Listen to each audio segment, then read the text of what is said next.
welcome in to the Brawl House.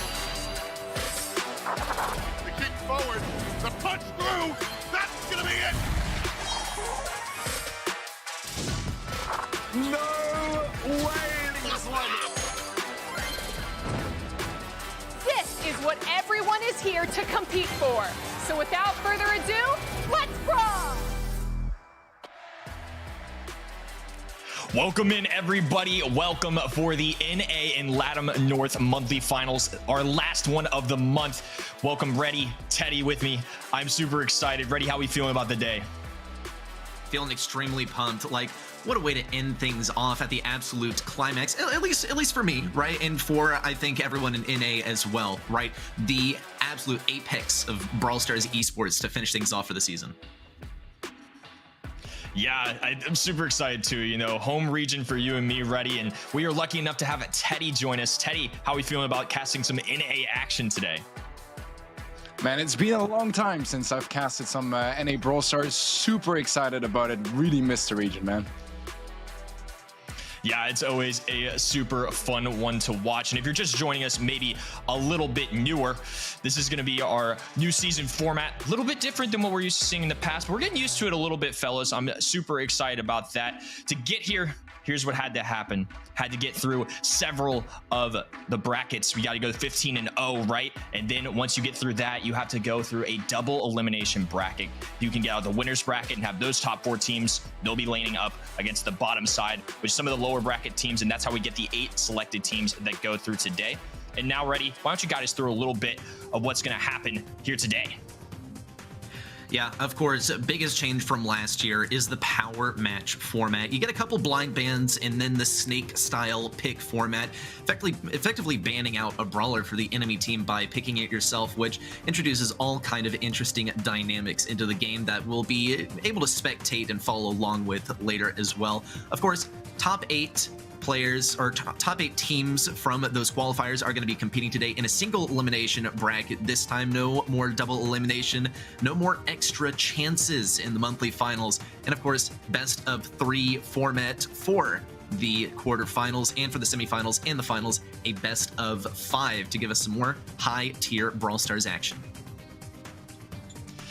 Yeah, now hopping into the bracket. Teddy, why don't you walk us through some of these matchups? What are you looking out for in particularly for our first round in the quarterfinals?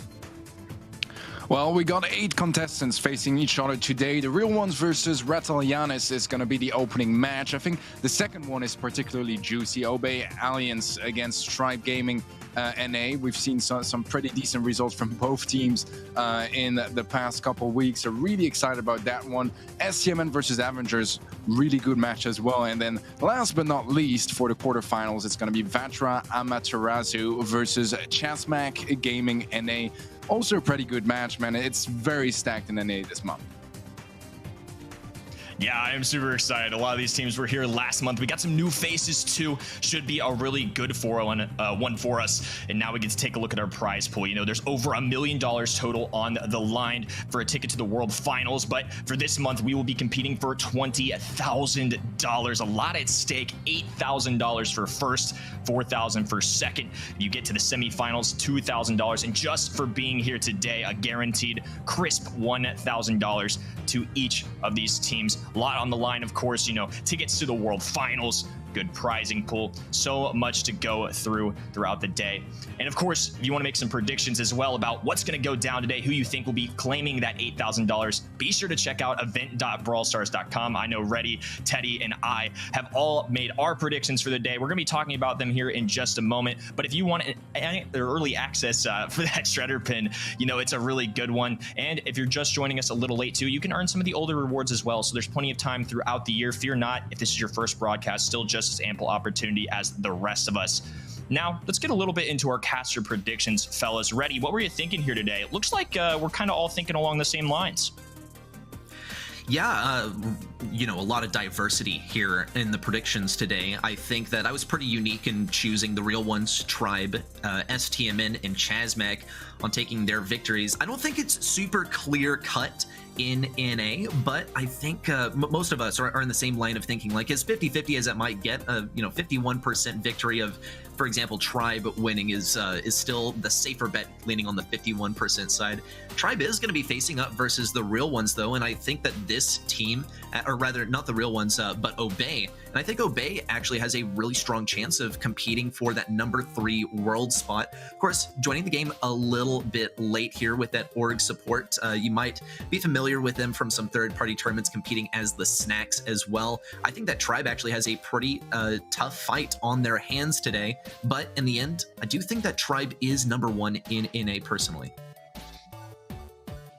Great observations. Good shout out for the Snacks too, a team that has finally gotten themselves a nice org. Teddy, is there any that stands out to you today as well in terms of our first matches? You know, we all have about the same predictions, but are you feeling differently than Ready? You know, do you think Tribe's got a really good chance here and maybe a wider percentage in terms of taking this first match? Do you feel like they're the team to beat right now, or do you think this is really anyone's game? I mean, you know, there's always room for upsets, right? And nice surprises. I kind of went with my gut for the predictions. I was really happy to see that it matched with your guys' predictions, as you guys are definitely much more experts of the NA scene. So I'm reassured, but I'm really looking forward for some potential upsets as well. Well, at least for the first round, we're all in this together, fellas. So at home, you can take that with a grain of salt. Either you're going to be doing really well if you stick with us, or maybe not as much. But hopefully we do all right here today.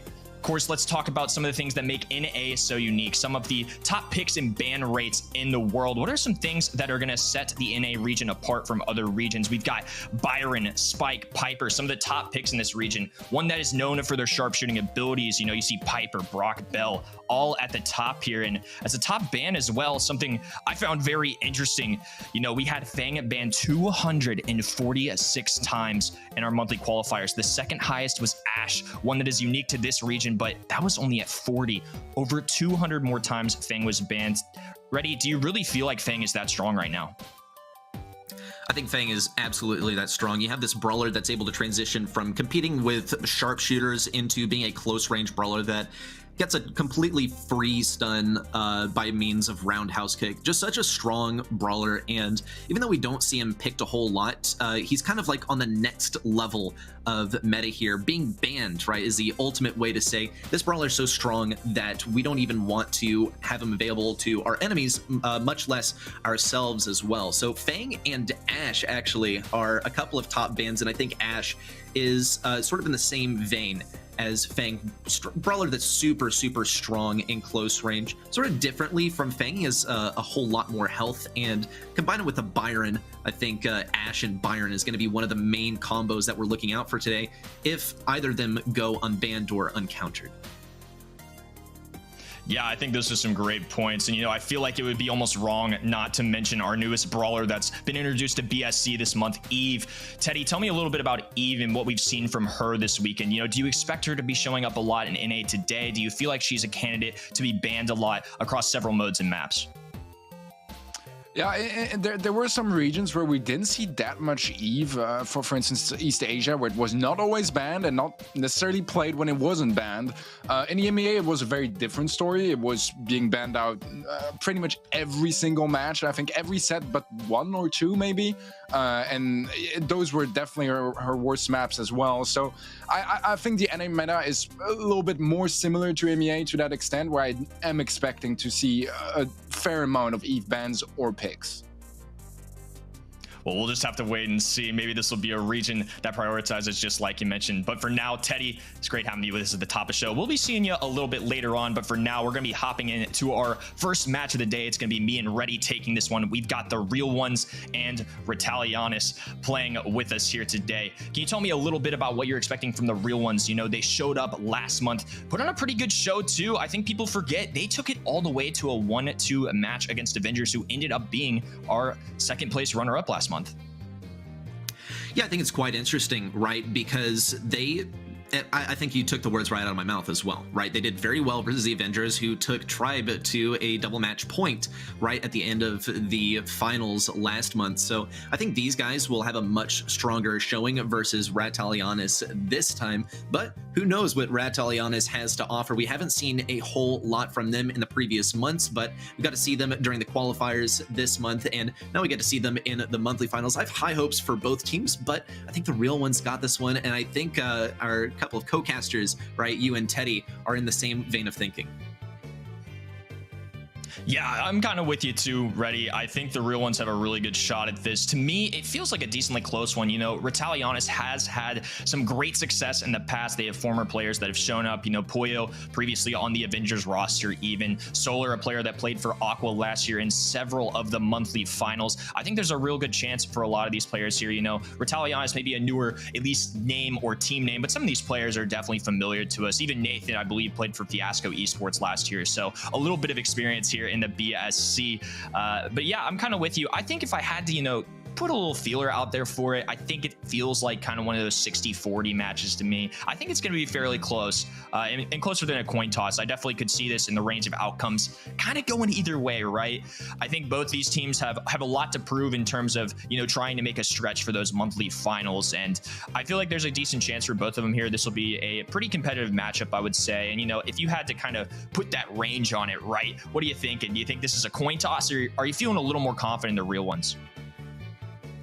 Yeah, I mean, now that you mention it, right, you say 60-40, I think we could even say it's like 55-45, and I think the real ones have a slight edge, but that's also like my personal bias, right? This is the English-speaking community of NA that the real ones are a part of. Ratalianis more part of the Spanish-speaking community, right? Because it's not just NA, right? It's not just NA vibes, it's NA and LATAM North vibes in the NA and LATAM North monthly finals. So Ratalianis, I've seen a whole lot from them in third-party tournaments. They've gone pretty far. Haven't really got to see them face up against the likes of the real ones. If we talk about the real ones specifically, of course, we have Mally, J Hart, some of the best players available on the West Coast. Genie also plays at a very, very high level. Z also had the pleasure of playing with him a little bit, kind of just made the jump from being semi-pro to professional in joining the real ones as well. And kind of joining as well from a different region of NA, the one Canadian player on this primarily US roster. So maybe we'll get to see a little bit of Z today. It's his first monthly finals entrance versus Ratalianis. If things start to get pretty close, maybe we won't see Z too much. I can't say though, from what we've seen, for instance, from Tribe Gaming NA, they picked up as Livy, a very new addition, and played him to great success. So maybe we can expect to see this newcomer in some of the matches from the real ones. Yeah, I think a great point. Z is somebody that's definitely impressed me in particular. We got the pleasure of chatting with him a decent amount during the monthly qualifiers stage. And speaking of Tribe Gaming too, they were a previous monthly finals champion. You know, the real ones or the Ratalianis, the first of them to win, will have to face off against this team in another match. You know, they're taking on Obey, like you mentioned. We actually saw Obey and Tribe play a little bit earlier this week. You know, what were your impressions of that? I know it's a third-party event that we got to watch, but sometimes it can be a little bit of a predecessor to kind of what we see here at a monthly final stage. Yeah, usually what we see actually from Tribe is in the third-party competitions, they don't really take it as seriously, but now we've seen that Tribe performs really, really, really well in those third-party events, sort of on the same level as the monthly finals. Of course, monthly finals are going to offer more fame, more glory, and of course, those awesome points towards the world finals, but those third-party events are very crucial in establishing, when kind of in the off season, right, that month between monthly finals, establishing that that reputation for your org and gaining that glory that's you know, kind of parallelly important, just as important as the cash prize at the end. So I think Tribe actually has a very good chance of taking this one. I think the real ones, or rather Obey Alliance, is absolutely gunning for taking down Tribe here. It is a team of very accomplished players within the NA region that have taken first place titles in the past. And I think if they've been preparing for this match specifically, they have a pretty realistic chance of taking down Tribe. Yeah, I think that's a great point. They're definitely a team that has impressed me. Let's take a look at our current match. Getting ready to go here. It's going to be Z, Genie, and Mally listed over here. A few players that we've already mentioned and have definitely impressed us along the way. We'll be excited. Maybe we do get to see some Z action after all here today.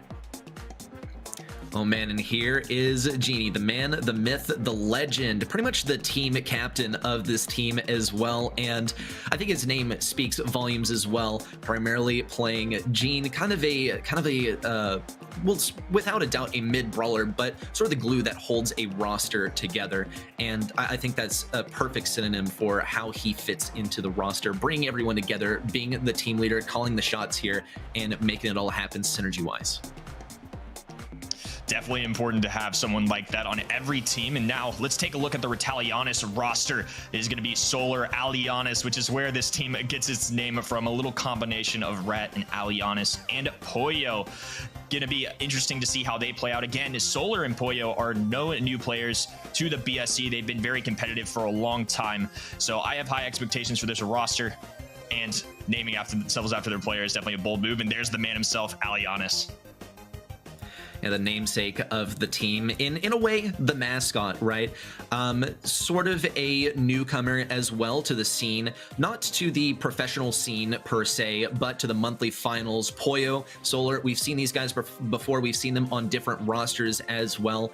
And this is the continuation with sort of Alianis as their mascot. Let's get our first map up here, though. Dueling Beetles. Love the wide open mid that's available, as well as just kind of narrow side lanes that make it a little bit more viable for some sharpshooters. We have the Flea ban. Of course, we love the Eve ban, as well as the Spike ban. That means that Retalianis is actually going to have that Fang available to themselves if they so wish to pick it. Yeah, that's a great point. I mean, Fang is one of the most banned brawlers before Eve got in the picture. Definitely wouldn't surprise me. And last month, this was a really interesting map to me, right? Tribe actually played on this map last month, and we saw them use something like a tick here, which is something I would say pretty unusual for this map. You know, Crow gets played a decent amount here in NA. Even Lola and Mr. P have shown up. And to start off, Solar going to be taking the Byron. I think that's a great candidate to take as a first overall pick. Someone safe, can heal teammates, play the mid very well. What are your thoughts on this pick in particular?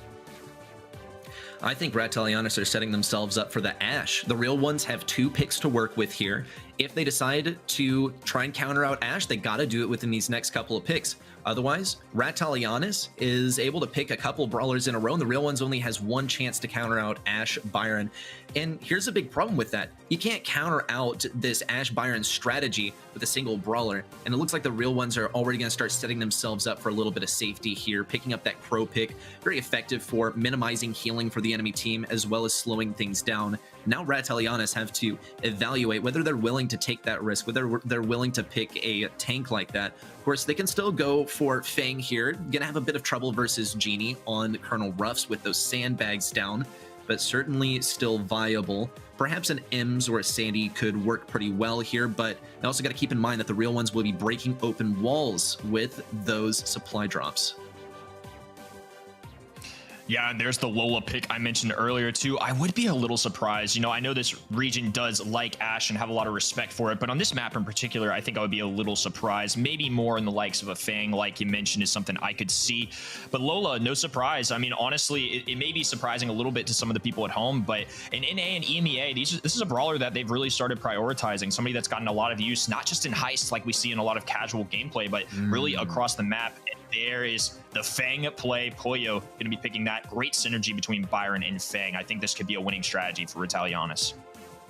I absolutely agree. I wonder what the real ones will do to counter. I think Gale would probably be a very, very good option. Might have a little bit of trouble versus Alianis when she gets her, or rather he gets his ego up. Of course, Lola can get her ego up.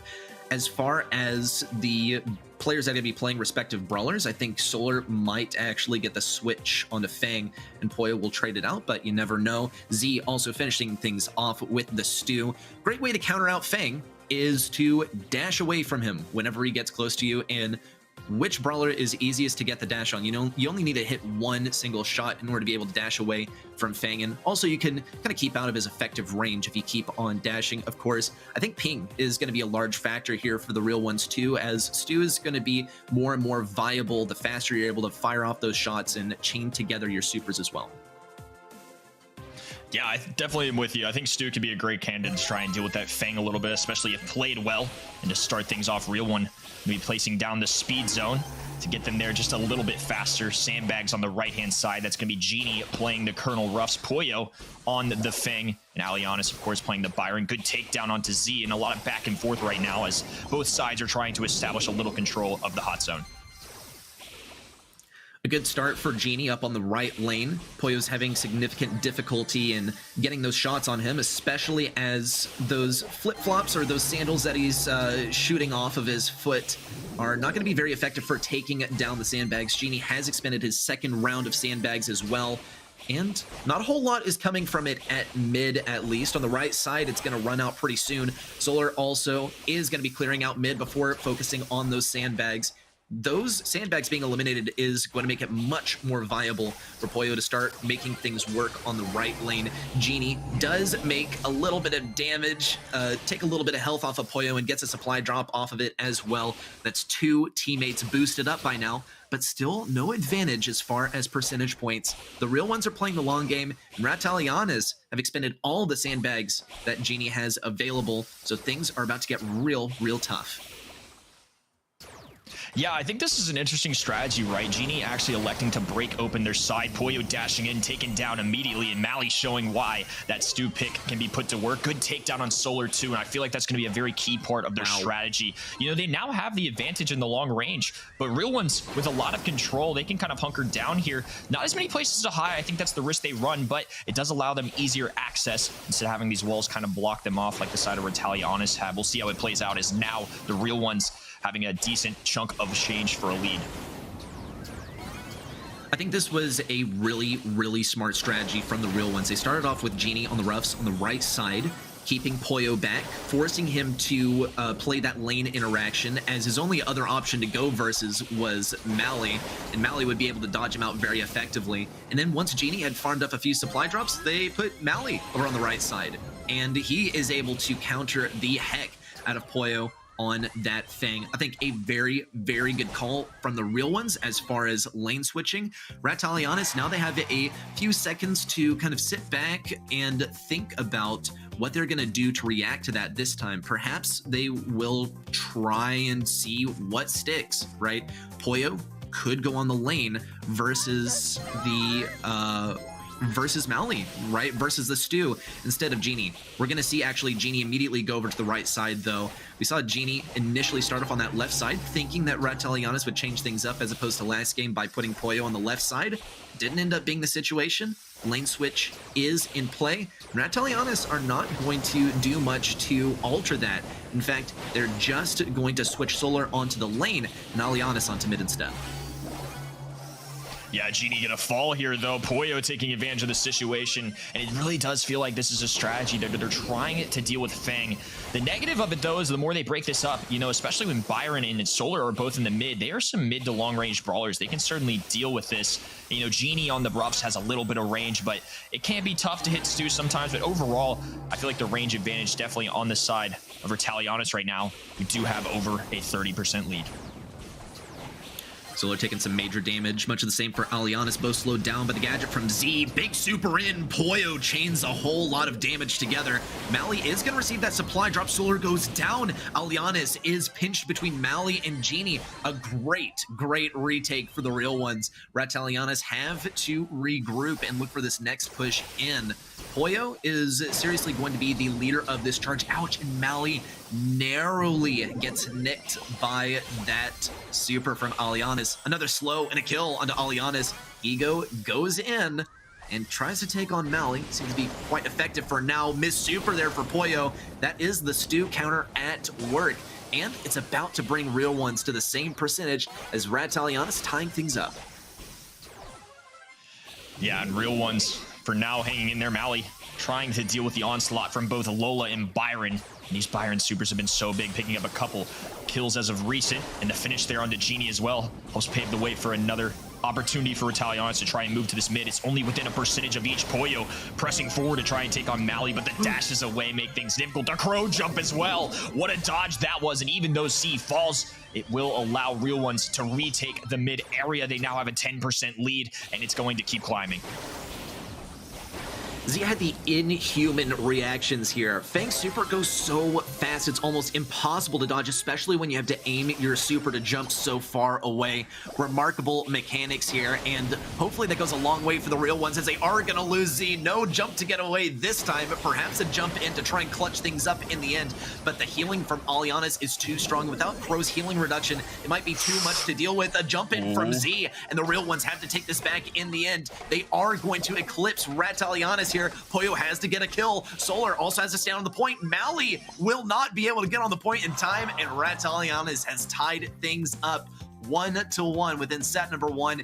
It only gets closer and closer, and things, they change from one game to the next. And it didn't appear actually that Alianis changed a whole lot. They went the same lanes, and we saw the real ones kind of use the same strategy that worked for them in game number 1. But in the end, it didn't work in game number 2, if only by a small margin. Yeah, it always is so fascinating, right? You know, one thing different about this year than last year, we have the same brawlers being played up to all 3 games, and you know, even those similar lanes and things like that, I feel like a huge contributor to that was Poyo getting a super early. I feel like that's going to be a huge task for Genie, who takes a lot of fire now from Solar and Alianis, and these early moments are very pivotal. Establishing control early can be a huge factor. Mally going to be weak here. Z forced back as well, and for now, the side of Alianis got to be feeling pretty good. First wall break coming through, and this seems to be something that really helped them out in game number 1. Super in from Alianis, not going to make contact there, but did come quite close to getting Mally and Z, though they are backed up quite far. Alianis and Solar trying to lay down the pressure, kill onto Z with the super from Alianis, and Mally is going to barely stay alive. Gas heal is going to help him escape, and he might defend the supply drop for a little bit, trying to keep the positioning around it, keep that control around the position so that Z can pick it up. Z shifts back over to mid. Mally trying to take on that left lane. Genie with the emergency supply drop, but it's not going to take down Poyo, and Poyo gets a little bit of supercharge off of this push as well. In fact, he has his next super ready. He gets to sit back for a little bit as he waits for his health to recharge. Mally doesn't take any prisoners, though. Very aggressive push, takes down Alianis in the same go. Crazy double kill that Alianis, no doubt, was not expecting at all. Real ones have the chance to catch up now, but they are going to have to back up. Genie isn't going to get stunned by the roundhouse kick either, and Alianis are at a bit of a disadvantage in that form, especially without Byron helping them out as well. The real ones could come back here and tie things up, but Alianis are going to come in for another push. And I think moments like this really show why the side of real ones is prioritizing breaking open their walls. You know, Alianis and Solar have few angles to work with. They're kind of pinned in their spawn sometimes just because they're held back. Poyo, though, making a good jump there. Z can be jumping in the air, take down, and now things very even. This is going to determine a lot. This is a huge kill for them, as now Mally and Genie have reign of the mid. They've taken a small lead here. Genie going to power up Z as well, and now only about 10% making the difference. This could be a lot of back and forth. We only have 30 seconds remaining. Both teams are going to have to make moves if they want to take home this first set. Oh, and a big kill for Mally on the left side. Another speed zone goes down to tank a little bit, but also to give speed to Z, and Genie outspeed. A little bitty spin right there. A celebration from the real ones as they narrowly take game number 3. A sigh of relief for Genie, playing really that central brawler to the composition, right? Had to get just about 100% uptime on those supply drops for her teammates, and I think Genie did a phenomenal job. I think we saw great mid gameplay as well from Z, as we remarked, this kind of newcomer to the monthly final scene, not the professional scene, but the monthly final scene, and already just seriously showing off. Yeah, Z on the stew was a standout for me. I mean, such good plays. And, you know, you shouted it out earlier. Really good takedowns as we now get a replay of all the action we saw in set 1, and it was jam-packed. A lot of back and forth the whole way through, and real ones did have a little more dominant of a game 1, but things really changed up in game 2 and 3, made things a much bigger sweat for all of us. Good takedown here from Genie, and Mally is a great pinch, pulls through. Poyo left all alone, and that's just enough for them to take number 1. Game number 2, much different story. A lot of back and forth. Good dodges from the oncoming super from Poyo, but Genie and Mally at the end of the day do take a small lead here, but it is not quite enough as Alianis take game number 3. And well, this one, they had to face some serious adversity, but real ones did manage to pull through. just look at that, how Mally is able to get around the corner, take down Poyo, and then immediately after take down Alianis. The movement for Mally was absolutely ridiculous, and we made a point during the pick phase, as soon as we saw this stew, thinking to ourselves, Mally is going to have to be able to chain these together very, very quickly. One attack after the other, one super after the other, chained together, and oh my gosh, Wow. 15 eliminations for Mally? I mean, I think the stats here really do speak for themselves. Of course, great stats from the side of Ratalianis. In fact, they're just about the same as the real ones if you count out Mally. But I think Mally on the stew was a serious core factor to the success of the real ones, especially on offense and getting those strong pushes as Ratalianis got the setup with the Byron and the Fang combo. Yeah, Mally on this stew was definitely a huge player there, and somebody I'm sure they're going to look to in this next set as well. We're hopping into Hard Rock Mine. I feel like this one will play out a little bit differently. Obviously, a completely different mode, of course, but there's a lot that can go down in Hard Rock Mine. I feel like it's a very unique one in the sense that some brawlers that don't normally show up in Gym Grab will show up here. An example of that is Rico. He's a major threat on this map and is one of the best and most banned brawlers globally, and second only to Fang, at least in the qualifiers. But now that Eve's in the mix ready, do you really think Rico should be a priority still here, or are you looking at towards brawlers like Eve and Fang to ban? Yeah, for whatever reason, I don't really think Fang will get picked or banned here. But of course, you never know, right? NA never fails to surprise, even when it is your home region, like it is for you and I. Here are the bans coming in, though. Something tells me that Ratalianis are not going to be banning out Spike. Yeah, and we actually do see the Eve and Rico ban. Very good call, Kenny.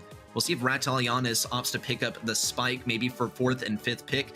Considering how much difficulty they had with the stew gameplay from Mally last time, and Spike, especially with the life plant, is a great counter. Another thing they might want to consider now that they have first pick is the Colonel Ruffs, especially after the real ones had so much success with that. And there's a Colonel Ruffs first pick. Now the real ones get a couple of options to respond with.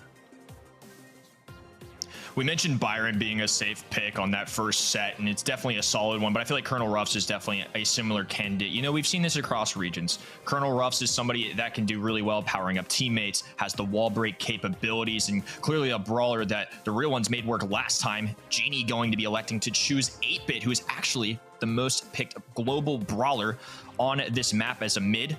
Definitely a great candidate. I like 8-Bit for a lot of reasons here. You know, the teleport, you can place his super behind a wall and get really aggressive for gyms, kills, whatever you need to do. And just know with his gadget, you have 3 times a game where you get a free getaway plan. It's awesome. And they're going to actually pick Mr. P here. How do you feel about this? This is somebody in EMEA on the broadcast yesterday that the guys were discussing a decent amount and a little bit of mixed opinions. How do you feel about Mr. P overall? I personally think that this is the real ones kind of giving themselves a safety net for anything that could counter out 8-Bit. And I think it's a very good call, right? Mr. P is very versatile. He got a buff recently, so he's a lot more viable as well. Ratalianis respond with the Pan mid. I think that's a very safe call. The thing with Mr. P is that he's very effective for dealing with single target brawlers, Piper, Bell. And those are some of the biggest counters to 8-Bit here, most notably Bell, who's able to ricochet those attacks back and forth between 8-Bit and his turret. And we'll see the Fang pick actually from Poyo. Did pretty well on the Fang this time. He's going to be lacking the long-range support from Byron this time. We have a 6th pick also for a counter. Real ones are going to be kind of hard-pressed to find a hard counter to Fang, so they're going to have to play pretty smartly this time. They also don't have Colonel Ruffs in their back pocket, which we saw Genie put to good use, countering out Fang last time. Some lane switches could work wonders here. Real ones very well could go for the stew once again, but it would experience tremendous difficulty versus Colonel Ruffs. And okay, well, yeah, I guess we asked for the NA special, Ash on Hard Rock Mine. I have no idea how it's going to work without the support of healing, but I guess leave it to Z. You get a tank in the bushes without a real hard counter to tanks. As long as the real ones are able to take control of mid and also get some spawn trap action going on, I think they have this one in the bag, but I don't think this one was won in the draft at all. Yeah, really interesting that you say that. You know, I feel like I have seen a decent amount of Ashe on this map. There's a lot of bushes, a lot of opportunities for some sneaky plays, you know, for a lot of reasons similar to why Ashe can be good, or excuse me, Fang can be good on this map. You know, Ashe can too. I definitely think there's that capability. Anytime this man is on a speed gear and some really high rage, it can be an absolute problem. Mally making a move now. Going to take a slight 2-1 gym lead, but the next one will spawn on the side of Retalianis. And for the start, going to be a lot of back and forth. Retalianis, though, nice play there on the left-hand side. Alianis on the Fang, using the nice roundhouse kick and gadget. Remember, that does stun, so it's a huge factor. Charging up another super as well. Ashe getting taken down again, and Genie going to be struggling now. Here he comes again. Z stunned and taken down as well, and so far, so good for Retalianis. It really, really hurts to watch. This time, though, we will see Genie on the Ashe switch over to the right lane. And as we saw in the early game, after he got hit by a couple of sandals from Alianis, he immediately said to himself, I don't want to be on this lane. Can we please switch? Can we please switch? Hiding behind that obstacle on the left side as well, trying to get the lane switch and gets comboed out by Alianis. Big problem for Alianis, though, is he's already expended all of his roundhouse kicks, which is probably the most valuable part of Fang's kit. So he's got to be a little bit more decisive about which targets he's going for going forward. He does also have that Colonel Ruff's supply drop, so 30% more damage, 30% more health should make up for the lack of a stun here. Genie is going to push him on the right side. Possibly an opening for Mally to make some moves at mid. Super in from Alianis. Also with the star power, charges it up back again. Mally is in a tough situation, and he has to teleport back with nothing. Super in from Alianis, and that's the 10th gem as Retalianis brings home this countdown. Alianis with 10 gems to their name. A takedown on Pollo, though, will restart the clock, at least for now. Genie and Mally now applying a lot of pressure. Solar left all alone, throwing down the healing station, trying to deal with this to the best of their abilities, and this will allow the real ones an opportunity. They can match the gyms if they would like. There's going to be one spawning. Good super there from Alianis. This is enough to make the side of real ones weakened, but it is not enough to get any takedowns. And once again, we're going to be seeing a good back and forth here. Solar going to fall, though. Pollo to be forced to pick these all up. Sandbags fall, another takedown, and this will allow Mally to pick up another gym if they so choose. Everybody, gyms spilling all across the ground, and there's the teleport play from real ones. And another takedown there. This is looking really good for them. What a retaliation after being down in the gym count early. I think the last resort for Retalianis was that sort of Hail Mary super in from Alianis, and unfortunately, it actually targeted Z's Porter. And look, I wouldn't typically call Mr. P a counter to Fang, but as far as misdirection, right? Any brawler that has a spawnable that can redirect Fang away from them is going to be really effective, especially when roundhouse kick is not an option, as we saw those expended pretty early in the game by Retalianis. But with game number 1 under their belts, the real ones are at match point. One game to head on to the semifinals and potentially face Tribe Gaming, I think. And that is going to be absolutely remarkable. We'll have to get through this one, though. Retalianis putting up a significant fight this time already. Turn on the right side to help out Alianis in the matchup versus Genie on the Ashe. Yeah, and Ashe didn't have the best game 1, but I think it goes to show, especially in a mode like a gym grab, sometimes it's only one takedown that can really make a difference, and it was a great catalyst to get things going for them. Genie already off to a much better start than last time, too. And this is where he's going to specialize in. He's trying to get pesky, trying to get up close and personal. Falls there, but at least puts a little pressure onto the side of Retalianis. Now take a 5-3 gym lead.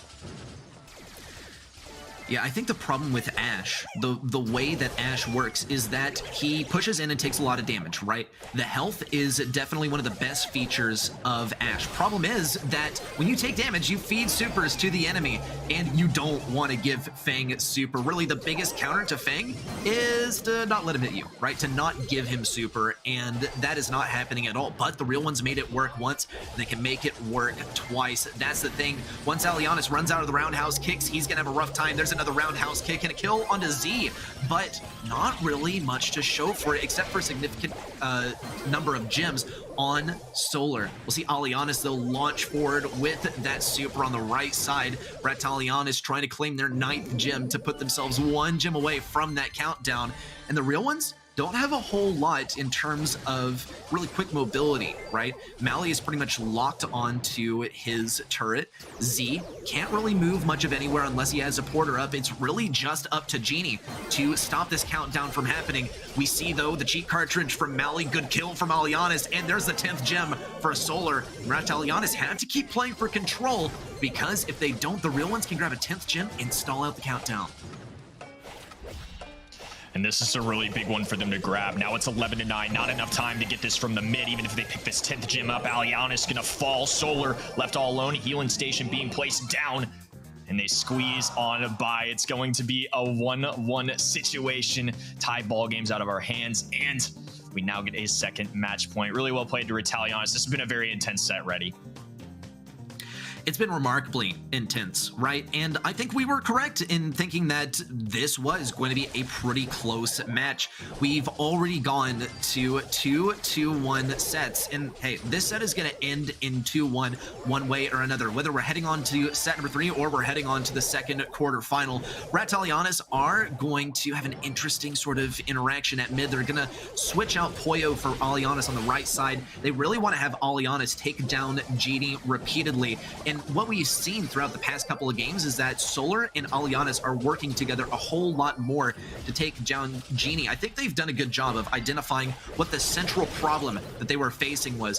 And Alianis is actually going to use his super on the rats from Genie, which is going to give him his super back immediately, so not a huge issue for him. He is lowered to very low health, though, as Mally kind of rotates over to the right. So really the adaptation that the real ones needs to make here is doing a better job of double teaming Alianis and Solar. Otherwise, it's going to be Genie versus this 1v2 for the entire game, and we could be heading into set number 3 if that doesn't get fixed.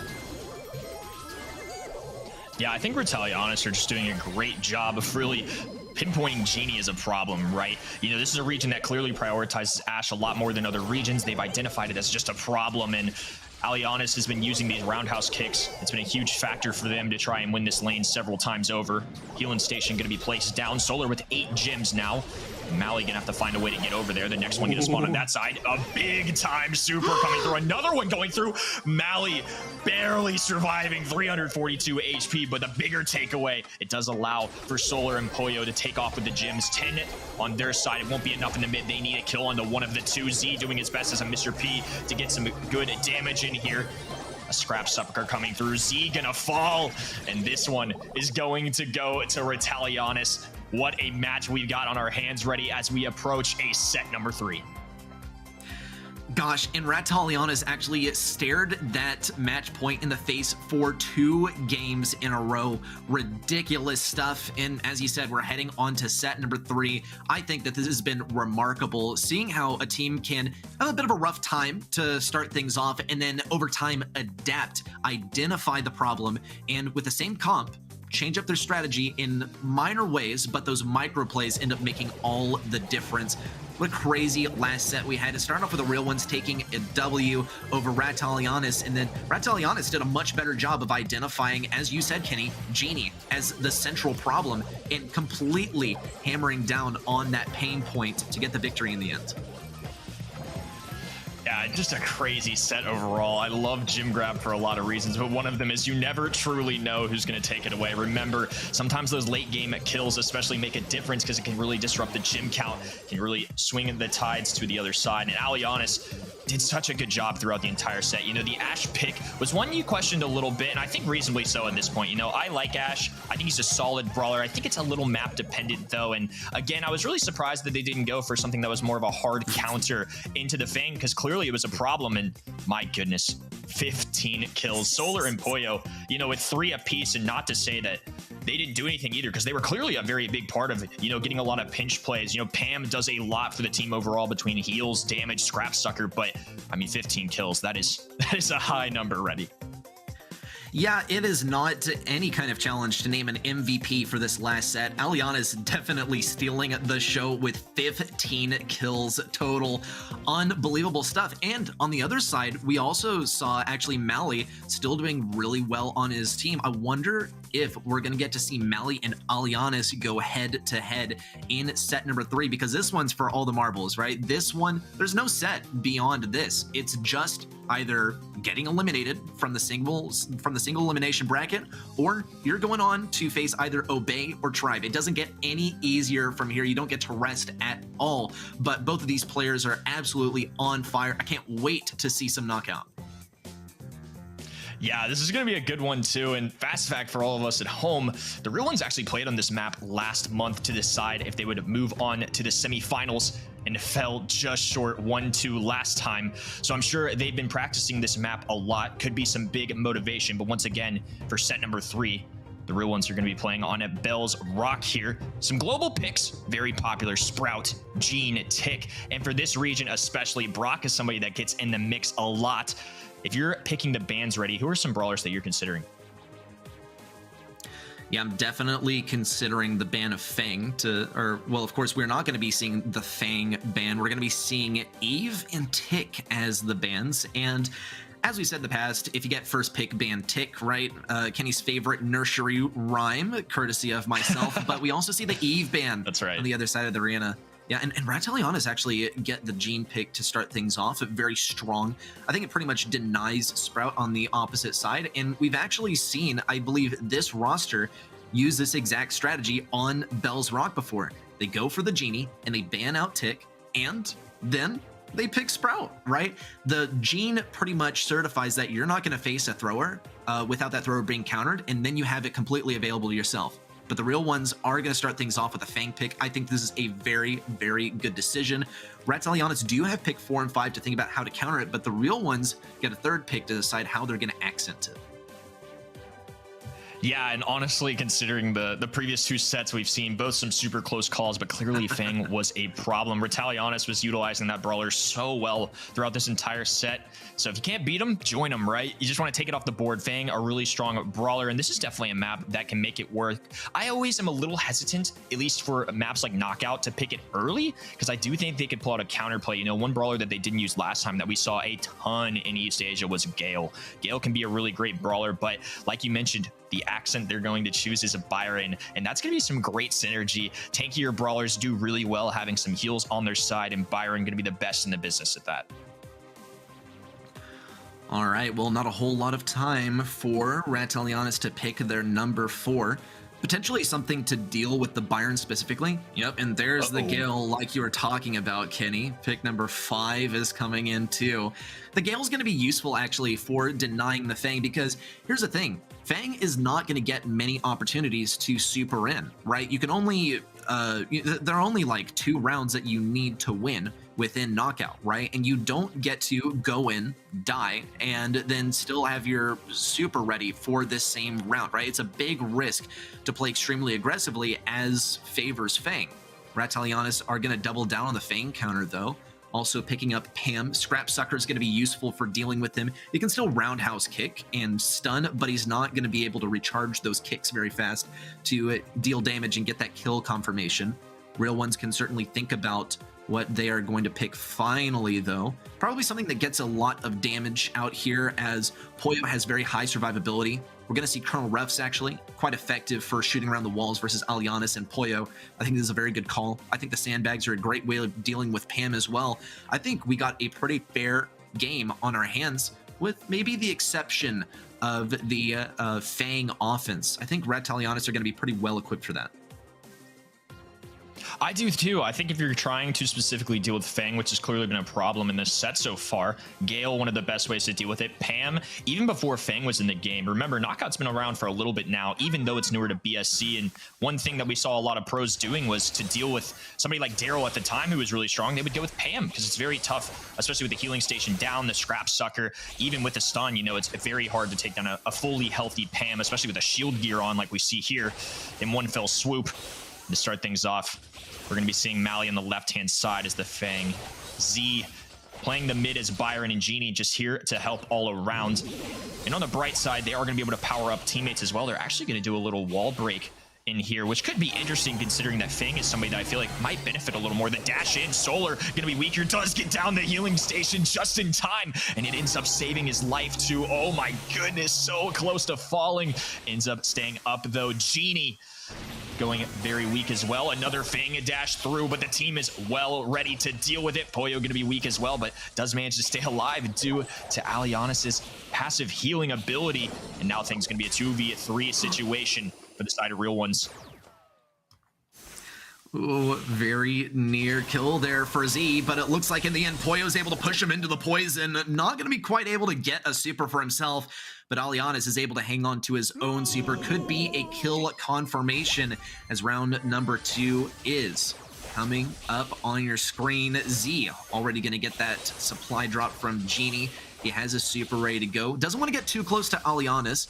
A lane switch could definitely help, but Alianis is going to flex over to whatever lane Z tries to migrate towards. The thing is that Alianis' super has about the same range as Z's super, which is going to be a major issue. It pretty much guarantees that Z is not going to be able to land that super unless Ratalianis makes a fatal mistake.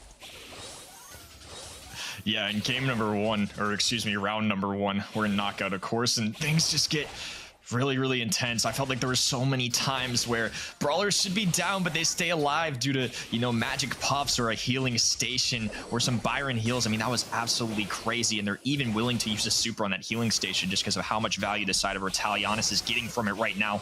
Storm starting to close in. Poyo does have a supercharge, and especially when the circle gets a little smaller, things get tough. Z getting pulled in, and once again, Real One's gonna be finding themselves in a 2v3 situation. Things going south. Ratalianis now on their first match point of the day.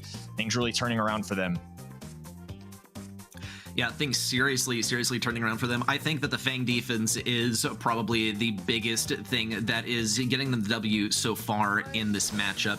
We'll see once again, Mally is going to try and get that super. He's going to be playing exceedingly cautiously, actually, as he's going to be denying any supercharge to Alianis if he can afford to do so. Solar actually gets the lane rotation onto the left side, and Alianis is going to be up at mid. He knows that Mally is not going to be giving him the super. Z might be a little bit more likely. Ratalianis really just flexing back and forth between whatever lanes they can. It seems like the Real Ones are avoiding giving Ratalianis supercharge at all costs. But that cost is really their positioning at mid, which is going to be extremely important for the late game, which is where we undoubtedly know this knockout round is going to go. Genie choosing to get really aggressive there, cost him a sandbag. Alianis getting stunned here. The bounce back, though, manages to stay up, and now Mally going to be the one next to the storm. A pull coming through, too, and he goes down. It's going to be another 3v2 situation. Solar barely standing up, going to fall in the poison.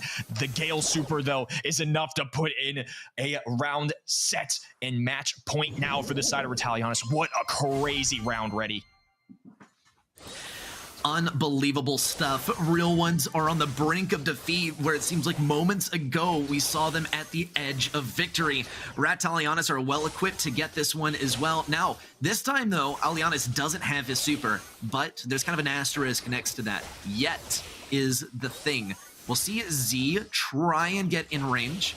Alianis is playing very cautiously, though, trying to stay out of range of Z until he gets a super. There it is. He knows that if Z gets in range, he'll be able to pull him. Kind of much of the same for Mally, actually, because there's just about no way for Mally to get a kill confirmation onto Alianis, especially as Solar has his Scrap Sucker ready. In fact, 2 abilities on the enemy side. Of course, if you don't count Lamp Blowout from Alianis, 2 Brawlers that have CC abilities here. All 3 of them have the ability to stop an aggressive push from Mally. I think that this is going to be very rough for Mally.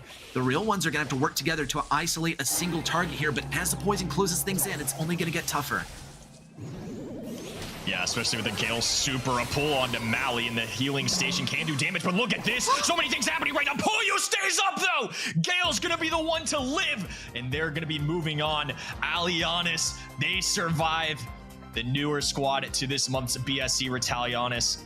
going to be moving forward. They will be playing the winners of our next match, which will be Obey Alliance and Tribe Gaming. Holy cow, what a set ready. I mean, it was 2-0, but there were so many moments where I feel like Real Ones players were going down and Retalianis players could have gone down. I mean, everything was just so chaotic, and Retalianis are the ones coming out on top after that absolute beautiful storm. I love everything about casting the home region, except for that someone's got to lose in order for someone to win, right? And I love the Real Ones, but I also love Ratalianis. And we all thought the Real Ones had this one, but Ratalianis showed us something that I don't think we really expected, is that, yeah, Fang, he can be countered out really hard, and as we get more and more adjusted to this brawler, I think we're gonna notice that that's kind of a trend as well. Consider that he also has not been nerfed at all, and yet look how effectively Ratalianis were able to shut down Mali here. We saw it get very close, so look at this. Poyo narrowly was hanging on in the end, and here is our here's our stats graphic as well. Alianis, once again, doing a good job, but I think Poyo really stole the show from the side of Ratalianis this time.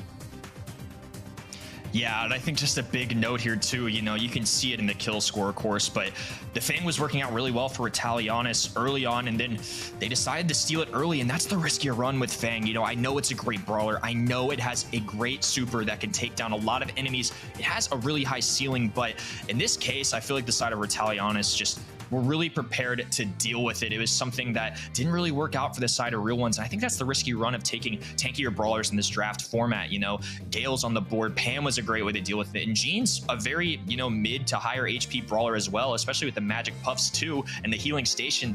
Were so well ready and equipped to deal with that. And sometimes it's not about taking the best brawler available to me. Sometimes it's about dealing with your opponent. And I feel like Retalianis did a really good job of that.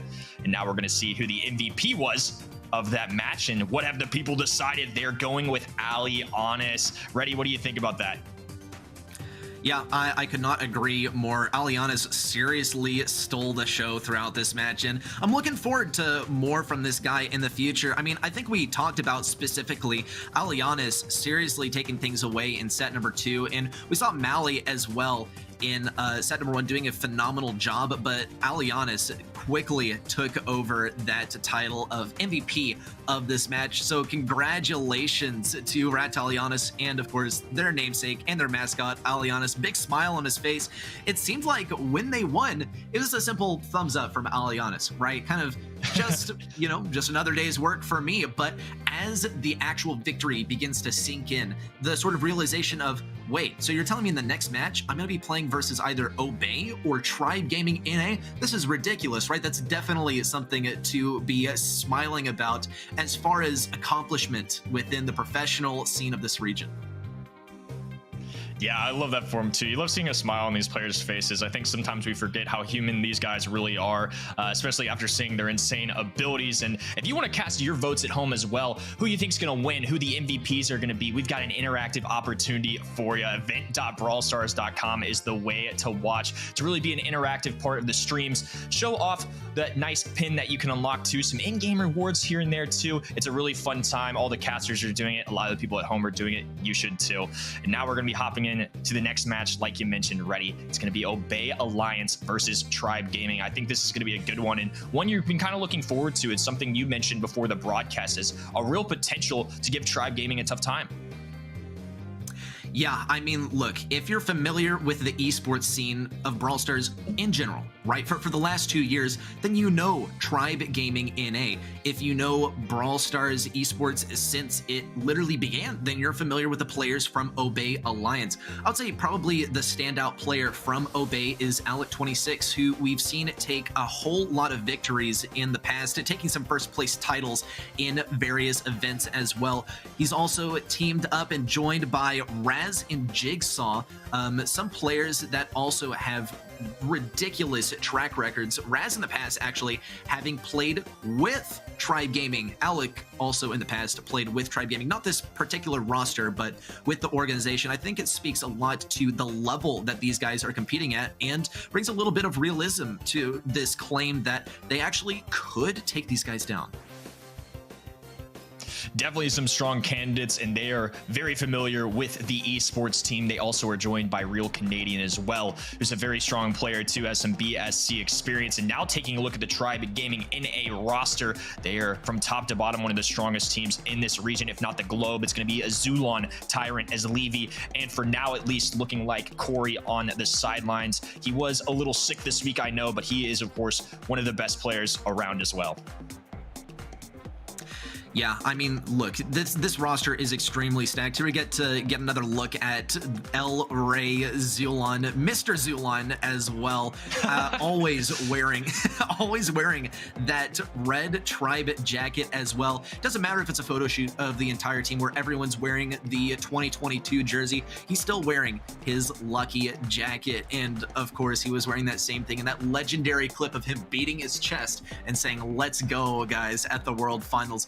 An all-star roster here. Also, as you said earlier, Kenny, joined by as Livy, new addition to the roster, no stranger to the NA Pro scene, and he seems to fit right in with this roster as well. It seemed like last month he fit in perfectly and was able to play some of the more meta brawlers at the moment extremely effectively. I think the one that mostly takes the cake for me is his IMS gameplay. He's in fact sometimes called IMS Livy. Don't think we'll be seeing a whole lot of IMS Livy on Shooting Star, but I think as we move into other control-based modes, it's very realistic and kind of a landslide prediction in favor of Tribe here. I don't think it's this decisive. I really do think Obey could take this one.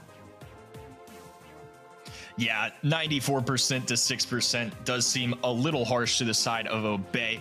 But of course, Tribe are defending monthly champions here. Great Worlds runner last year too. To start things off, the bans are going to be Eve and Jean. So far, it really seems like this is not like East Asia. This is going to be a region that is prioritizing the Eve right now, and looks like Teddy's prediction on that has been correct so far. To start things off, Zulon is taking the Nani. Huge fan of this as a first pick. Yeah, I think if you get first pick on Shooting Star, you absolutely have to pick Nani, right? There's like no other way around it. Without a doubt, the best brawler on this map, not only because of her ability to remotely kill enemies, right? No risk at all. Throwing that autofocus peep over to the enemy side to try and get a one-shot kill. Also kind of outranges Piper as well. And if you are versus a Piper, then you can just use Return to Sender and boom, now you've survived a homemade recipe. Such a strong brawler, and I think it does counter out some of the other long-range options here. We'll see Obey Alliance, though, go with the Leon and Fang combo, and I think this is actually pretty well played by these guys, because the thing is, once you combine Leon with a sharpshooter, which Fang is in a way, right, until he tries to use that super, you are making your enemy play versus an unknown enemy. The other thing is you're going to be able to get your super more effectively. Tribe Gaming, though, doubles down. Yet another sharpshooter here. Obey Alliance don't really have many options for another long-range brawler. They very well could just go for something that's totally close range to try and get this complete offense, sort of a tankier composition versus a primarily long-range composition. Yeah, it really does look like two different strategies are shaping up here, and some may be really surprised to see brawlers like Fang and Max played on this map here, you know, in the blind format of last year. A little bit different. Now that we've got the draft in play, you know, a lot of different things have happened. You know, you can't repeat brawlers, so there's even more at stake here when taking Nani and Piper. You know, only one team can get really strong brawlers like that. And to counter it, looks like Obey is just going to go a different direction. I like the tick pick here. I think it's a late pick, especially with no wall break outside of maybe a Zulon Nani Peep Super if they're feeling crafty. But yeah, I think a thrower into both these longer range brawlers can be really solid. Fang, if you can close the gap, get up and close to somebody like Piper who does very little damage and struggles in up-close gun range fights, I think this could work out. I see the way for both sides, and I think they're winning strategies. We'll see which one of them ends up paying off as we kick things off with a blue star on the side of Obey Alliance. Yeah, also reflecting back on the draft a little bit, I think that Obey Alliance was trying to bait Tribe into picking Tick here, because we did not see that as a pick earlier on, and Leon gets countered out pretty hard by Tick. But it doesn't seem like that is going to be that much of an issue. Zulon has no issue getting in close range versus Raz. Tyrant's going to be looking for the angle on the lollipop drop. It's not going to arrive, though. On the right side, we see significant wall break by Livy. Out 26 taking 1-2 sharpshooter shots to the face. Obey Alliance narrowly leading here by a single star. star, but that blue star is going to mean everything in terms of making sure that Tribe NA is always going for the offense. And as long as Obey Alliance can hang on to the advantage, they're guaranteed to have enemies coming straight to them, which is going to be a massive advantage for Alec26 as he's going to try and tank this peep. He will do so. Not going to get hit by Eslivy either. Good tank there by Jigsaw. And Tribe Gaming NA still haven't been able to get a kill, but neither have Obey Alliance. It looks like they're just stalling out time and trying to get Tribe to play aggressively, which is completely out of their comfort zone, and also a massive advantage as Alec26 has his Fang Super ready to go. Yeah, they have the Fang Super ready, the Leon Super as well, and now the dash in and dodge, though. Zulon narrowly avoiding that. Still goes down, though. The pitch coming in from Raz. Has Levy going to be weak, Tyrant going to be weak, and they're forced to just stay up.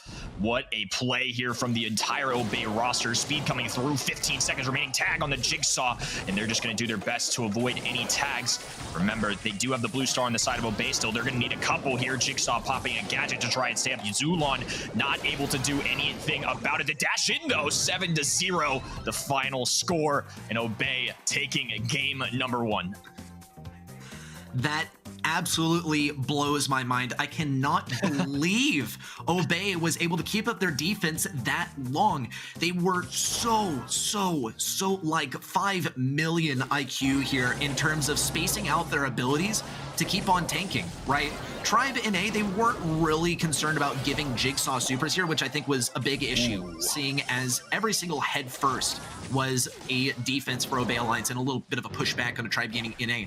Much different game that we're looking at here, though. We still saw that blue star start things off for Obey Alliance, but Tribe Gaming NA do pull off a couple of kills, and now Obey Alliance are gonna have to play aggressively, which is going to be a serious issue. They are lacking on the sharpshooter front to a huge degree, and with some of these walls broken open already by Eslivy, it's only going to get more difficult. Autofocus coming in, looking for some damage versus Jig. Big tank for Jig, and down goes yet another last hurrah. In fact, he is out of gadgets. This is looking grim for Obey Alliance. I wouldn't usually say that is already one for Tribe Gaming NA, but it is getting exponentially more difficult for Obey Alliance to get any kind of success here with a minute left on the clock.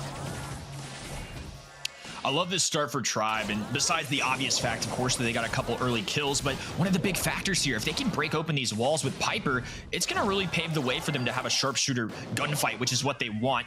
But the problem is Obey is creeping forward, and they're the type of composition that will do really well against the roster of Tribe right now when they're up close. The tick shots with a lot of area control. The Naughty Peep trying to find the enemy, but the Lollipop drop providing some things for them to cover themselves with. Alec, though, with a big takedown. Very weak, though. Will he go down as well? 94 HP. Doesn't survive. Blue Star tie going to Tribe Gaming NA. 15 seconds, and Obey are going to be the ones who need a kill.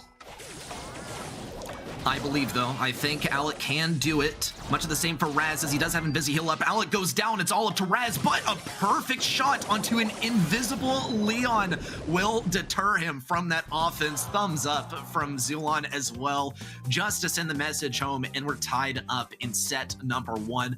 Very, very nearly a comeback, actually, for Obey Alliance. And I think there were a lot of factors at play here. I think one of the largest ones was that Tribe Gaming just got pushed back pretty effectively. It wasn't running out of gadgets from the side of Tribe. It wasn't having more gadgets from the side of Obey Alliance or anything like that. It was simply progressively pushing up over the course of the game. And now we actually see Tribe Gaming NA get a similar start to last time. Already that 1v4 start. But Obey Alliance know that they can push back Tribe Gaming NA, and they're going to have to play a little bit riskier than they did in the last game because things were seriously going their way. They simply ran out of time, in my opinion. And with 1:25 on the clock and already maintaining midfield, I think they have a shot of making it happen again. Yeah, these starts for Tribes, kind of strategy is really important, right? This is a long sharpshooter comp, and those brawlers tend to do really well here. But remember, if they just open up the map, somebody like Fang's going to struggle a little more into these sharpshooters. Tick especially is one that can't really take advantage of his matchup. Raz, though, creeping down the right-hand side is Levy forced to dash away, does manage to stay up, though, which is really big for them. Obey will not get a free kill off the invisibility, as Levy even going to chime in with a tag, and they're going to elect to just open up the map. The phase shift masterfully dodging going there. A little speed, and as Levy preemptively popping the gadget connects there too. And now it's going to be 8-1. Huge lead now for Tribe Gaming with 40 seconds to go. Once again, it's going to be tremendously difficult to come back. It's going to come down to the utility from Alec and Raz, as well as the aggro tick play from Jigsaw. Typically, you don't see aggro tick working very well, but Jigsaw is pretty much the exception to this rule. Raz also getting good dodges while invisible, as Libby's not predicting his position this time. Good pinch. Down goes Zulon, and now it's 7-8, just a 1-star separation here. Problem is, Alec is the only one with a super, and we've seen how effective Tribe Gaming NA have been at denying him in the past. And there's the kill onto Alec, a kill as well onto Raz, and Jigsaw will be the last one standing. Great job by Tribe Gaming NA, great job taking it back. Zulon extremely pumped and ready to go ahead and hop into set number 2 already, but first, we got to reflect on what exactly worked in set number 1 for these guys. I think they did a very good job of playing for control. This is pretty much what we see from Tribe, is that they're so good at playing control, which pretty much always trumps an aggressive playstyle.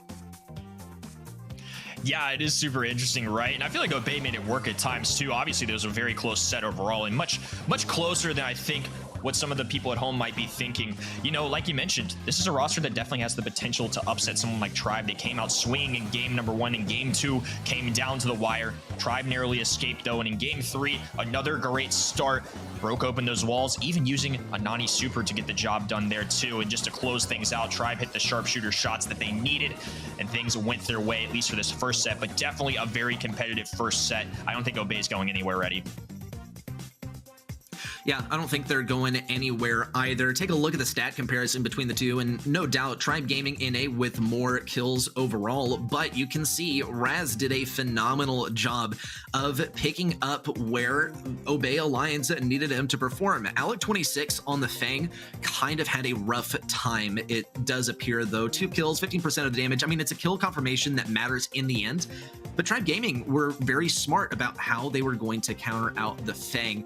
And once again, I mean, this is a recurring theme that we've seen not even throughout just like some third-party tournaments that led up to the monthly finals, but also our first match of the day, right? It's possible to counter Fang. You just have to have the game sense to make it work is the thing. And especially when you have sharpshooters that can counter him out, I think the Piper and Nani combo was the game winner versus the Fang matchup on Shooting Star. Yeah, I mean, it's possible. It's possible to counter him out. You just got to have the mechanics and the game sense to make it happen. Yeah, that is a really interesting map to try and deal with Fang. I think the wall break was the better way to go about it, say, than a counter we saw earlier. I don't think this is really the map or the mode where I would want to see Gale, especially on something like Shooting Star. You know, other maps, maybe they could make it work, but for now, we're going to hop into Pinhole Punt for set number 2. Some picks to watch out for here, especially globally. Byron shows up a lot, Crow shows up a lot, Gale, Ims. Those are going to be more of the top picks here. And before Eve got in the picture, Fang was the highest ban, but for NA, we're going to see a Eve and a Lola. The Lola surprised me a little bit. I would have anticipated more of a Byron or a Crow as that other ban ready. Does this one surprise you at all?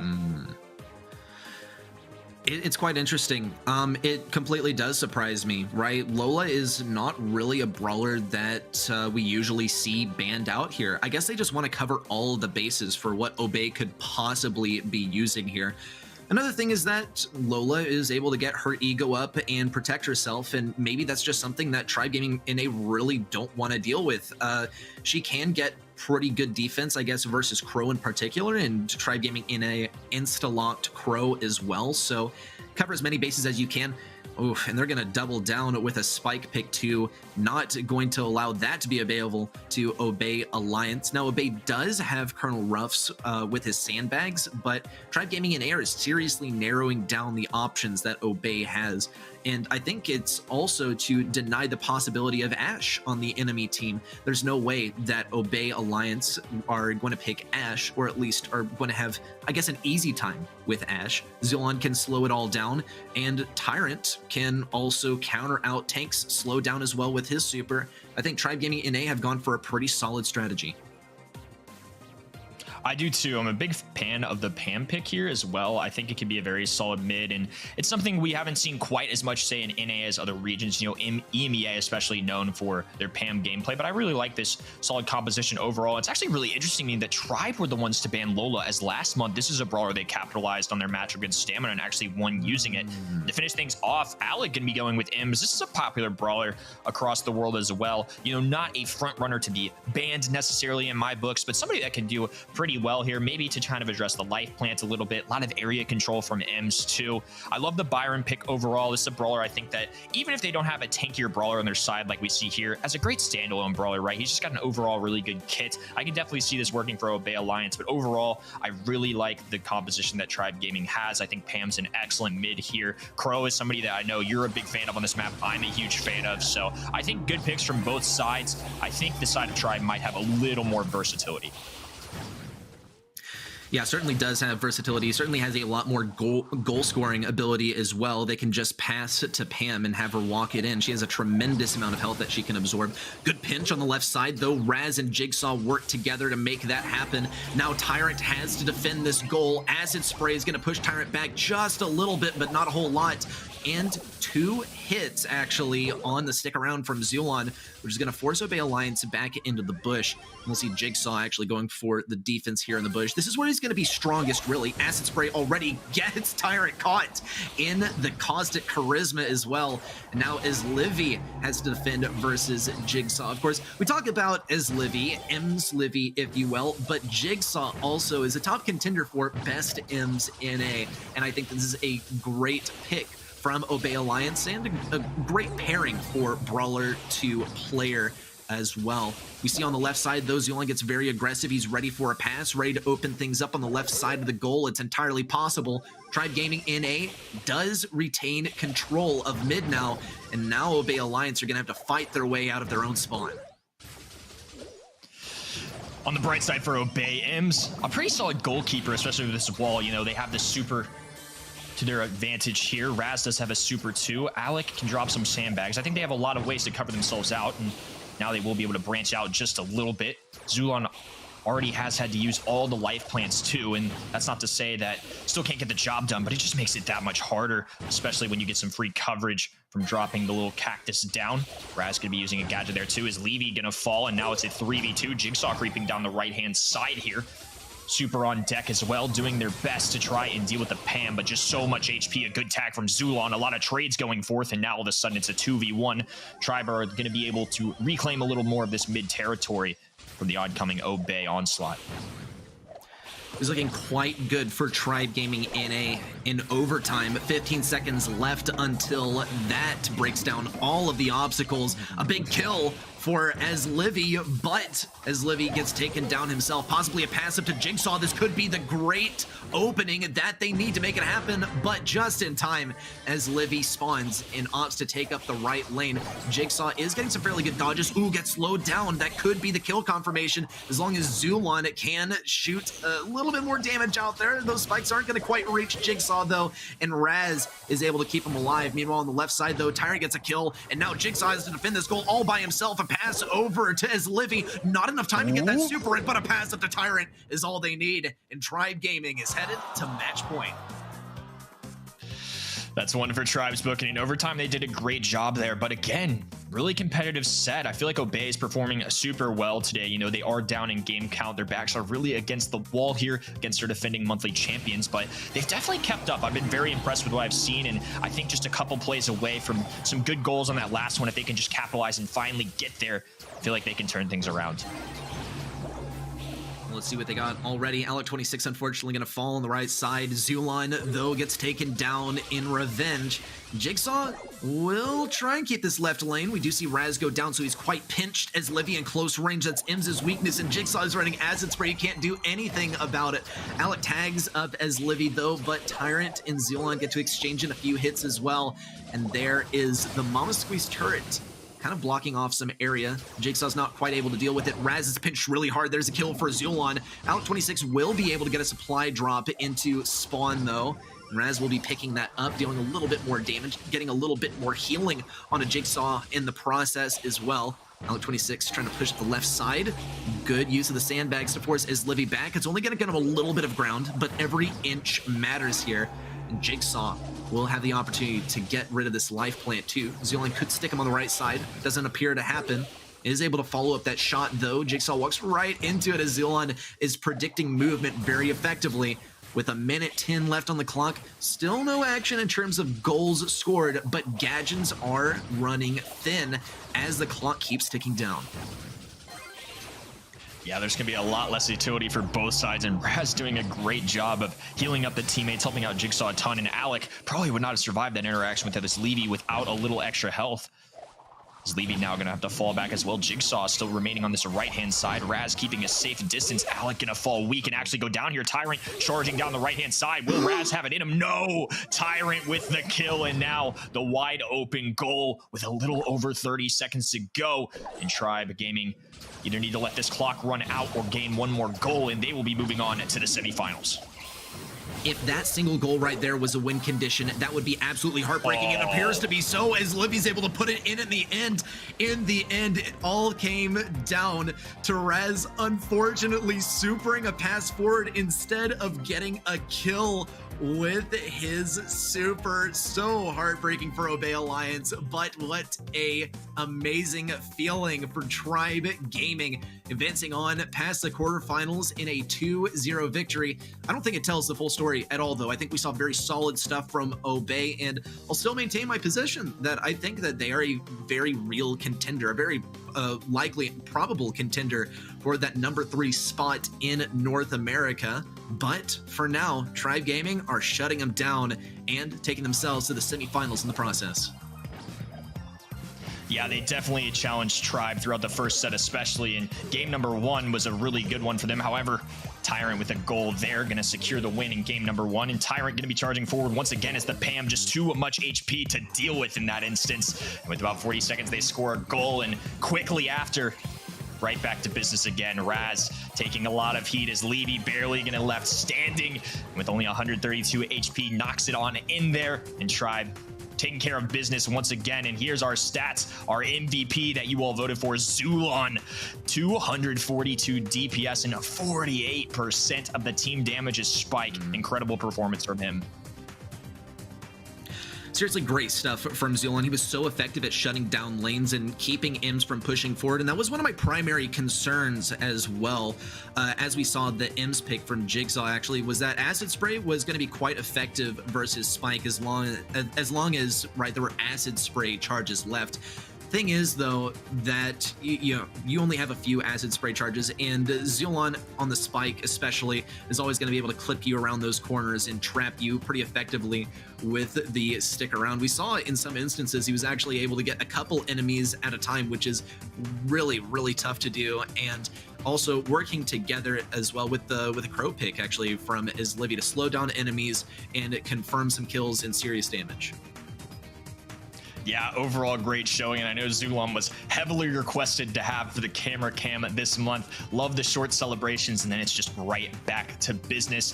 And we will be right back in just a short moment. We're going to take a little bit of break, throw Teddy on in here as well, get him in on all the action. We'll see you here in just a moment.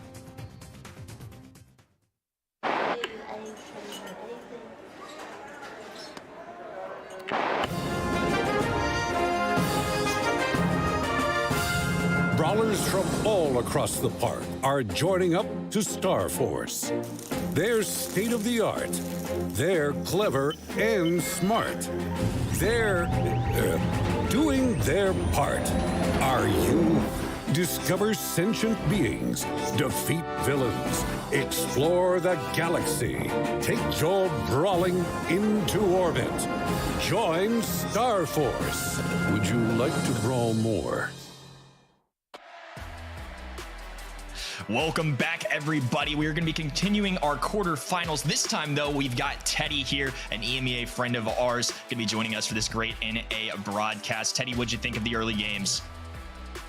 Man, we had some great matches already. Definitely some surprises here and there, especially with the first one. But even Tribe versus Obey was quite juicy as well. Some closer games here and there. That first set was really tight, but Tribe came up on top. But I'm looking forward for the next matches as well, man. We got some great quarterfinals to run through still. Yeah, and let's take a look at our bracket, get a little refresh of what's gone down today and what we've got ahead of us. Earlier, we saw the real ones in Retalianis. It came down to the wire, but at the end of the day, Retalianis took it 2-1.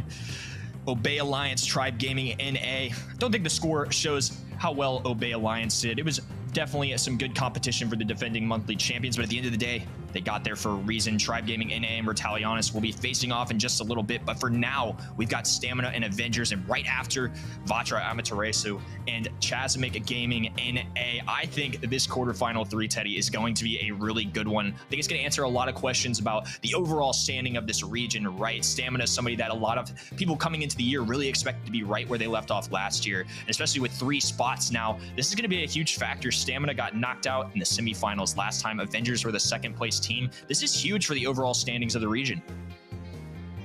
Oh, absolutely. So, I mean, it's always nice to have some freshness in each region and see some of the top teams struggling a little bit at times. We had the case of SK Gaming, right, in the MEA just yesterday.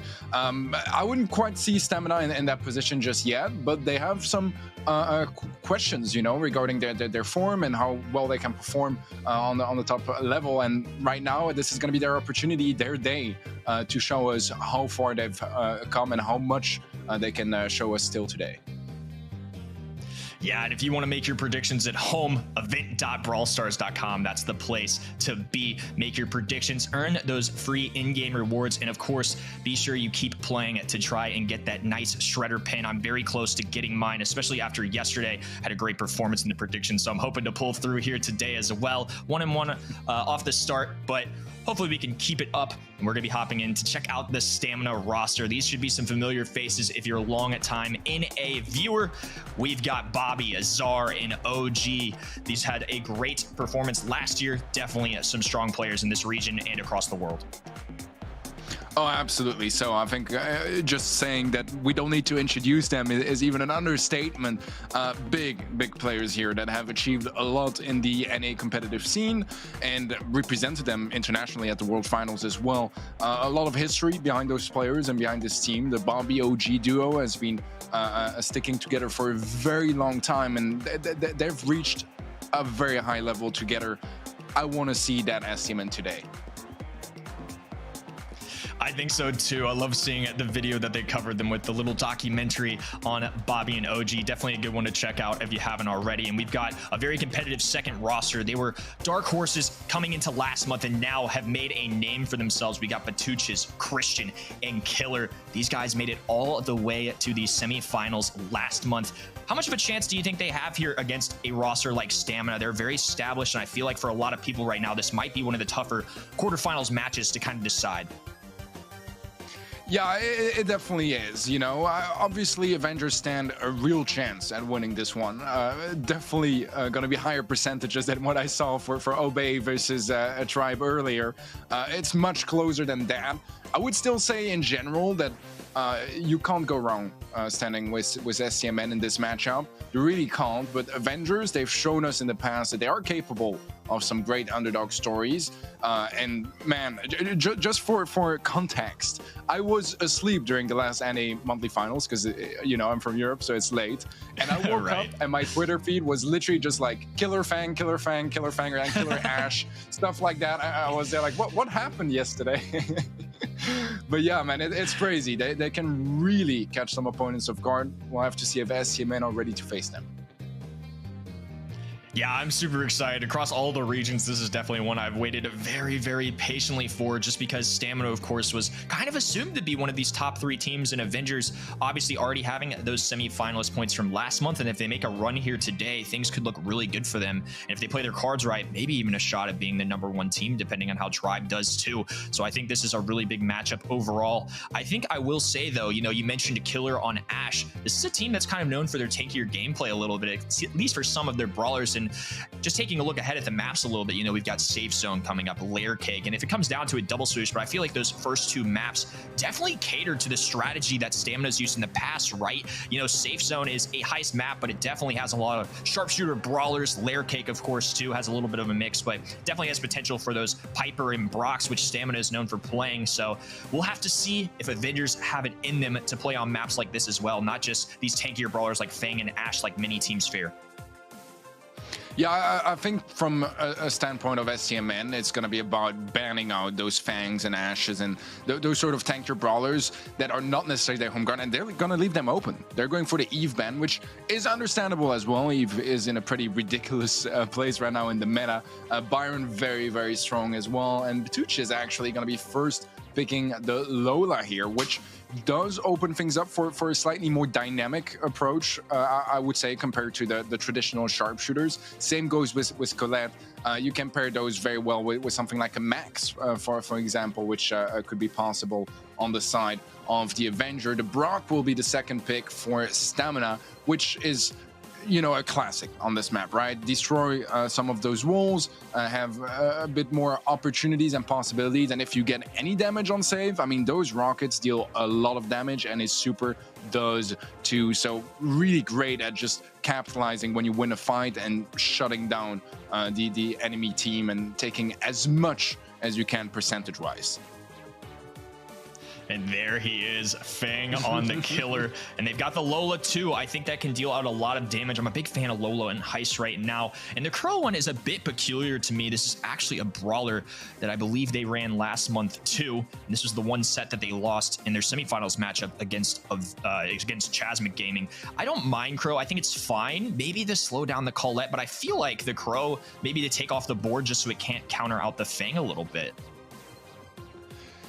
Yeah, this is all very interesting. I mean, I can see a good combo in Crow and Fang, as if you can get some slows on your enemies and your Fang can get a clean super. He can really easily chain them and get a lot of value, especially as this map is quite open and you might end up having to go for very long range dashes, which come at a risk that you just, you know, miss it or that your opponent dodges it well. I think 8-bit is also a very interesting pick on this one. We've seen it in the past for sure, but that was a couple metas ago. So interested in seeing how that works out. Definitely going to be a much slower paced approach from SCMN compared to the aggressive Fang brought in by Avengers. Yeah, and something to point out too, Colette's going to be a great play into Fang. Colette known as the tank counter, especially in a mode like this, and every time she dashes in, it's going to do it 10% without any, you know, damage gears or anything like that. So that's the baseline for them. Now Killer finding himself in an aggressive position. Here's Czar left to try and defend. OG popping another gadget. It's going to do pretty well at defending against Killer. Batucha is taking some fire as well. And for now, a lot of back and forth, but Stamina with a 10% lead. A small lead for STMN early on, but Czar looking to extend that furthermore. Nice kills back and forth, both left lane and right lane being won out by Stamina. Killer eventually does find OG, but that's not before Stamina find a 57% lead. And with still a minute and 30 seconds on the clock, there's definitely time for Avengers to come back, but they need to start working on that comeback ASAP. As Stamina, they are starting off really great. Yeah, hot start for Stamina. More takedowns to come as well, but Tucha is going to be weak. Killer does manage to get that takedown, though. Czar cleans things up, though. Now placing down the big-time damage booster coming in, popping the gadget just for the extra shots as well. And they've extended their lead. Only 32% remaining for the Avengers safe. Christian going to fall here, too, and the Rocket Rain coming in from Brock. 4% and a quick takedown there. Just a couple pushes is all it really took for the side of Stamina to take that one in game number 1. Yeah, I like the comp a lot more on the side of Stamina. I feel like they have such a burst potential onto the save, because that's one of the problems with a lot of comps on this sort of long-range bounty maps, is you have brawlers that do great, but they don't necessarily find that much damage on save once they won their lane, because they either don't have the range or they don't deal that much damage in the first place. Here, every single brawler from Stamina, if they win their lane, they have the range and the damage to really capitalize and convert that into tangible percentages onto the save. And so far, that really made a big difference in the first game, especially when you're able to shut down the Fang so consistently.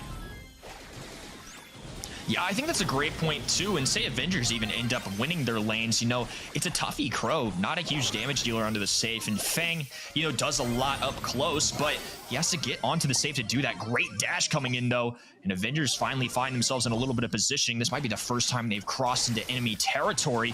Zar going to be forced to play some defense, but a pitch coming in from Bobby as well. Killer taking some heavy fire, and it looks like slowly but surely 8-Bit's going to walk his way over. No good from the gadget. Stamina playing a great defense. Only 1% damage being done to their safe so far. Yeah, that's what I meant, right? You see Avengers, they win the left lane, they have mid open as well, and they managed to deal 1% damage off that. Whereas Stamina, as soon as they had mid control, they were consistently getting that damage output onto the safe and just really converting. And that's really the word I want to use here. So far, big difference in strategies, and Stamina just making it work much better so far. Yeah, very different strategies from both sides, and I think so far it's safe to say Stamina's has paid off a little bit more. You know, Lola can do a ton of damage. Is the reason I'm such a fan of this brawler in the mode right now. But overall, the Stamina gameplay doing really well, and I like this choice to break open the wall on the left-hand side. It's only going to make things more difficult for Crow and Fang, who don't have nearly the long range capabilities of someone like a Brock or an 8-Bit. And now Stamina gonna be able to walk it forward a little bit. Zar's gonna have to take his time to heal up for the moment, but again, just a very solid defense there. With a little less than 30 seconds to go, they have a 54% lead. Yeah, this is still very much in favor of ST, man. Batucci is very low HP. OG should be able to clear it up quite cleanly. And this is just gonna make Avengers first set even more complicated as Stamina double down and get some extra damage. Might even be able to close it out, and they will. 5 seconds left on the clock. 2-0 in this first set for Stamina, looking really fierce in this opening set. Yeah, and maybe this just simply isn't a map for Avengers, right? You know, we talked about it pre-match. This is a team that really harps themselves on their ability to use these tankier brawlers really well. And I think the biggest question mark for me about this team coming into the month, and maybe many of you all out there too, is can they hang in there in some of these other maps? Maps like Layer Cake as well, we've got coming up too. You know, I don't think that's going to be necessarily the easiest one. This definitely has capabilities for a little more tank gameplay, but I didn't love the Avengers draft. I think Fang can work here, but, you know, I understand Crow. Maybe it was a brawler they thought that would counter Fang pretty well. They thought maybe Stamina would take that, but it really felt like they just kind of had a strategy that they wanted to run, and I feel like Stamina's overall was the better draft. It plays a little better onto this map. Definitely one of their strengths too in these sharp range matchups, and I just feel like it really paid off in set number 1. Curious to see if Layer Cake things will change up for Avengers. Yeah, absolutely. I think this is kind of the case of more one-dimensional teams, right? That focus more on certain types of comps and certain strategies, which makes it a little bit more predictable. And in a draft format, that means your opponents can try to draft around it. You can see Bobby on the Brock here with 8 kills just in that one. Dude, that's kind of ridiculous how much team damage as well as individual kills he's able to find. As Brock, you don't even need to really pop off to be impactful on this map. You just need to win your lane once in a while, and then if you can get 3, 4, 5 rockets onto save, that's already a whole lot of damage. Yeah, and doing his part for sure. A little 2-to-1 in KD ratio and some big time at team damage and safe damage for sure. And having that incendiary built in now too, I think makes Brock that much more valuable on maps like that. You know, you get the base hit from the original rocket, but plus now incendiary is free for everyone on the Brock. They can just keep dwindling away some of that safe health too. Now hopping into Layer Cake. This is a map that Stamina has performed pretty well in the past. They played here twice last month, and including a win over Tribe 2-0. This is the one set they took even against Tribe Gaming. You know, part of their formula was using brawlers like Piper and Sprout here. How do you think Avengers can try and deal with it? How should they approach this set? I mean, if they want to play in their comfort zone, they try to bring in a Fang or an Ashe again, right? That's pretty straightforward. It is a map where it seems like there's a bit more room to try to go for tankier comps. It was blind picks. We used to see it all the time. That was the meta at the World Finals, right? A lot of tankier brawlers on Layer Cake. Not quite as much the case anymore, but there's definitely some room to play with. I think, yeah, if they want to go that approach, then go for it. But that's the problem once again, right? Stamina, they're well aware of this, and they are going to try to either counter it from the get-go or at least take in some safety measures and some security brawlers that are versatile enough to deal with that sort of aggression without compromising it if they're in a bit more of a traditional matchup. Well, we're going to be hopping in now. They're all of our flower friends. I know F.Dot loves them a ton. And I think some global picks here that could definitely show up. You know, I mentioned Sprout and Piper being ones that Stamina really like. Those are a couple globally that do really well. We could definitely see a Fang ban here just in general. This is a map where in NA, I will mention in a decent amount of scrims, I do see Ashe get played here. Maybe it's just a test, but given this region's history, I don't think we can count it out, especially for the side of Avengers, who definitely seem to prefer this brawler, and a lot of teams fear the killer on the Ashe and the Fang, but you can't ban them both on the side of Stamina. We'll see what they elect to choose. And of course, we can't forget Eve's in the mix now too. Could definitely see a ban there, and if not, one of these teams might get the privilege of playing her. Eve is great on this map, really strong. Obviously, with the water bodies on the lanes, it just gives you a lot more room to play around with, and you can go for some flanks if you're attacking the enemy team using that top right side of the water. So there's definitely some really good possibilities of seeing an Eve ban or a pick.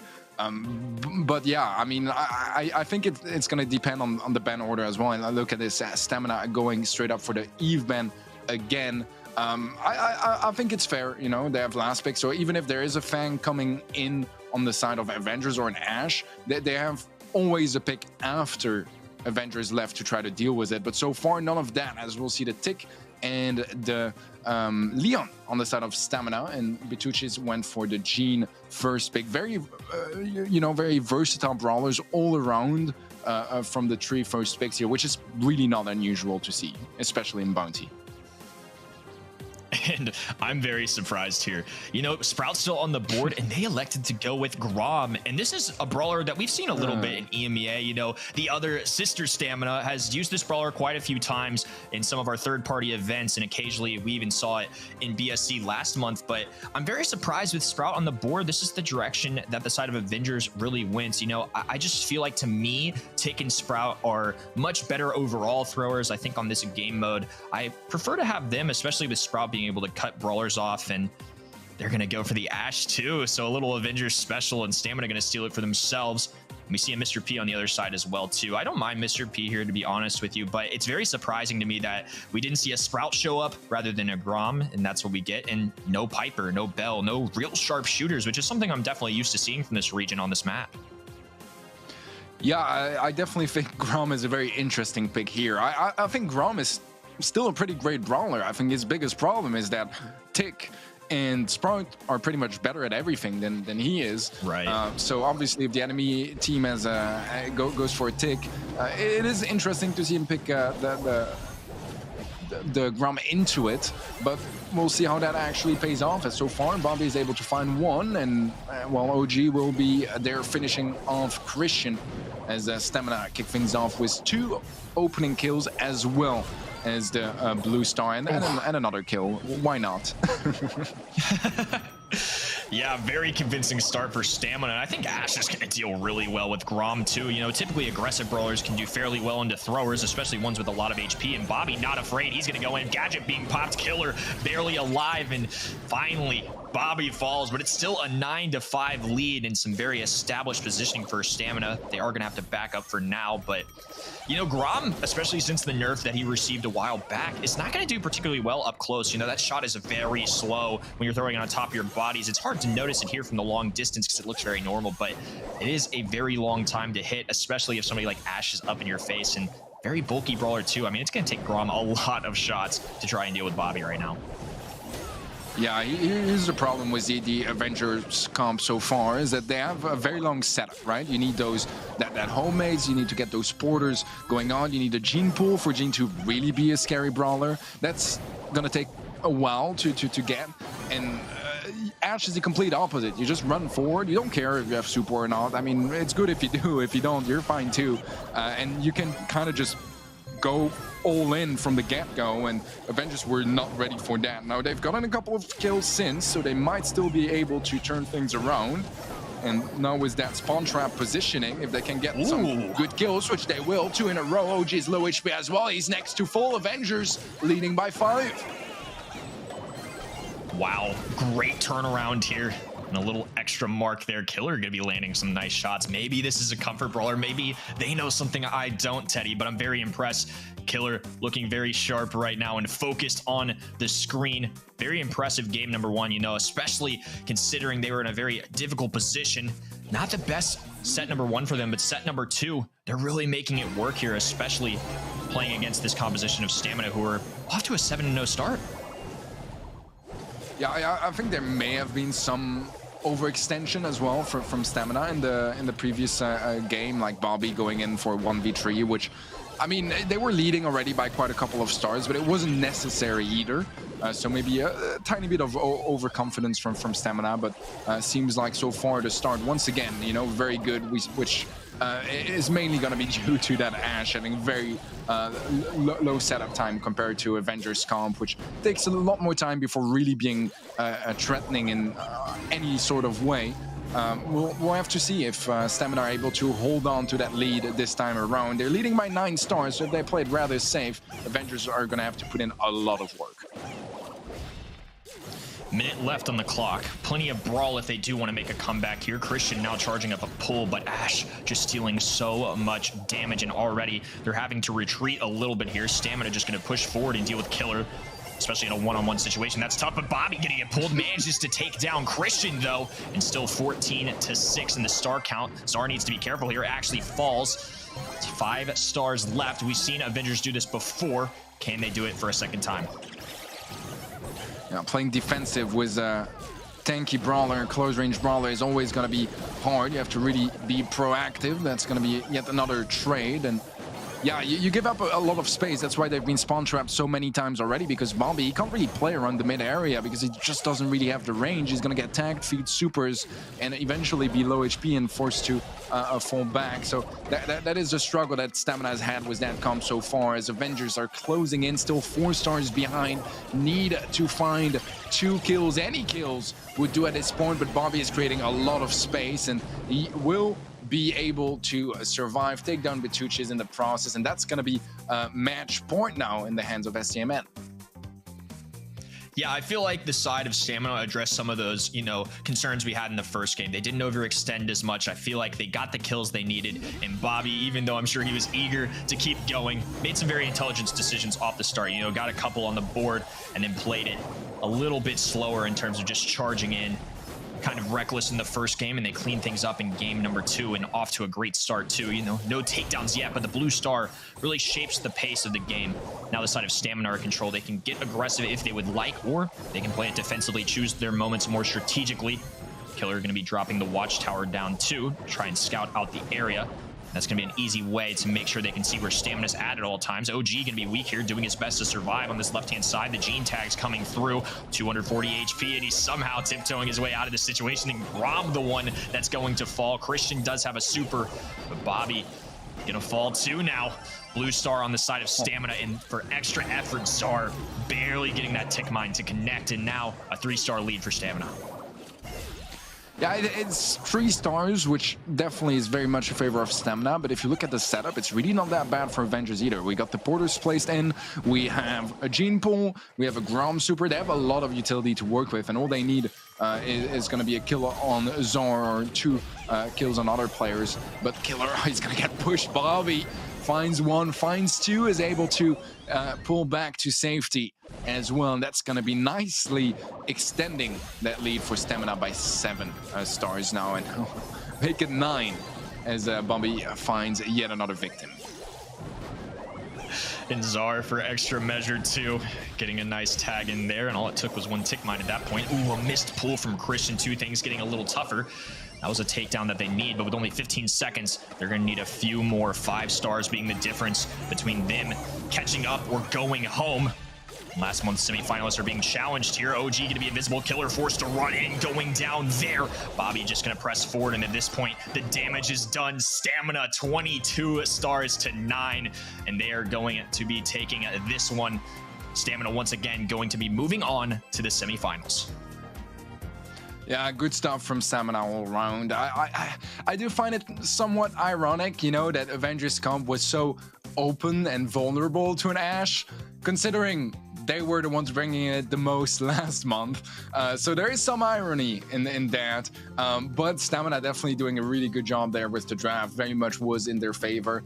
Some decisions that maybe went wrong in the second draft. And although it was still fairly close, I mean, there was a game picked up by Avengers. It still felt like for the most part, Stamina had control. And the game that they lost, I think it was more Stamina getting a little bit overconfident and misplaying rather than Avengers absolutely popping off.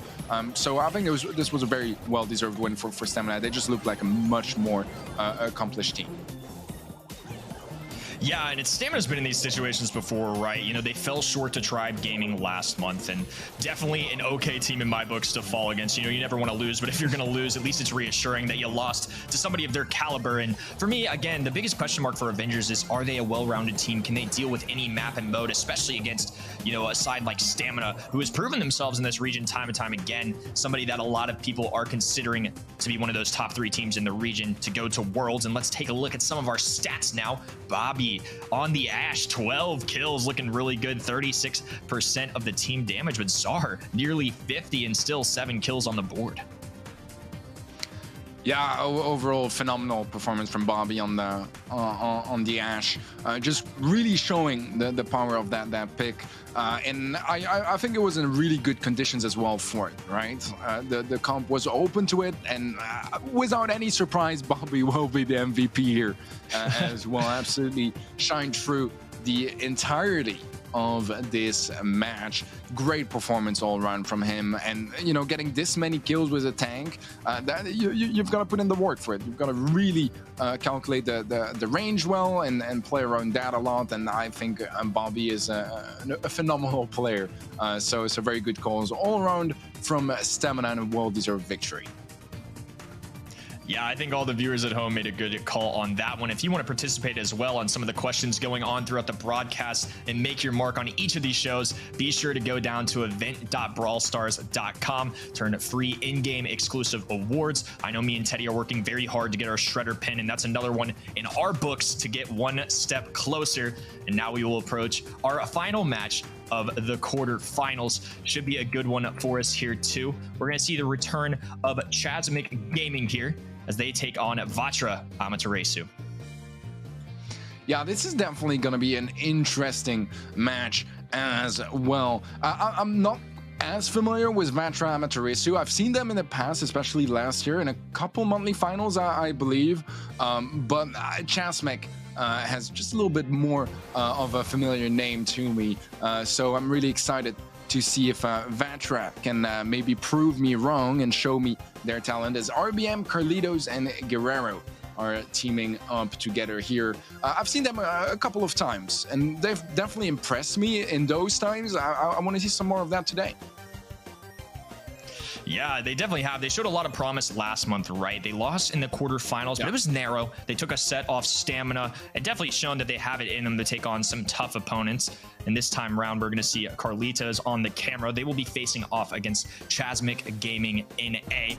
Very strong team as well. A lot of familiar faces on this roster if you're a longtime NA fan. We've got Tostadas, Fade, and Mimwoong. And I think this is a team really coming into the year that was a strong candidate for many, especially with the org signing and everything.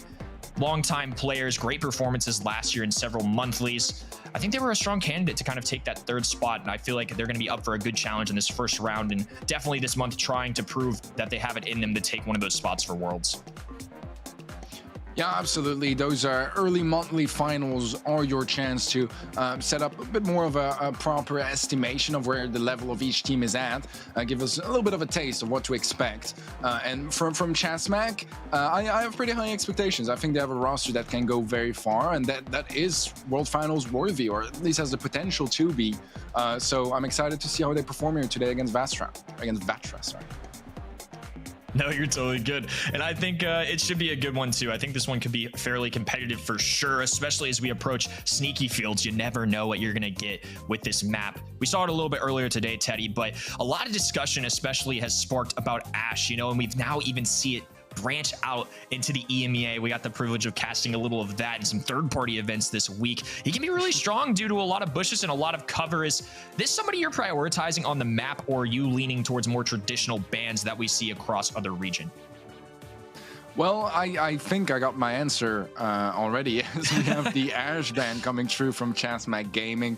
Yeah, Gil as a first pick is going to be an interesting one as well. Will be matched by the Ruffs on RBM. Two brawlers that are fairly versatile, especially Ruffs, that can just cover a lot of different roles, do a lot of different stuff, has some destruction capabilities as well to open up the map. So does Griff, so maybe we have a bit more of a long-range approach planned out here by Vatra Amaterasu, as they're bringing in a lot of destruction possibilities, as Tostadas will be going for the Byron Fade with the M's. Those two brawlers are fairly traditional on sneaky fields. No big surprises there. And what I like a lot was the Byron is that if we end up having a very open map, which seems very likely at this point, it's going to really shine as well. So they're ready for that possibility.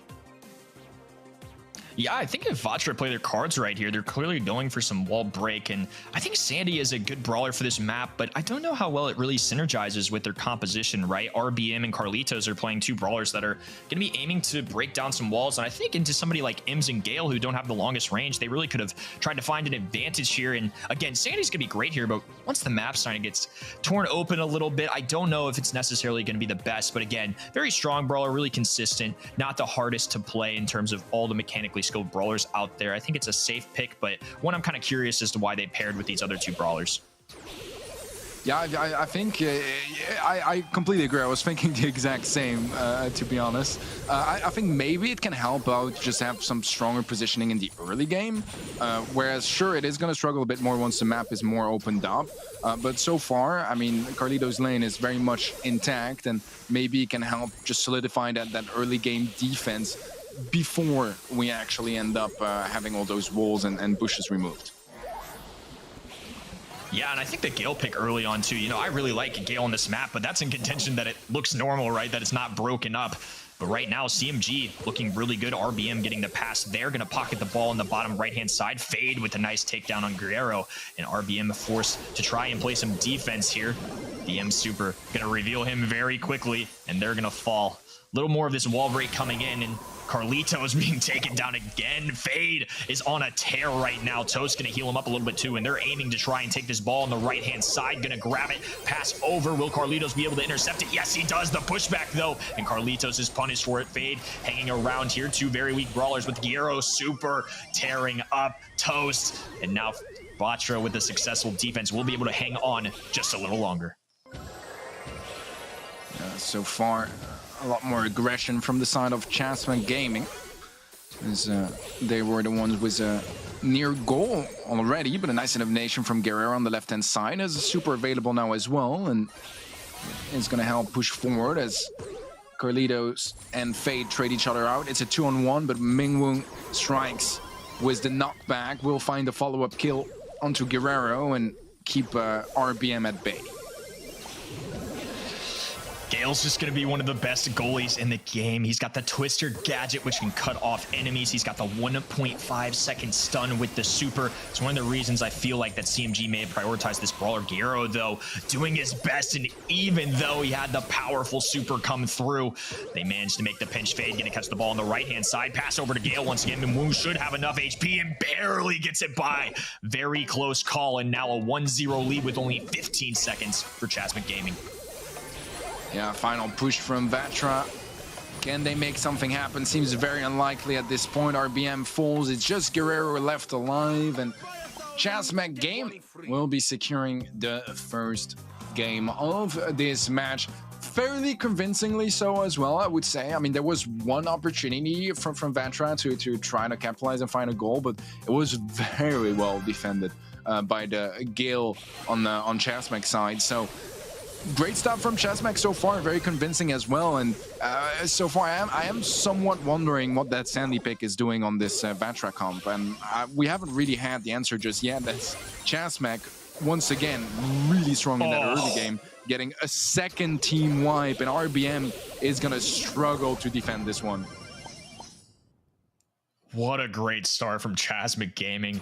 I think that was so good from the side of Fade, something that might have gone unnoticed in all that action right there from everybody at home. Fade baited out a nice gadget from Carlitos. He anticipated the stun, and they ended up getting a really clean takedown, and then the others went down as well. Mimoon, though, the corner shot, beautifully done. And Chasmic Gaming taking this one in dominant fashion. Game number 2 was a clean one, and now a 1-0 set score for CMG.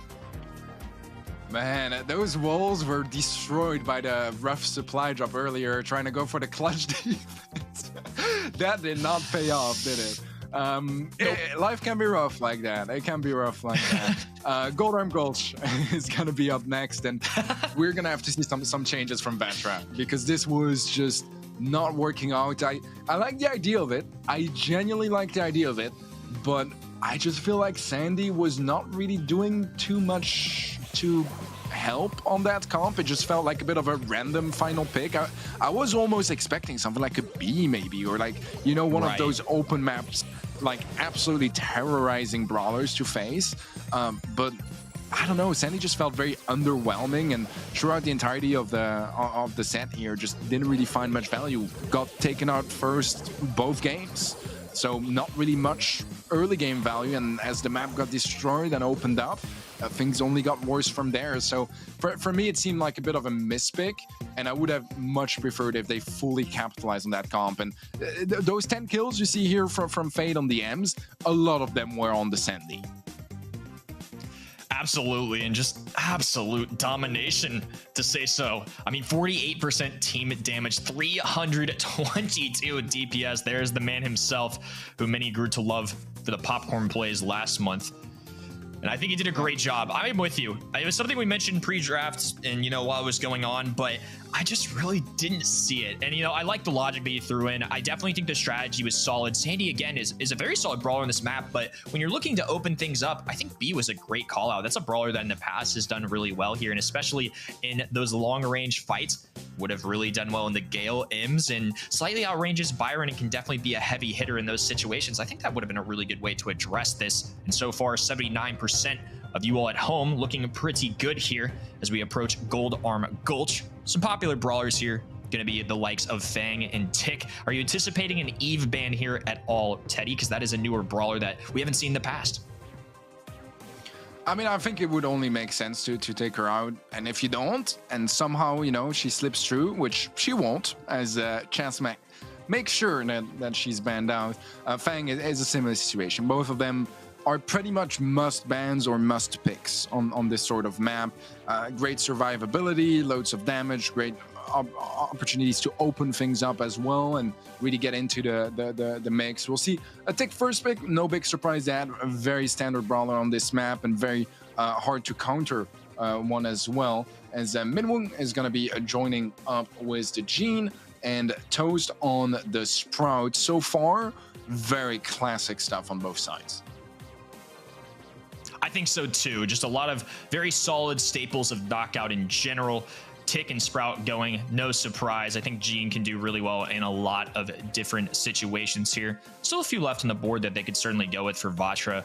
Looking for picks like Ruffs and Leon, who are very popular here. And I'm going to pick your brain for a second, Teddy. I know you're a fan of Rico on some of the other maps, say like Hard Rock Mine. This is another one where he shows up a decent amount. Is that a brawler you're thinking about right now? I definitely am.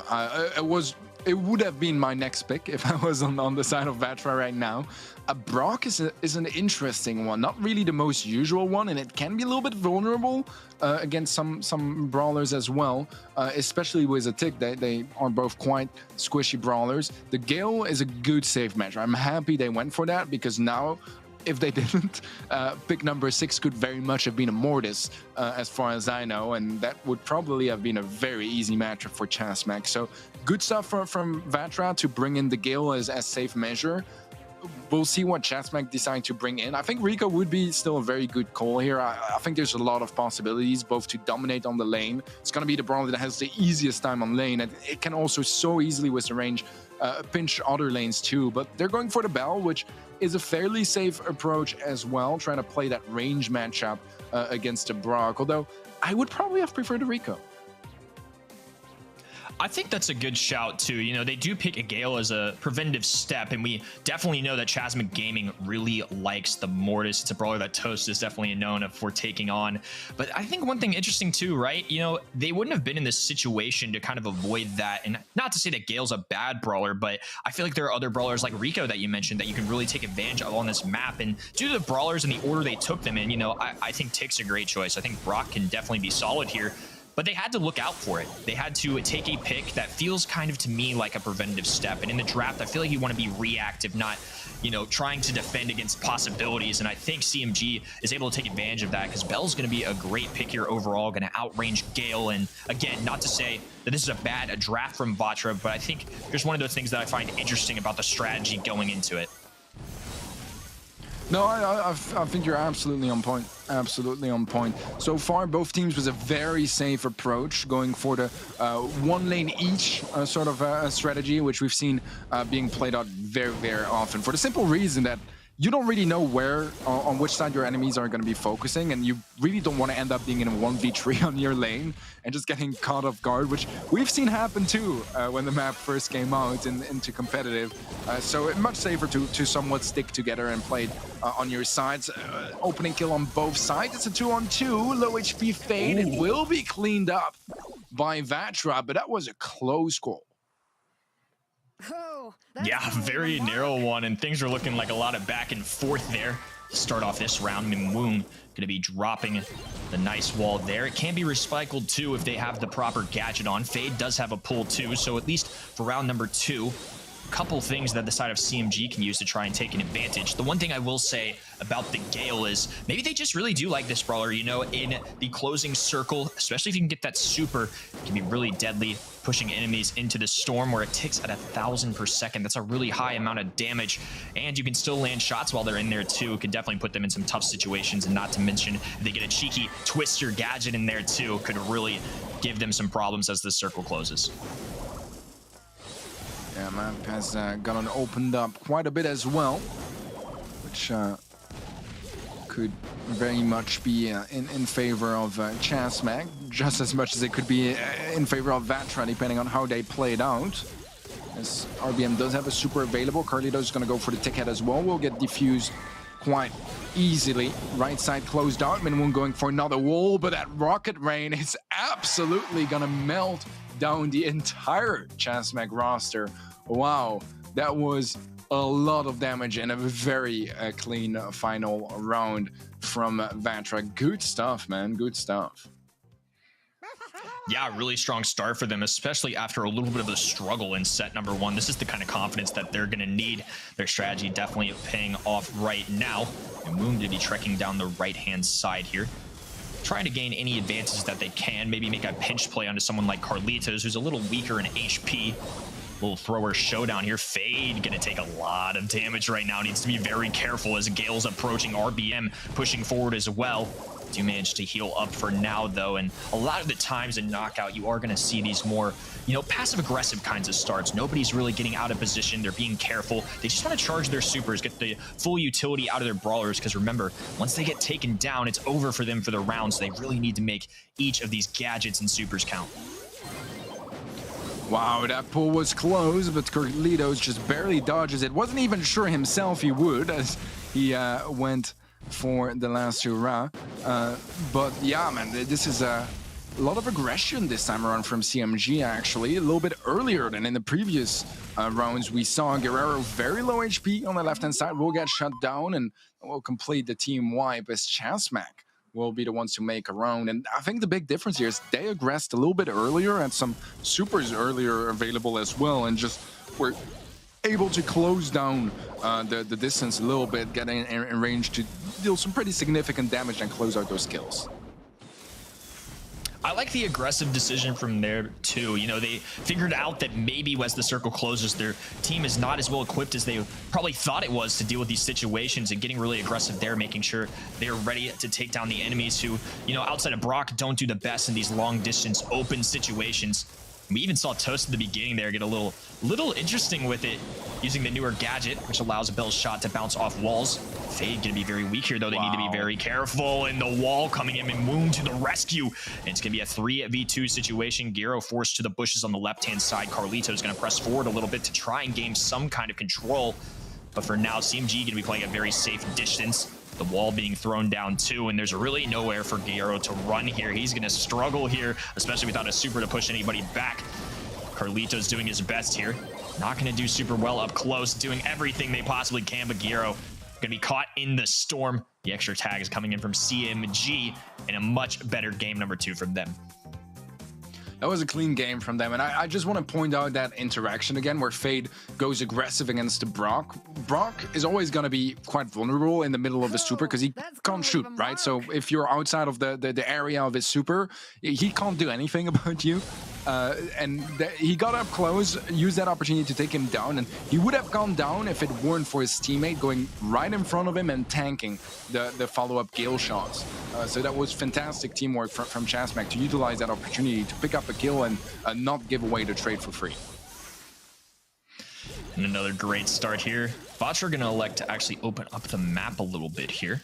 Things much more preferable to a long-range brawler on the bottom side of the map right now, as RBM gonna have a little back and forth with Toast. Fade zooming in as well. Brock gonna fall, and Gyro gonna be about half HP. Carlitos evading some Mimoon shots here, and once again CMG with the advantage. And this is looking good for CMG, having the man advantage so early on is gonna be game changer, especially when you have a match point in hand. Carlitos and Guerrero low HP, forced back in a corner on the top left, and there's no intact way out here. Not even sure if it's worth using a gadget here from the tick, but it's gonna be a round for Chasmac, and now all they need is 1 out of the 2 next rounds to go their way, and they'll secure their spot in the semifinals. Interesting choice here from RBM. I think that's maybe a wise decision too, to kind of cut off that grass. They now will have a little more visibility of where CMG could possibly be hiding. The sprout wall, though, going to help out for now. They're going to recycle it as well. Going to have an opportunity to place that down again if they want. Fade with the super too. Things could get tricky. Great gadget on the side of Toast there, taking advantage of the bounce shot to make a connection on a Gyro. Overall, though, just going to help charge up the supers. No real takedowns quite yet. Just a lot of back and forth as the storm will be approaching. Slowly, the gas will be forcing out the fight. As we do have 3 supers available for Chasmac compared to just the 1 from Vatra. I like that they removed that bottom wall because they got walled off by the Sprout earlier there, and it was a bit of a disaster. Topside will be walled out this time. Carlito gets pulled and taken out. It's a 3 versus 1. HP-wise, not the best for Chasmac, but they just outnumber them and shut them down. Chasmac with the 2-0 victory in the end will be securing their spot in the semis. Oh, the popcorn is there. Oh my. Let's go. Yeah, and if you missed it again today too, Brawl Stars had a great tweet on their account about the Fade popcorn, and we love to see it. A little celebration munching right there. And they will be moving on once again to the semi-finals. Really good performance overall. Brawl Bowl, of course, really went their way. Knockout a little more back and forth, but after game number 1, they started to figure things out. It was all them in games number 2 and 3. Pinching Gyro there, going to be able to isolate them. Another tough situation for Carlitos here. He does pop the gadget, but it's not going to be enough. And of course, Gyro nowhere to run, and 3 CMG brawlers on the other side. It's just going to be a tough time.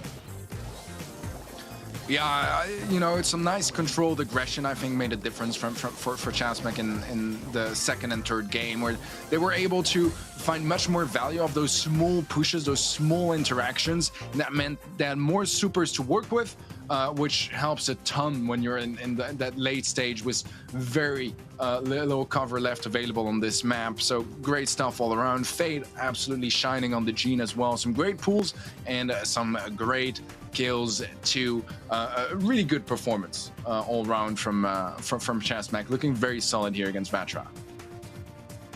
And speaking of Fade, he is going to be your all's MVP. 6 kills, 2 deaths, 100 DPS. Very solid overall. I mean, anytime you're bringing home 6 kills for your team in knockout, that's a huge deal. And there's the man himself once again. He's going to be waiting patiently for his opponents here of the next round. He is going to have a tough one ahead of him as they are going to be facing Stamina in our semifinal number 2. Yeah, that's going to be a whole other level of a challenge. But, I mean, they came out on top and quite proudly so in the quarterfinals, looking very convincing. Maybe they can take STMN down as well in the semis. Who knows?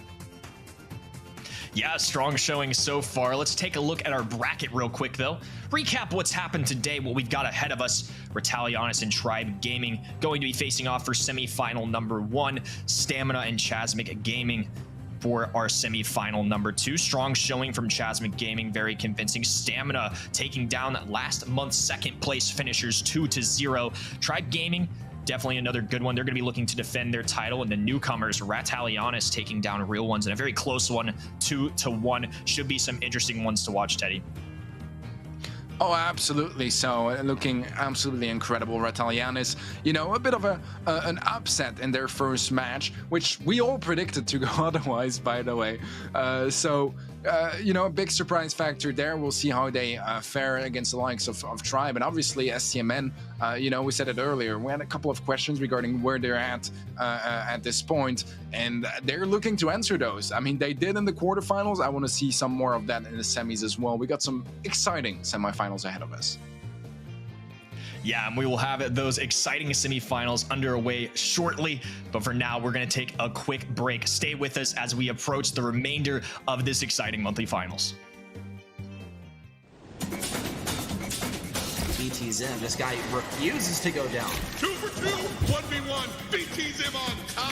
BTZM going. They got it at the last second. What a finish! Meu nome é Vitor, tenho 20 anos e sou jogador profissional aí de Brawl Stars pela equipe da Clash. Dentro do jogo eu sou conhecido aí como VTzinho, moro no Rio de Janeiro e Brawl Stars é incrível.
welcome in to the Brawl house.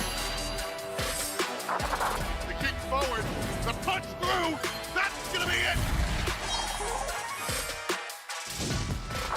No way! This is what everyone is here to compete for. So without further ado, let's brawl! Welcome back, everyone, to North American Monthly Finals here in April. It's good to be back on the screen. Teddy, you're going to be joining us throughout these semifinals. So are you guys. Teddy, this is super exciting already. Well, we got one of our predictions wrong, but we got Ratalianis versus Tribe Gaming. Yeah, we do. And Ratalianis, they came in with a pretty nice upset.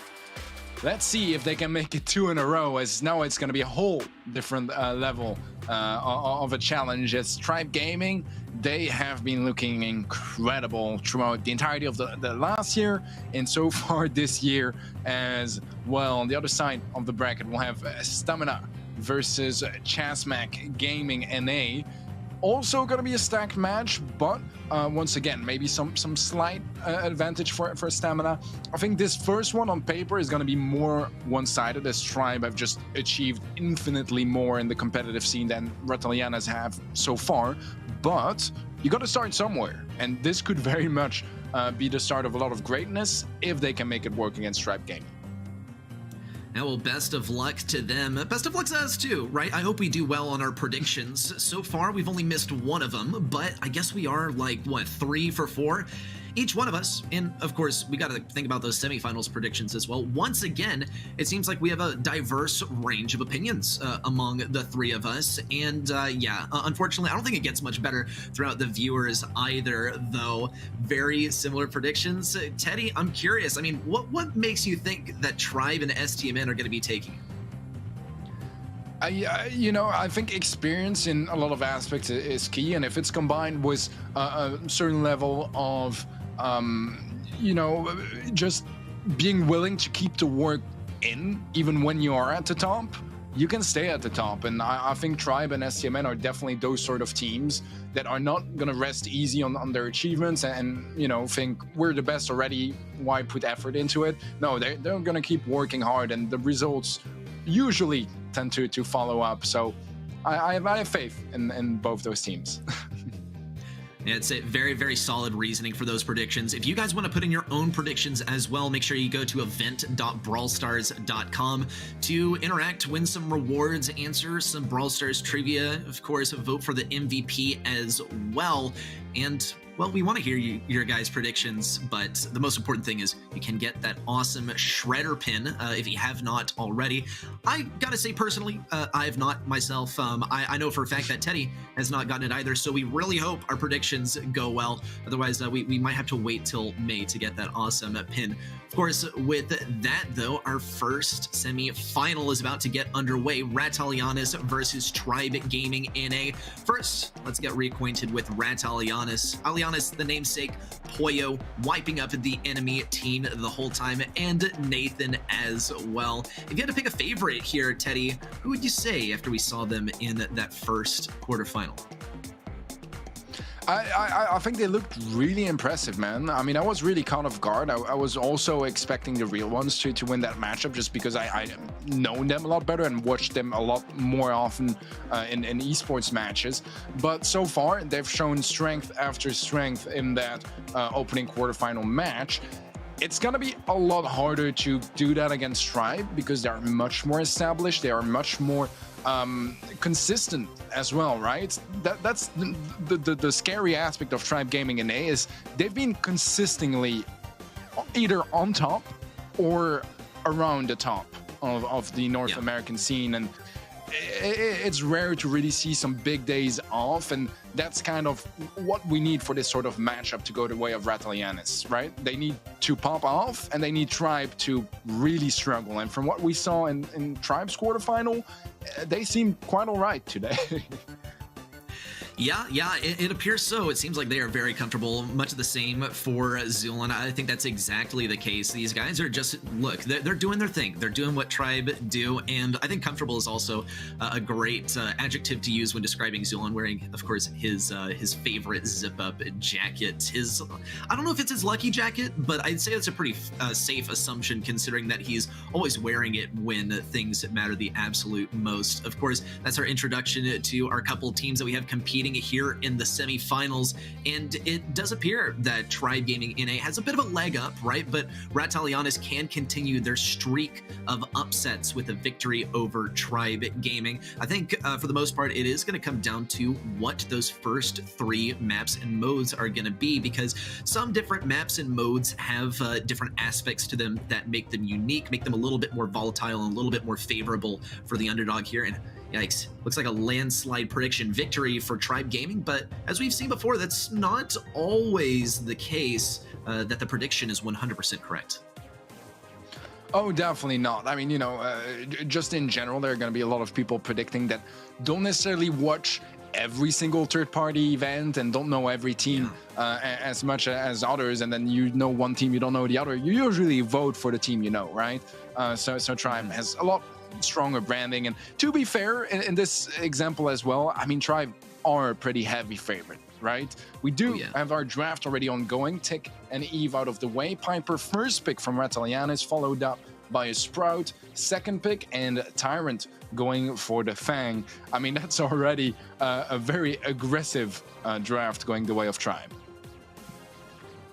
Yeah, I'm a little bit concerned for the side of Ratalianis. A Piper first pick is exceedingly bold, and you can see that Tribe Gaming NA was, well, they were very quick to lock Sprout. I don't know if that was necessarily the brawler that they were going to go regardless of the Piper pick, but it's certainly useful for dealing with Piper, for blocking things off. Of course, Poyo will be able to go Jean here, and the combination with Max is going to be super useful, but Sprout, I think, is going to cause some major issues for Ratalianis, and Tribe Gaming NA, I think, is already pretty stacked up here in terms of brawlers. Finish things off with a Byron to make that Fang strategy extra impenetrable. Yeah, this is going to be a very interesting matchup here, as I think Tribe have the potential to really do some damage against Ratalianis, especially if they can try to single out the Piper. I do feel like there is potential with a Jean and a Max to deal with a Fang fairly well. You have the knockback, so the lamp blowout from Jean that can just do the job and keeping at bay, just like Alianis could just phase shift his way out of that dash. So there is potential to deal with it, but you need to play it really well, because they're not direct counters, right, to Fang. They can counter him and in certain interactions, but they still got to be really careful in how they utilize their gadgets and supers. All right, well, let's see how they get it done. Already speed on a Nathan. He's not going to get to the forefront of the offense, but well, it's a good thing he stayed back. Tyrant is going to get yanked back, though, so Poyo can have a word with him and also take his stars. Confiscated for now. A blue star advantage for Ratalianis. We see as Livy giving Alianis a tough time as well, limiting his range of movement, giving him really only one corridor that can walk through. And, well, Alianis chooses not to walk down that corridor at all. Gets a little bit of speed on a Poyo in the process.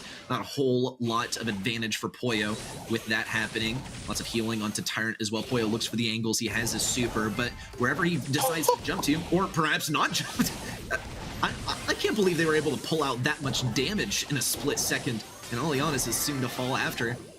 What on earth happened there? How is there that much damage in such a short time? He jumped straight back to the lobby.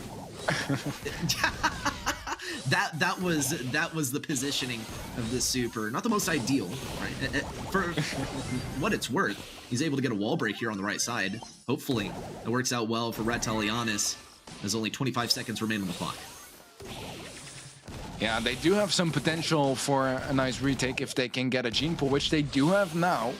But they need more than a single kill unless they can find a connection onto Livy, and he's not going to make that happen as Tyrant is creating a lot of space on the right-hand side. He's going to go down, but gets a fair amount of damage and created enough space for Ratalianis to be just too far away. And he could even have gone down now. That would still not quite have been a problem. So great calls all around, I think, from Tribe to just sacrifice a player, you know, especially the Fang. He has a lot of HP, is going to have a lot of mobility as well, and a lot of tankiness due to the shield star power too. So he just has that ability to create a lot of space, and sure, he does end up going down. He also saves the life of his teammate and doesn't even give Retalianis a chance because they had to deal with him. If they let him live, they all die. So they got to deal with him, but he can't give them enough stars, which pretty much just sealed the deal. As Tribe Gaming opened things up with a nice opening kill here, as well as the blue star being picked up. Tyrant, very aggressive, is going to go down, but does manage to find a kill before doing so. All right, and Tribe Gaming NA is already in the lead once again. Poyo has his wall break ready. He's probably going to have to use it as more of an escape route from Tyrant, as Tyrant is able to bait that out of him. Now Poyo's going to have to work for his next super, and the same go, Tyrant's able to get that last tap onto Nathan, which also gives him his super. And with Poyo having no super, this is looking quite grim for him if, of course, Tyrant decides to push in. But it appears he's not. Tribe Gaming NA, they're not going to be aggressive when they don't have to. And this comes back to simply being their playstyle. They play for control. Ooh, big hit on a Tyrant, another one. And Poyo is out of ammo when it's time to follow up on a Tyrant. The healing from Zulon is completely vital to this strategy of having Tyrant be pretty much the deterring factor for Ratalianis trying to go for any offense here. Another good wall break for Poyo. And Tribe Gaming NA has effectively run down the clock. 4 stars needed for Ratalianis to bring this one back. Yeah, dash into Nathan is going to result in a kill as Livy is there to assist his teammate. Tyrant still up, still causing problems, and he's able to close things out onto Alianis as well. Will get traded out by Polo, but that's still a 5-star lead, very much in favor of Tribe Gaming, and I just don't really see an easy way out here for Ratalianis. No opportunities just yet. They do find 1 kill, find a second as a matter of fact, but as Livy is gonna live, as Tyrant is there to body block most of that damage output from Ratalianis. Tribe make it a first set, got a little bit shaky towards the end, but they still managed to make it work. No doubt. I like their strategy of playing for control. You saw that they had opportunities where they could easily go extremely aggressive with Fang, got onto a Piper with no super. There was no way that she was going to be able to protect herself from that, but they decided not to, right? They decided to wait for the push in from Ratalianis, which once more just goes to cement this point about this being their playstyle. They play for control, and they do it really, really well. And in the end, the brawler that plays for the most control of all, Sprout, is the last one alive, and the one brawler that contains all the stars that are needed for Ratalianis to take back the win in the end. Yeah, I think Tribe did a really good job at just playing the big brain sort of approach, right? Where they had a lot of trades where, sure, we'll sacrifice a player if, you know, we calculated that that's going to be the most likely better outcome for us, as Livy with 46% damage here. Great performance from him, and 5 kills secured as well. But yeah, they did a really good job to that extent, and I noticed a couple of times where Ratalianis got maybe a little too scared of the Fang as well. Moments where the Fang didn't really have super, and they were all rotating towards him, leaving the other sides of the map very open, and they got punished for that. So at times, some slight miscommunication maybe, or some bad decision making that Tribe was really able to exploit to just force out some better interactions for their side. Yeah, I completely agree. It did seem like a not necessarily timid, but a little bit overly cautious strategy from Ratalianis, because they're probably not super accustomed to playing versus the Fang, at least in the competitive sphere. I mean, Eve has just now crept into the scene, which really displaces things. Previously, we had a couple of blind bans on both sides. That meant that if you don't want to play versus 2 specific brawlers, you can ban both of them. Now it's 2 bans total, and you're pretty much guaranteed that if you get first pick, your enemy is going to be the one banning out a powerful brawler. You want that available to yourself. That's why we're seeing some of these crazy brawlers in here. Ooh, and I'm 100% sure that this wasn't coordinated, but definitely a sigh of relief for both teams, as both Eve and Fang are out of the question, can return to normalcy a little bit without either of these guys in the game. Yeah, Ruff's first pick, very standard, very versatile, very strong brawler to bring in. I've mentioned it a couple of times already, but in general, your go-tos for your first picks, unless you have a broken brawler still open, which in this case is not really the case, you want to go for something that doesn't get hard countered by anything, or not too easily without, leaving other weaknesses exposed on the enemy side. So I really like that Ruff's first pick. Going for Jean as a reaction is very fair. It's not the most common mid on this map, I would say, but it's definitely playable, and in the right conditions can put in some good work. M's also a very solid pick here, especially with a new gadget. If you can just pretty much clear up your entire lane just with that one shot and deal a pretty impressive amount of damage still, as Crow will be the follow-up and second pick for Tribe Gaming, which it's not my favorite on this map. I think sometimes it can struggle a little bit, but if you play it right, it can do some good damage. And if you can get a jump onto the enemy gem carrier, or you can really disrupt the pace of the game. Yeah, and I think what Tribe Gaming NA are hoping to accomplish here is getting some significant wall break from Zulon, playing on lane. Probably as soon as he gets a super, giving that supply drop either to Livy or to Tyrant, but definitely breaking open the wall on Tyrant's side. Hopefully Tyrant, in their case, would be facing up versus Poyo to slow him down, keep him from applying pressure to Livy at mid. I think this is pretty solid from Tribe Gaming NA. And just like you, Teddy, I have some questions about the Jean, especially picking Nat into Colonel Ruffs when Ruffs has those sandbags. He's not going to be playing mid, but he can certainly protect Livy from getting pulled if he throws down the sandbags correctly. No, that's very true. That's absolutely true. Mr. P is a decent brawler here. I think he can do very well on the lane, just because you can quite easily hit your enemy if he's hiding behind that wall, and you've got a couple of possibilities to deal with him. And Mr. P is in a decent place right now in the meta ever since the latest balance changes. I like the 8-bit more for mid than Jean personally. I feel like it's just so good as a mid, man. The cheat cartridge gadget is incredibly strong, and he's gonna find a nice opening on the left side. It's gonna be a 1-for-1 trade as each team is able to win one lane. The big difference here is that it was Tribe that had mid control all along and has picked up every single gem that spawned so far. And it looks like Ratalianis is not super comfortable with their positioning so far. They started things off with Alianis basically playing lane and Nathan sort of trying to play mid. Now we are returning to what Ratalianis probably had in mind headed into this game. Ooh, and with Alianis getting slowed down, he misses the pull on a Tyrant, which probably would have otherwise hit and would have been pretty valuable.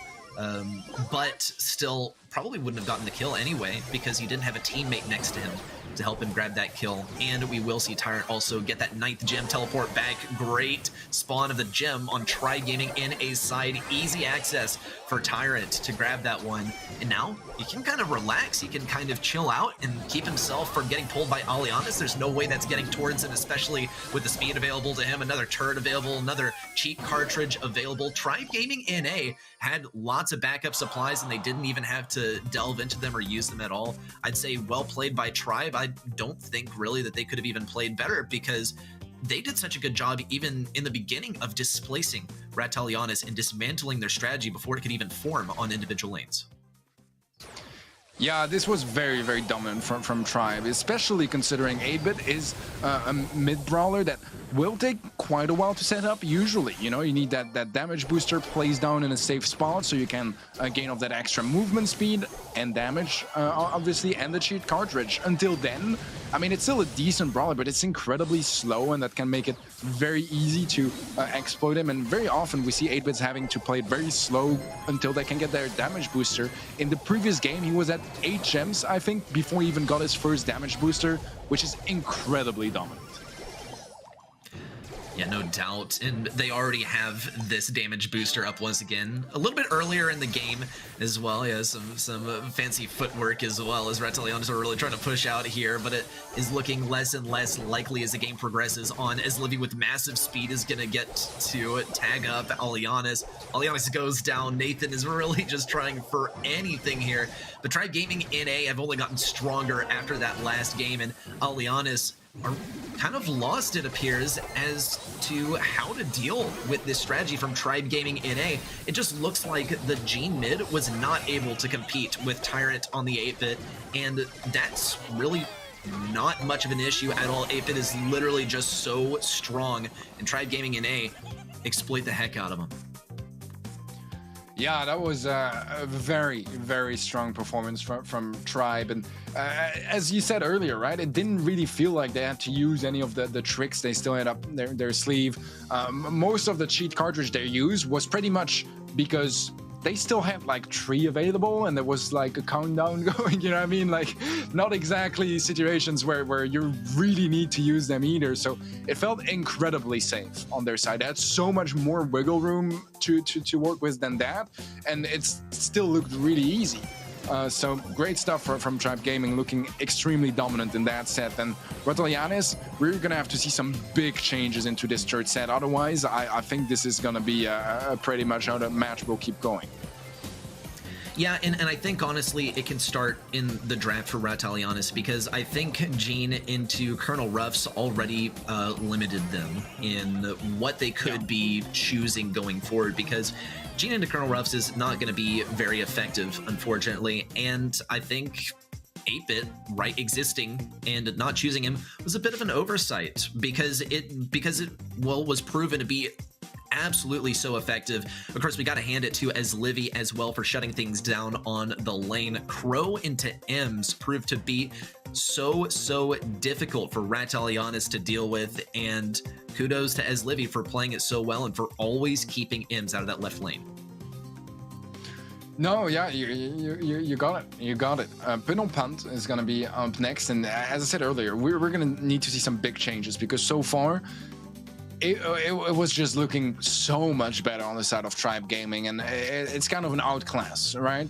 I'm not sure really what they can bring in as a change. I think you had exactly on point when it comes to the Gene pick. You know, it's not really the most common pick to see on this map.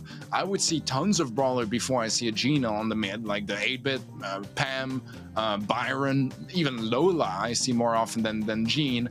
And picking that into a Ruff's first pick just doesn't really feel like the wisest decision just off the bat, right? And then the execution, you know, I think, for example, with the Ems versus Crow, that was a fairly winnable lane.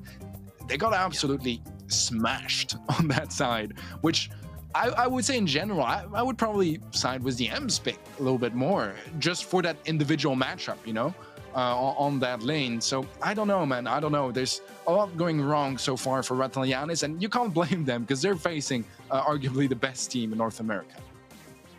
Yeah, I totally agree. And this time we are going to actually see the Crow ban and the Ems pick. So, well, it doesn't look like we're going to be seeing any trouble for Alianis, at least with the Crow in particular. Tribe Gaming, though, go with the Byron first pick and then the Lola, which is going to give them good visibility over mid. I guess kind of a replacement for Crow with the wide spread of her attack. Ratalianis get to respond here. I'm a little bit hopeful, but also a little bit concerned considering what we saw from the Ems last time from Ratalianis. But with these bushes at mid, it should be very favorable for Ems here, I think, Teddy. I think Ems can put in a lot of work. It's interesting to see the Lola being picked into an Ems, as Ems can kind of just, you know, melt down both Lola and her ego at the same time. Can't really use it to tank it or anything along those lines. Belle also can find some great bounces between Lola's and her ego. So there's definitely some great possibilities with this draft so far from Ratalianis, although I think that Byron is just incredibly strong on this map. You know, getting some tags that will reveal your opponent's location for a couple extra seconds afterwards as well can offer a lot of value too. And Spike, it's a great opportunity to, scout through the bushes and get enemies behind walls. What I'm really surprised to see here is the Squeak pick from Livy. It's been a while since I've seen Squeak in competitive.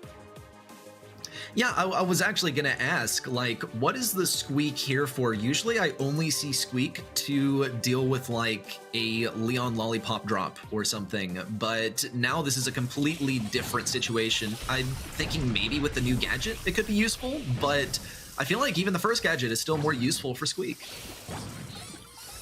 Yeah, no, I don't know.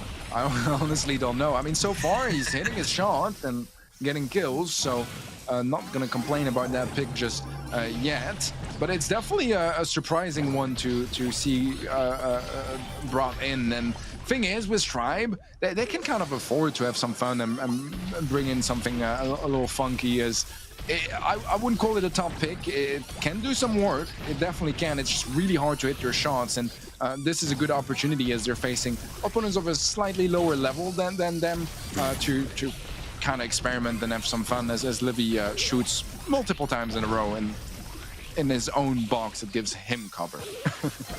Yeah, I'm watching him hit literally every single shot. He even hit one of the first gadget shots from Squeak from across the entire map, or the entire map, which I've literally never even seen before. But I guess this is what skill cap with Squeak looks like now. He's been in the game long enough to be played this much, and we can also see that he's using this attack to zone Ratalianis out of their goal. It's going to be very effective for disrupting the defense, which on pinhole punt is probably a second most difficult thing to deal with. The first being getting your enemy out of those bushes at mid. So that's really the second concern. The biggest concern is going to be Tyrant walking that ball into the goal. And already Tribe Gaming NA have taken their first goal. Ratalianis only have 50 seconds to bring it back.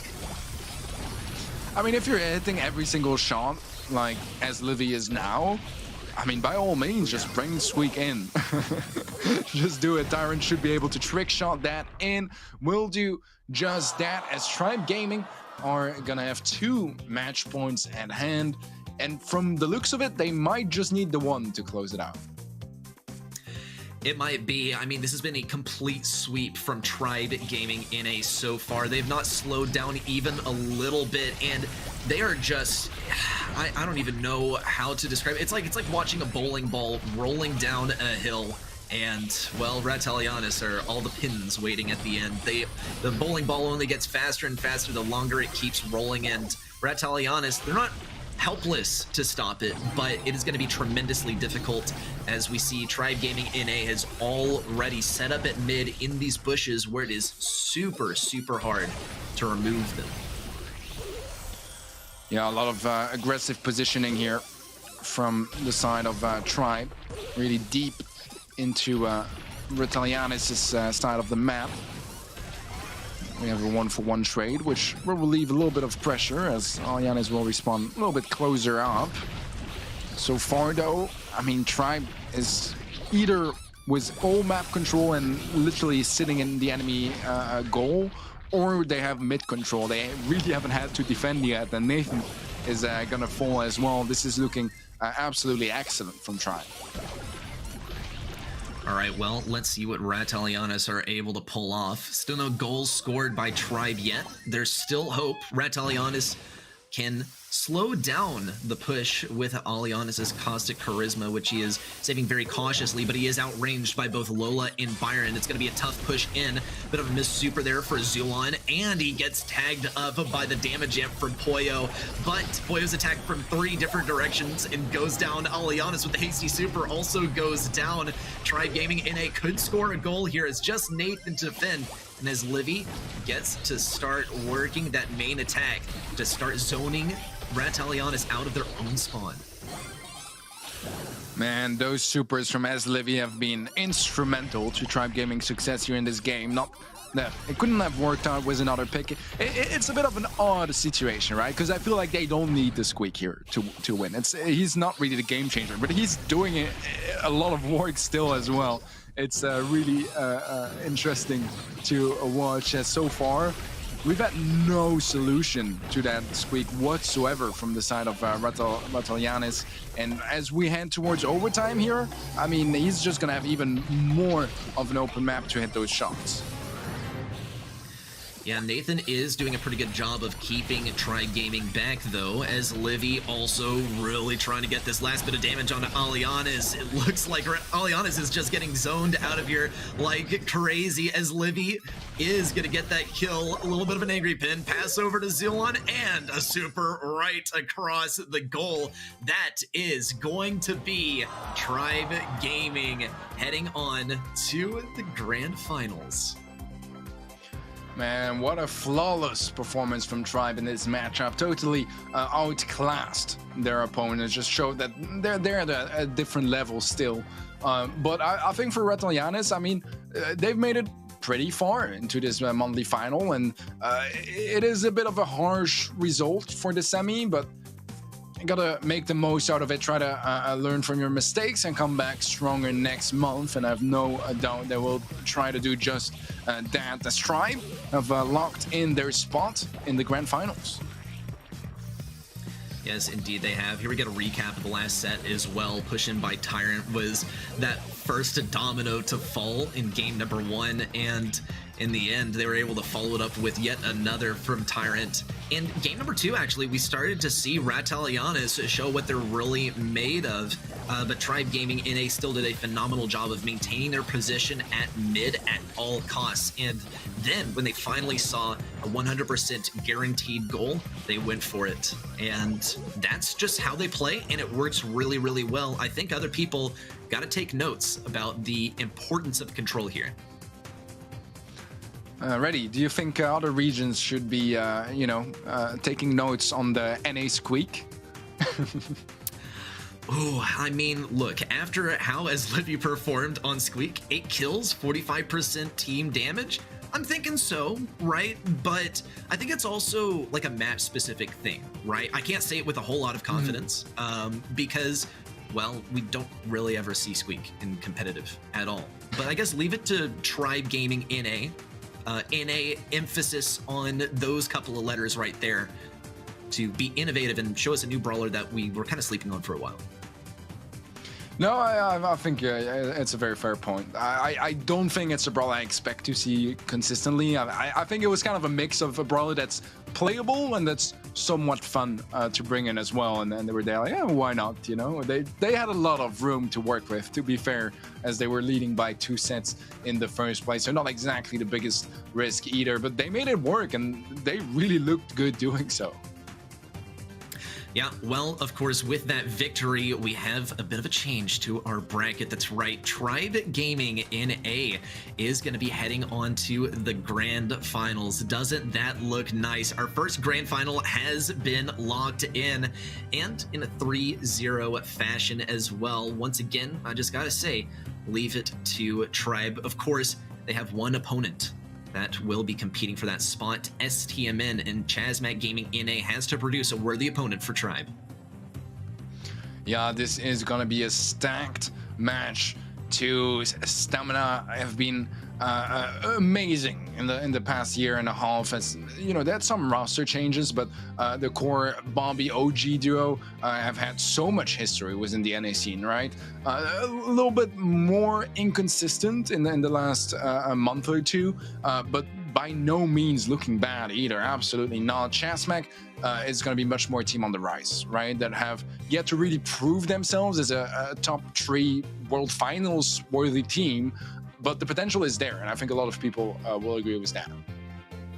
Yeah, I mean, talk about some OGs in the region. Let's take another glance at STMN's roster. Of course, we're talking Bobby, Czar, OG. Tuni kind of taking a back seat for this time, but look, if you watched the World Finals last year, you're already familiar with these guys' faces, and their awesome on-camera reactions as well. But of course, most importantly, their killer gameplay. OG usually playing that Spike, Bobby always on the Piper or the Jean, and Czar popping off on Piper or Rico, or Stu, or really any other brawler. Very mechanically skilled across the board here for STMN. Can't wait to see them play. Of course, they have an opponent, right? And a pretty challenging and scary one at that. Chazmac Gaming NA has its fair share of very gifted players. Yeah, and Chasmac has a great roster. Toast, Fade, Minwoong. They have been competing in the sub-top of the North American scene for a while, but they have yet to really get into the best teams of NA sort of level. And this is a chance of doing so. STMN is definitely amongst that caliber of teams. And if they can beat them and maybe even have a chance in the grand finals against Tribe, that could be history in the making for those guys. But as I said, they still have to somewhat prove themselves, not as players. We know they're really good, really talented. We know they're capable of going far, but I actually want to see it happen. I want to see it happen too, right? We've already seen what STMN is made of. We've seen them go on to the World Finals before. Chasmac Gaming NA, now that NA has a third spot, right? Chasmac Gaming has to claim that third spot. In fact, they are already sitting in that position as far as points following last month. They're sitting in that third qualifying spot, and they definitely have the players and the mechanical skill and the synergy to show for it, right? For being in that position. However, to get the most points, you got to get beyond just the semifinals, and STMN is firmly standing in their way. We're going to be getting this started on Parallel Play, some hot zone action coming at you, and it looks like the predictions vastly favor STMN as well.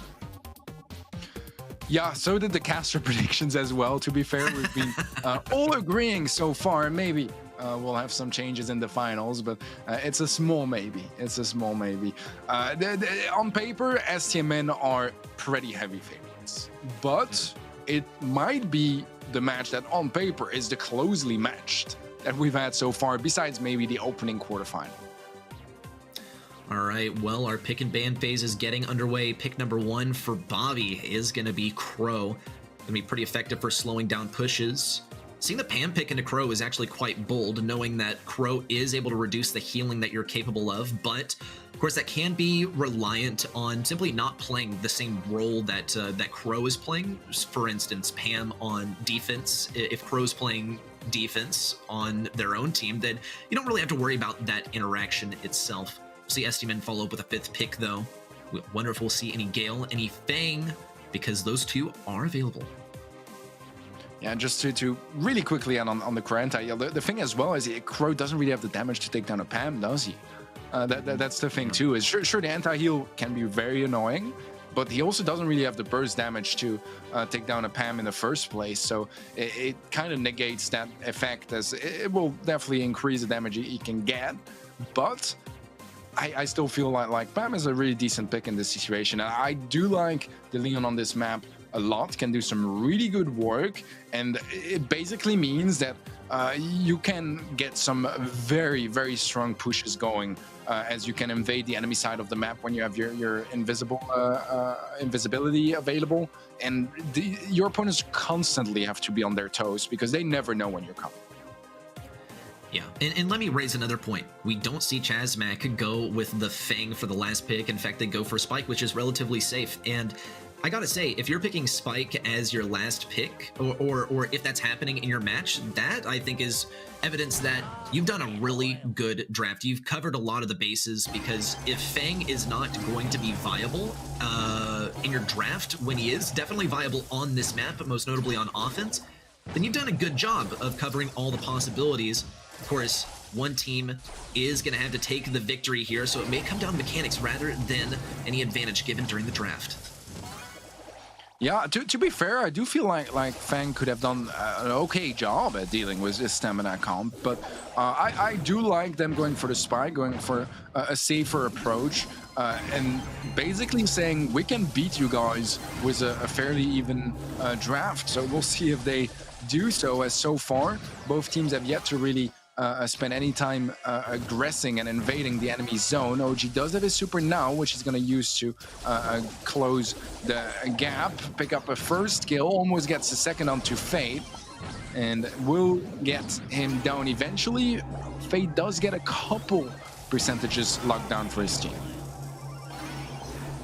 All right, and a good kill for Minwoong and the life plant as well to keep himself alive. Bobby will do a little bit of damage to it, but it's in his best interest actually to leave it there and start going on offense. STMN does have the advantage at the end of the day.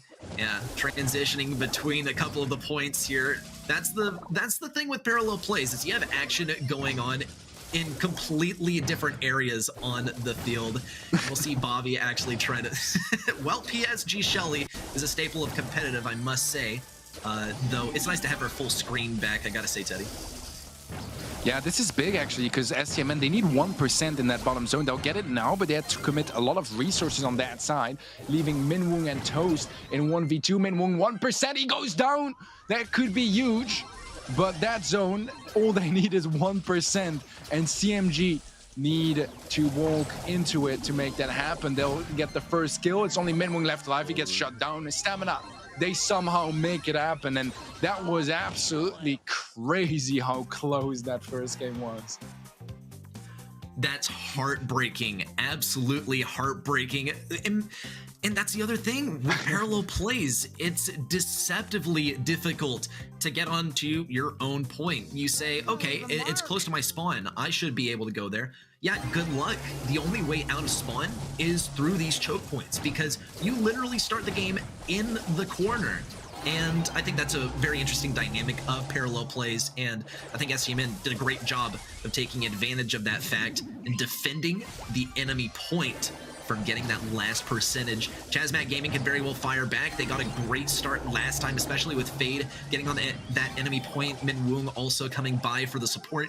He's going to leave behind that most nearby point as well to start working on STMN's closest point and try and get the offensive advantage. Oh, all right. Let's see if Chazmac have a response to that opening game that was somewhat stolen from them. A clutch win for Stamina, but that could make things even more important, as that was the opportunity for Chazmac to open up the the scoreboard. Aggressive healing station from Fade. Bobby able to fall back, and OG joins him behind the wall. Does get tagged up. That will reset the healing as well. And so far, Chazmac very aggressive and a lot of percentages in enemy territory. This is looking grim for STMN. They had the percentage advantage. If they were just able to step on the enemy point, then they would be able to start bringing this one back. In fact, they are able to get Pam off of their point. OG trips the mine, or rather the bear trap while invisible, reveals his position to Toast, pretty much nullifying the effectiveness of that invis. We'll see Zar also give himself a supply drop as well. The entire roster from STMN is powered up. But here's the thing, Chazmac Gaming NA had plenty of capture left to do on their own point, and this was not as close of a game as it appeared after they stopped attacking STMN offensively. Now it is a 22% advantage, and STMN are unable to push in for the time being, with Fade, Toast, and Minwoong all on very defensive brawlers playing super effectively. Yeah, a very proactive approach from Chazmac. Fade is going to survive that interaction as well.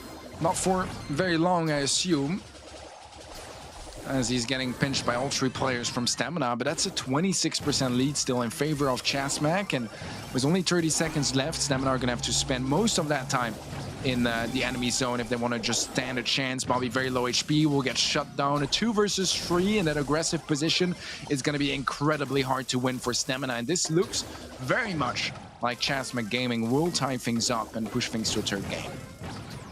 Yeah, good luck getting through the entire roster of Chazmac Gaming defending their point. Most importantly, good luck getting through Minwoong. I don't think he's gone down the entire game. If this were Showdown, he would certainly be getting #1, but it's not in the end, and survivability as this control-based brawler that's able to lock down lanes very effectively, especially with choke points, is completely crucial to the effectiveness of the Chazmac defense. I think that what needs to be changed by STMN is being able to push out of that rightmost lane when Minwoong is trying to lock it down. It just seems like, for instance, when Zar got taken down by Minwoong early on in the game and Minwoong was able to start shooting into that spawn point, he was unable to get out until that defense was accomplished by Bobby and OG on the left lane. I think that's a rough situation, and it could definitely be ameliorated in game #3. Zar getting shut down. Getting an opportunity for Chazmac to try to focus their resources a little bit more on the offensive side, although Fade is low HP and That mark from Toast is not going to find a connection onto OG. A little bit of a lead for Stamina, but so far both teams very much just captured percentages only of their zone, have yet to spend any time on the enemy side of the map. All right, Bobby and Czar really trying to get the defense here. Is it even going to be possible is the biggest question of the day. Minwoong also trying to accomplish this defense. Bobby jumps in. He's going to be able to dodge it out quite effectively. Minwoong trying to get that last bit of damage. He does, in fact, but STMN still has the advantage. How long will it last for is a big, big question. As Chazmac Gaming actually have not even fully captured their own point yet, but STMN get closer and closer. Defense from Fade is quite effective. And he actually does end up getting the kill on OG. Another jump in from Bobby, but unfortunately gets taken down. Czar has to keep defense on this left point to defend that 3% lead. Yeah, I'm not sure about that wall break on the top right from Czar. I mean, I think it's a good wall break overall. I think the timing was kind of odd, as he had two teammates somewhat taking cover behind it that ended up having no cover and both dying without finding much value. So maybe not the greatest timing for that supply drop. However, there's still a 3% lead for Stamina, so technically they could win by just defending for 50 seconds. Although 3% is a very narrow margin to work with, sorry, as Chazmac, all they need to do is step in the zone for a second or two and they'll be able to catch up.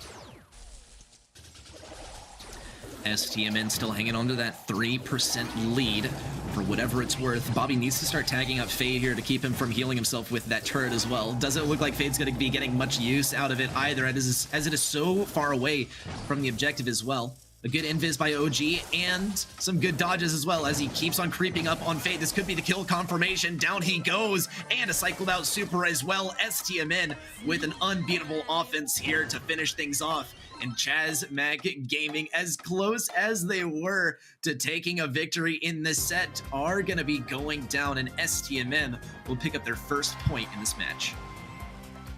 Man, that is going to be a heartbreaking set to lose for Chazmac. I mean, I think that Parallel Plays is one of the hardest maps to play because of the degree of strategy and decision making you need to go through, where to assess your resources, if you want to go heavy on the offensive, on the defense, a bit more of a mix. And I think Chazmac were doing such a good job at it. Some really nice proactive attacks when they were already leading, which is very nice to see, and some well-calculated risks as well. But just a couple interactions that went the way of Stamina that were really able to create some weaknesses into Chazmac's defense, exploit that and turn it into a win. And if you look at that first game, I mean, it's kind of ridiculous that they couldn't get that final percent in the home zone of any zones as well. But that's some small mistakes, and Stamina, if you leave any sort of mistake open, they'll punish you for it, and that's exactly what happened there.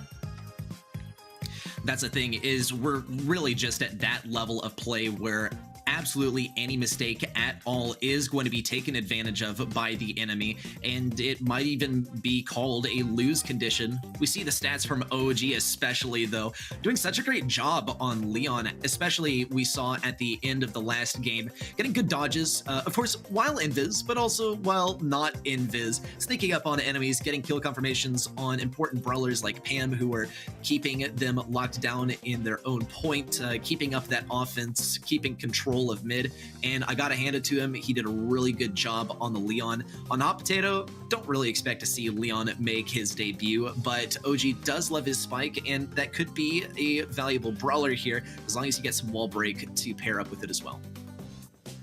Yeah, I think there's a lot of very valuable options on Hot Potato. I think it is still one of Rico's best maps in the game. I think he does incredibly well on lane, same for mid. And usually where Rico does well, Ruffs does at least pretty well too, if not just as well. So Ruffs also very much an option here, just bringing in a bit more of a destruction element and a bit more of a setup, which early game makes you a little bit weaker than a Rico, but later on can make you very much stronger if you got all three players of your team buffed up and, you know, the map shaped the way you want it to. But besides that, I mean, there's still some classical picks that work well here. I'm thinking Ems, for example, even Colette can still put in a lot of work as well. And then there's obviously room for some more fun stuff too. I think Barley, this is still one of the maps where you can expect to see him, but it is very draft dependent, as you do need conditions to line up well for that to be a viable pick. Otherwise, if you're getting countered, that's not going to be the best of times. Yeah, and that's the thing, right? You basically got to depend on the draft going a certain way in order to play Barley here. And even then, right, Barley is not a brawler that is a go-to here. He's simply an option, but he's not your first option. He's just, I guess, there if you want to play him. He used to be a lot better when blind bans were a thing, or when blind picks were a thing. Now that they're not, you can actually react to what the enemy is playing. So if you dare pick Barley at any stage other than the literal counter pick, then you're putting yourself at a serious disadvantage where someone can counter him out. Brock and Eve ban. Brock is a ban that we've seen a little bit in the qualifiers for NA, not a very frequent one, not an absolute go-to, but I guess our top two brawlers. Never mind, I completely take it back. I was gonna say Fang is not super viable but Chazmat Gaming appears to have other plans. I think Fang is quite alright here, actually, because of the mid. It's a very narrow angle where you can... It's quite easy to hit your opponent if anyone wants to take a duel against you. Plus, you can kind of catch them off guard, hit them up close if they go over aggressive. And you got some nice opportunities for bounces too if your enemies are defending their safe. So I really don't mind it. It is a bit scary to see it picked this early on, because that does mean there are going to be 2 picks available for Stamina to try to counter it. But we'll have to see what they bring in. Lola is a good pick here that I somewhat forgot about, as it is fairly new to see Lola in competitive again. But she can do some good work around the mid area, can cover a lot of space, could work on lane 2, but it's gonna really depend on what you're facing. So yeah, I'm not entirely sure. I mean, you know, we talked about Ruffs and Rico quite extensively already. Just the amount of walls and long corridors on this map, very much favorable into those bounce mechanics. And talking about bounce mechanics, probably that can bounce not his shots, but his entire body is gonna be Daryl. That is not the most common at the moment. A couple of metas ago, when Daryl was very strong, you would see him here all the time. It can do all right against the Fang. It's not the easiest to play against Fang either, as a nice stun can definitely be problematic to work with, but it can put in some good work. And I mentioned her earlier, Colette will be the final pick here, as Fade completes the roster for Chazmat Gaming. And this is quite interesting. We actually did see the Colette pick in some other regions on this map. What proved to be really effective for dealing with tanks rolling onto your safe was Gale, but I think Gale is lacking in offensive capabilities, which Colette is actually mainly used for on Heist. Now, I think she'll also be able to take a defensive role versus Zara, and of course, her shots are going to do a whole lot of damage versus Lola's Ego as well. She does a flat amount of damage to non-brawler targets, and especially with her new gadget, that also boosts the damage of those shots onto stationary or I guess non-brawler targets. Special targets is I think what they're technically called. We'll see OG start to break open a wall here. Already a power-up going to Zar. Wide open access to that safe. And Chazmat Gaming NA has to pull out a defense here, as they have Zar attacking their safe from afar and hiding in the bushes. Fade in a tough spot there. Is gonna get hit by the supply drop. Will end up going down. OG to claim that kill, and now he's gonna be buffed up as well. It is already a 21% lead in favor of Stamina. Chazmat will seize the opportunity to take down OG as Minwoo finds the kill, and we have a 1-for-1 trade. As Bobby ends up going down, the supply drop onto Zar, gonna be very helpful to have that extra DPS, but a nice super from Toast is, from Fade rather, is gonna take down the Ego. Let's see if Chazmat can build up some better positioning. A great super from Fade, get some tags onto OG, and the follow-up kill onto Bobby as well. But so far, they still need to catch up on a little bit of that save damage. Ooh, bit of a whiff super there from Minwoong. He's still able to turn that into a kill on Bobby. Czar still trying his best to get a defense versus Toast. A big 10% damage in from Chazmac Gaming NA, and now a 6% lead by them. A good kill by Czar, and huge super from Minwoong. It's not going to get any kill confirmations, but it sure did come close. Toast would sure like to finish off the targets, but with them all hidden away in those bushes, it's going to be sure difficult. Bobby also almost getting taken down. Minwoong getting defended as well. STMN, though, still have not been able to get an offense here, and that's what they need more than anything with 20 seconds left and a 16% disadvantage, but the damage starts rolling in as the clock ticks down. Yeah, and Minwoong dodging that shot means that the safe was vulnerable to them, giving the lead back to Stamina. 4% only, a nice roll in, but Toast is forced to super as well, forced to come back to defense to deal with Bobby, and that's gonna give yet another game to Stamina. Their third in a row, I believe. I'm not sure, but it's been at least 2 in a row, keeping that momentum up. And it was fairly close until the last moment where they were able to extend that lead a little further on, but a really strong approach from Stamina here, and they did a fantastic job at dealing with the Fang. Yeah, I completely agree. I think they did a good job of even dodging him while he was in the middle of his super, and I'll attribute that mostly to STMN staying at good range. The other thing is, Bobby, I mean, look at this. Minwoong actually got caught up on the corner because Bobby was hanging out so close to the corner, and also Bobby just playing a relatively safe brawler versus Minwoong. We saw the Daryl pick in the draft, and instantly we were pretty much guaranteed that this brawler is saving his super to dash away from Fang, and really one of the main things with Daryl is that he gets his super for free just by existing. He passively charges it, and Minwoong has to work really hard for it, so already a sort of advantage for Bobby here. Also more safe damage as we see it roll in. Toast also gets a decent amount of damage versus Bobby. Minwoong gets a final bit of damage, but Chazmac Gaming NA have suffered so much damage on their safe in the process, and they don't have the firepower, they don't have the health pool really to make an offense happen. Oh, never mind! Minwoong gets a double kill, and now he can finally start working on the safe and work on keeping STMN on the defense. Using the sandbags to just get his super back. Great work from him. He does end up getting shut down, but as far as I know, he should still have his super, which means he's just gonna come back. Oh, no, he does not. He does not. Never mind. So he must have used it afterwards again. Try to chain it a lot of times. The thing and the weakness, I guess, of chaining those supers is that, especially against brawlers that have a fair bit of health, like Bombi does on the Daryl, you can kind of just auto-aim him as soon as he comes into your face. And if he's somewhat low HP, you'll take care of the Fang just about fine. Chazmac was a 13% lead now, thanks to that pop-off Fang play from Minwoong. Let's see if Stamina can catch up.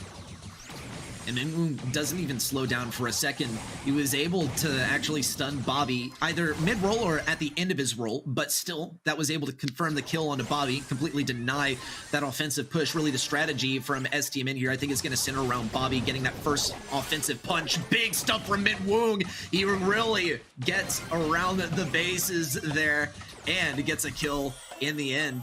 Minwoong does have to fall, though. Fade also trying to keep up this defense. Down goes Toast, but it just doesn't look like Chazmac Gaming NA are able to defend effectively enough, and STMN take this win. Wow, impressive performance from Stamina. I think Chazmac, once again, they're playing good. They really are.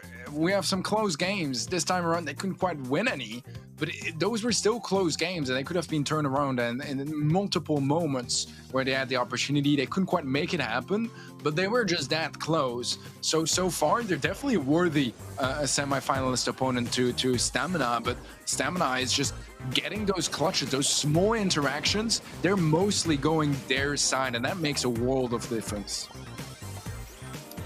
Yeah, I mean, let's put it all in perspective. As far as the points tell so far in this region, STMN is second and Chazmac is third. And man, does this sure look like a match between two opponents that are separated only by a single place. It is close, but one is decisively above the other, and STMN currently is seriously taking this one all the way home. Of course, set number 3 is on the way, but first we got to see what we can learn about set number 2. Zar absolutely crushed this one. 14 kills in a game mode where you don't even need to get kills. You got to get safe damage, but it goes to show that STMN had serious domination at mid. Much of the same across the arena for Min Woong, though. We saw the amazing Fang plays, and I think for the most part that accounted for most of Chazmag's safe damage was the space that Min Woong was able to create with those supers and gadgets. No, absolutely. I think Min Woong was one of the reasons they even stood a chance in that set and had some of those really close interactions here in Heist. He did incredible with the Fang, got some super high value kills as well in crucial moments, but it wasn't quite enough, unfortunately, for Chazmag, as they drop a second set, and now the danger zone is really right at their door, as Shooting Star is going to be up next, and they need to win this one, and they need to win the next 2 sets too, as a matter of fact, if they want to see the grand finals. So far, Stamina just looking like the better team, and I wouldn't even say by far, but by far enough to have won the 2 first sets. Oh yeah, for sure, for sure. I say decidedly above, right? Even if that's just by like 1%, right? And I think that Shooting Star is really going to be the ultimate test. It's going to be the ultimate proof of who is above whom in this matchup, because I mean, let's face it, Heist can be a little bit inconsistent. Hot Zone especially can be a little bit inconsistent. Shooting Star, the objective literally doesn't get clearer than kill the enemy more times than they kill you and get that blue star if you want to be on defense first, right? And have a bit of an early game advantage, or if you're able to bring that out to the entire game, an entire game advantage. And here are our Flower friends who are going to be inspiring these guys to pick Nanny, first pick, and maybe ban out Tick and Eve along the way.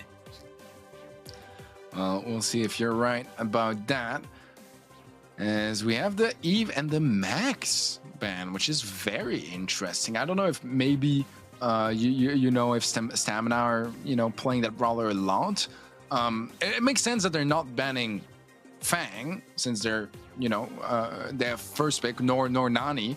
They'll go for the Nani, which I think is a very wise. It does well against Fang too, so I like that a lot. Bobby and OG gonna be joining up with the Jean, and the Leon will have Toast on the Piper, Fade on the Tick, and so far no surprise brawlers whatsoever. Fang will be brought in.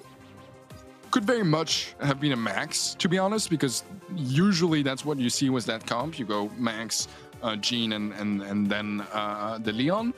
But I mean, Fang can put in a lot of work, especially against the Piper and the Tick, unless they make sure they're always out of range and playing it really safe. Those are going to be the areas that Chazmag need to be incredibly careful about, because a Fang dash into a Piper or a Tick, that's pretty much going to be a guaranteed kill. Yeah, I think really the prime objective for Chazmag Gaming NA is going to be getting their defensive supers before OG is able to get his super. And we'll see if they're able to pull it off. Already, Zar and Bobby are playing super aggressively on the right lane. Zar is able to pick up that blue star as well. And I think as far as brawlers that can pick up the blue star, I'd say Zar is the second best, right? He can definitely have an advantage from playing offensively, but Bobby's definitely the safest brawler to be holding onto that blue star. Good tank as well of the homemade recipe by Zar, also narrowly avoiding the edge of the range from Min Woong 2. Toast trying to give Zar a hard time too. OG has a super ready, and Toast doesn't have his super ready. I think I know what this means, Teddy.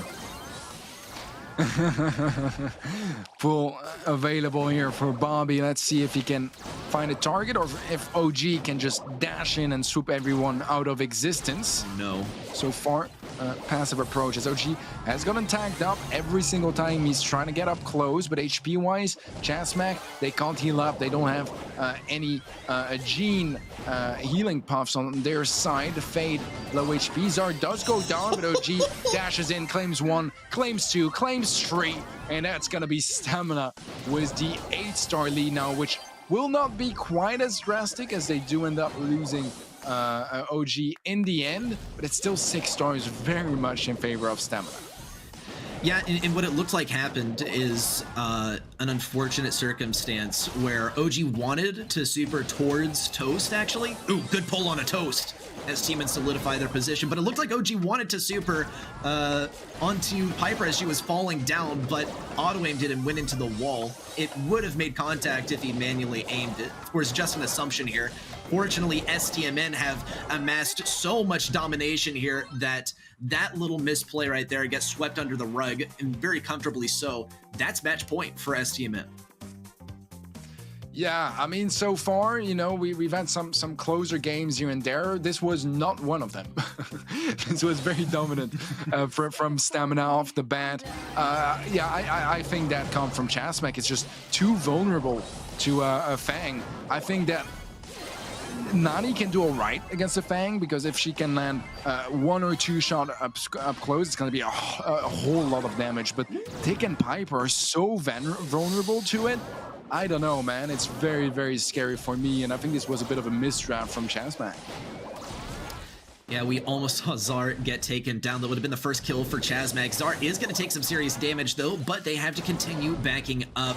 They don't want to give OG the super, and the strat is simply to stay out of his range because his dodging is just too good to deal with. It's too good to be able to hit him. And, I mean, Chasmac Gaming on their brawlers are able to pump out some pretty consistent damage, but hitting the shots is really the challenge here because STMN is so sped up right now. We even see Zar running smoke trails, which is really a peculiar one, but if it works, it works. Big super in by OG, gets taken down in the end, but STMN are so far ahead that they can just keep on killing the enemy team, and there's no way of coming back at this point.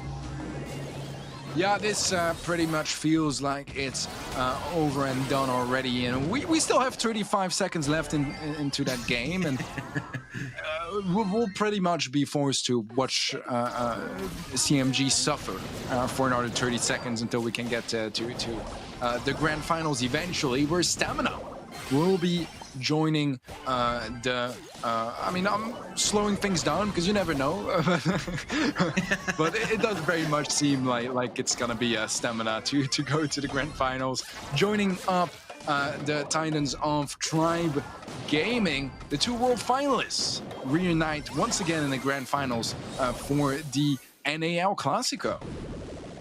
Exactly. When I say L, you say Classico. Amazing gameplay by STMN. I was gonna say Primo. Yeah, that's true. That's true. There are always a few options to consider. Amazing. I would love to see El Primo, right? I'm kind of glad that meta's behind us, right? I'm surprised you didn't say plus ratio following the L. Regardless, though, we have a match to reflect on. Such domination by STMN, in a way handing the L to Chasmac Gaming there in the end. Chasmac, I mean, they tried their best, but in the end, STMN seriously had a better draft by getting Fang and positioning Chasmac to have nothing to counter it. Yeah, exactly. You know, I mean, we've had so many discussions, and the community as a whole, right, about Fang and Ashe. And the fact is, a lot of those brawlers do have counters. If you don't have any brawlers to counter it, and it's not banned, and you're leaving it as a last pick to your opponents, then, I mean, it's just a misdraft, isn't it? Sure, it's strong, but there are ways to deal with it. And we've seen both Stamina and Tribe deal with Fangs all day long, and they did so pretty well. But right now, I mean, this was pretty much just free from the draft on, and Stamina did a terrific job at just maximizing the damage they could do to Chasmac Gaming. 10 kills for OG, 8 for Zar, 6 for Bombi. Not a single player slacking here in the final set, as they all had a pretty good performance. And Minwoo did get 8 kills, which would be to be expected, as Nani is a pretty dominant pick on this map, but it wasn't quite enough. And I said it off the bat, right, that Tick and Piper were going to be very much the target picks for OG to dash on with his Fang, and they got 1 kill each, which pretty much says they got shut down very consistently throughout this entire set. Yeah, I mean, these brawlers that should be so effective at getting some kill confirmations at long range were shut down, especially by Zar, our MVP. 8 kills, 4 deaths. It's what it's all about, right? Getting that 2.0 KDR to finish things off in Bounty. And another thing that we got to consider is I think a lot of those kills did happen at the end of game number 2, where we kind of watched, we kind of watched Chazmac say GG guys, even when there were 40 seconds left on the clock. I think there's mad respect for STMN on making it this far, and Chazmac Gaming, they're cool with being in 3rd place. Hopefully next month they make it to the grand finals, but for now it's STMN that's going to be heading on the grand finals to face up versus Tribe. Some killer semifinals that we just watched. We're going to be bringing Kenny back in here as well to weigh in on what he thought of those. What a spectacle to behold. I think in the end, though, we're all a little bit happy to see Tribe and STMN in the grand finals rather than the semifinals like we did last month. Yeah, and it wouldn't be an NA bracket, I feel like, without seeing Stamina and Tribe clash at least once. Let's take a look and see how our predictions are shaping up, fellas. We are all the same so far today, so really interesting there. I think for the most part, we've aligned similarly. You know, we both had Tribe and Stamina winning all across the board. And I mean, I think it's to be expected too, especially after the win over Avengers. STMN really proving that they have what it takes and fulfilling what a lot of people expected them to do this year. You know, they had a great world showing. Tribe, of course, won last month. I don't think this is too surprising to too many people here at all. Reddy, what do you think about some of the matches we've seen so far today in both Tribe and Stamina's performances? Yeah, I mean, well, first of all, our predictions, right? We're all pretty much in the same boat here. I love how diverse things are, by the way. I will keep on remarking on that we have very different opinions here. And that's what I love about Brawl. No, but seriously, I think that this is how pretty much everyone expected NA to turn out as well. And we had like one upset in there, and there's only one possibility left of an upset as well. In the end, though, I'm not really upset with the outcome of any of these matches because I love all these teams, and I recognize in the end there can only be one grand champion, and as long as it's an A, which is 100% guarantee, I'm very happy.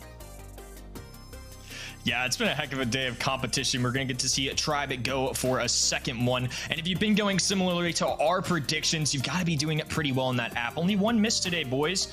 We've been doing pretty well. Be sure to tune in at event.brawlstars.com. Try and unlock that exclusive Shredder pin. And tune into the broadcast, too. We love hearing your all's thoughts about who you think the MVP are and just in general chatting with us. And it's going to be a super good one. Again, it's kind of what a lot of people expected coming into the year. These are the two teams that people were really looking forward to. They were the two that made it to last year's World Finals. Tribe and Stamina both doing their job. We're now going to hop into our bracket and take a look and see how we got to this point. You all just casted some wonderful semifinals games, but even some of these top caliber teams like Chazmac Gaming and Ratalianis, who were newcomers, doing really well off the start of the day. Once they faced Tribe and Stamina, it was 3-0, and Chazmac Gaming did give them a little bit of run for their money at set times. But Teddy, you know, overall, does this surprise you much? I mean, Tribe versus STMN Grand Finals is pretty much the least risk you could have taken in your predictions, right? Very straightforward and to be expected. The biggest upset was the real ones losing to Ratalianis, but that was short-lived as Tribe just swept through that anyways. And Chazmac, they had a pretty good performance overall. Besides the last set being a bit disappointing, a bit underwhelming, the rest of their sets were really good. Some really high-level Brawl Stars, and getting those semi-finals points is going to help solidify their place into the scoreboard. We'll get that at the end of the show, but it's quite important to get those early points and, you know, grow some confidence into your team. 100%. I mean, that's a huge factor, and Stamina getting a win here today, I don't think people realize how important that was, considering that last month they'd only gotten semifinals points. Avengers were ahead of them, and that match really determined a lot. Say Avengers won that, you know, our scoreboard would have shaked up a ton, and Stamina may be down lower than a lot of people would have expected. And now we're going to be taking a look at our grand finals. We've got the Tribe roster for you. Been really impressed with what I've seen from them today. We've got Zulon, Tyrant, and the man himself, the Squeak Levy, doing a great job today. It's a brawler he he's known for playing, and he finally got to see it at a monthly finals stage. We're going to be checking out some of their highlights, but overall, I think just solid from top to bottom here. All three of these players, and Corey if they chose to play him, are just excellent players, and another monthly finals appearance for them. It's going to be a really good one to watch here. Ready? What are you anticipating here from these guys? How much of a chance would you say they have? You know, I know this is El Clasico, this is Tribe versus Stamina, but how much of a chance do you say they have? Do you think it's a 50-50? Do you think it's a 60-40? You know, what are the odds here for our other roster, Stamina? I'm going for like a solid 60-40 here, because I think Tribe Gaming NA is the #1 in NA. But if there's anyone that can upset them, it is 100% STMN. And we saw about a month ago, STMN was able to take a few victories over Tribe Gaming NA in third-party tournaments. However, in the last month since those victories, it's been about a whole month of STMN unfortunately not being able to take a victory over Tribe Gaming, and those victories by Tribe being 3-0 victories, which it's kind of their bread and butter, right? But STMN, they woke up feeling great today. Of course, we love checking out what these guys are thinking on Twitter, and they very proudly announced that they are feeling good about this one. Bobby, Czar, OG, favorite players from STMN are really bringing the heat today, already taking down the Avengers, who placed second in the last monthly finals, to make a splash right off the bat. Teddy, I'll get your opinion on this too. You know, temperature check kind of on this matchup. What are the odds you're kind of giving it? I think it's fair to say that all three of us picked Tribe Gaming. They did win last month after all. It makes a lot of sense, and I wouldn't blame any of the viewers at home, though, for picking STMN. This is, after all, a really strong team that did really well last year. This was a competitive rivalry. What are the kind of odds you're giving both these teams? I'd say it might be a little bit closer matched even than what ReadySet said. To the extent that I think Tribe is clearly the better team, but that's just because they're a lot more consistent against a lot of other teams in the NA region, where STMN does tend to more often drop some games and matches here and there. Tribe much less so. In a pure 1v1 between Tribe Gaming NA and Stamina, that's where things get a lot more interesting, because although I do think Tribe is the better team, I think Stamina, it's almost been a 50-50 historically against them. If you count third-party events, it's very tightly matched, and it would not be an upset to me if Stamina win. I still think Tribe are slight favorites, but in a range where Stamina has some really good chances at winning this one too. I think that's completely fair. You know, historically, this has been a really good one to watch. This week during Queso Cup, a third-party event, you know, things really went towards Tribe Gaming's way. Last month, it was a 3-1 in the semifinals. But again, Stamina's a great roster. I think calling them slight favorites is the best way to say it. Just out of respect for STMN too. These are a roster of people that have been here before. This is not the first time we've seen this be in a finals, and Stamina, especially towards the end of last year, certainly did end up winning in this several times. So I'm definitely curious to see what ends up happening. We'll be getting into our draft in just a moment, showing you all the maps, modes, and everything interesting coming up for us here. I'm just super excited. It feels only right that it is a Tribe Gaming and Stamina matchup at least once. It feels like we get this at least once a month here, and overall, I'm just super excited. Good to see the home region popping off right now, and we'll be hopping into Double Swoosh in just a sec. Ready, what are some brawlers you could kind of anticipate seeing on this map? Double Swoosh, I love the double pull strat, right? I love the Jean and Tara combo. It's probably, this is probably the only map where I'd ever recommend it, but it's, I think, also kind of unique to this map. You're able to constantly cycle out those pulls, and yikes. I mean, the decision as far as the prediction is not looking to favor STMN much at all, but I think that I'm definitely in agreement with you guys that it is actually way closer than the fans might hope it turns out. Yeah, and should be an interesting one to see. Double Swoosh is always a tricky map for me, right? This can get kind of crazy. A lot of different strategies that can be played, and, you know, not always the sharpshooters that Stamina get to play, but this is always an interesting one to watch. We're going to see Eve and Mr. P get banned. Teddy, this was one that was a little talked about over the broadcast yesterday by all of you all in the EMEA finals. You know, what's your take on this? Do you think banning Mr. P here is smart, or should they have prioritized other brawlers? I mean, Mr. P is a viable mid here, and maybe there is some history of trying bringing that in on double swoosh. But as soon as I saw the Mr. P mid, I was there, I was there like, it's got to be a Gene first pick from Stamina, and look exactly what they bring in. It's pretty much just because the porters are horrible to deal with for Gene. First of all, they take 2 shots, and secondly, they block pools. So that's a lot of safety. To have a Mr. P against a Gene, and I like this approach from Stamina. It does leave stuff like Fang open, though. That is completely true. You know, Fang's still a viable option here, and of course, Mr. P being a great counter into Gene makes a lot of sense that they go that direction. Ready, how do you feel about Crow on this map? I know on some other maps you're a big fan of him, but how do you feel about him particularly for double swoosh? Yeah, I think really the main idea of Crow here is to help slow down the possibility of M's, right? It is kind of more Tribe's domain to be playing the M's here, especially having the one and only M's living on their team. But I think as Livy is also quite confident on the Crow, and Crow's good at literally just slowing brawlers down. And I think it's quite effective at denying the possibility of tanks and M's from STMN. We'll see what pick number 5 is as well.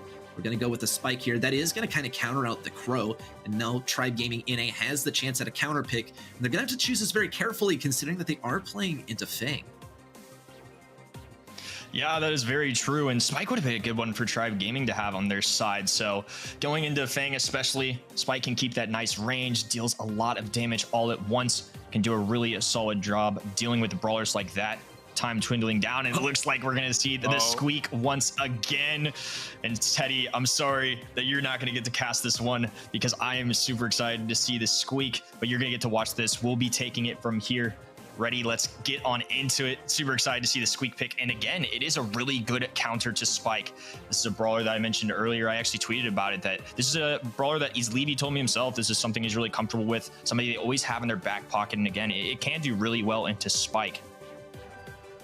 Yeah, I'm really interested to see actually what gadget as Livy is running as well, because Double Swish is one of the maps where, don't tell me.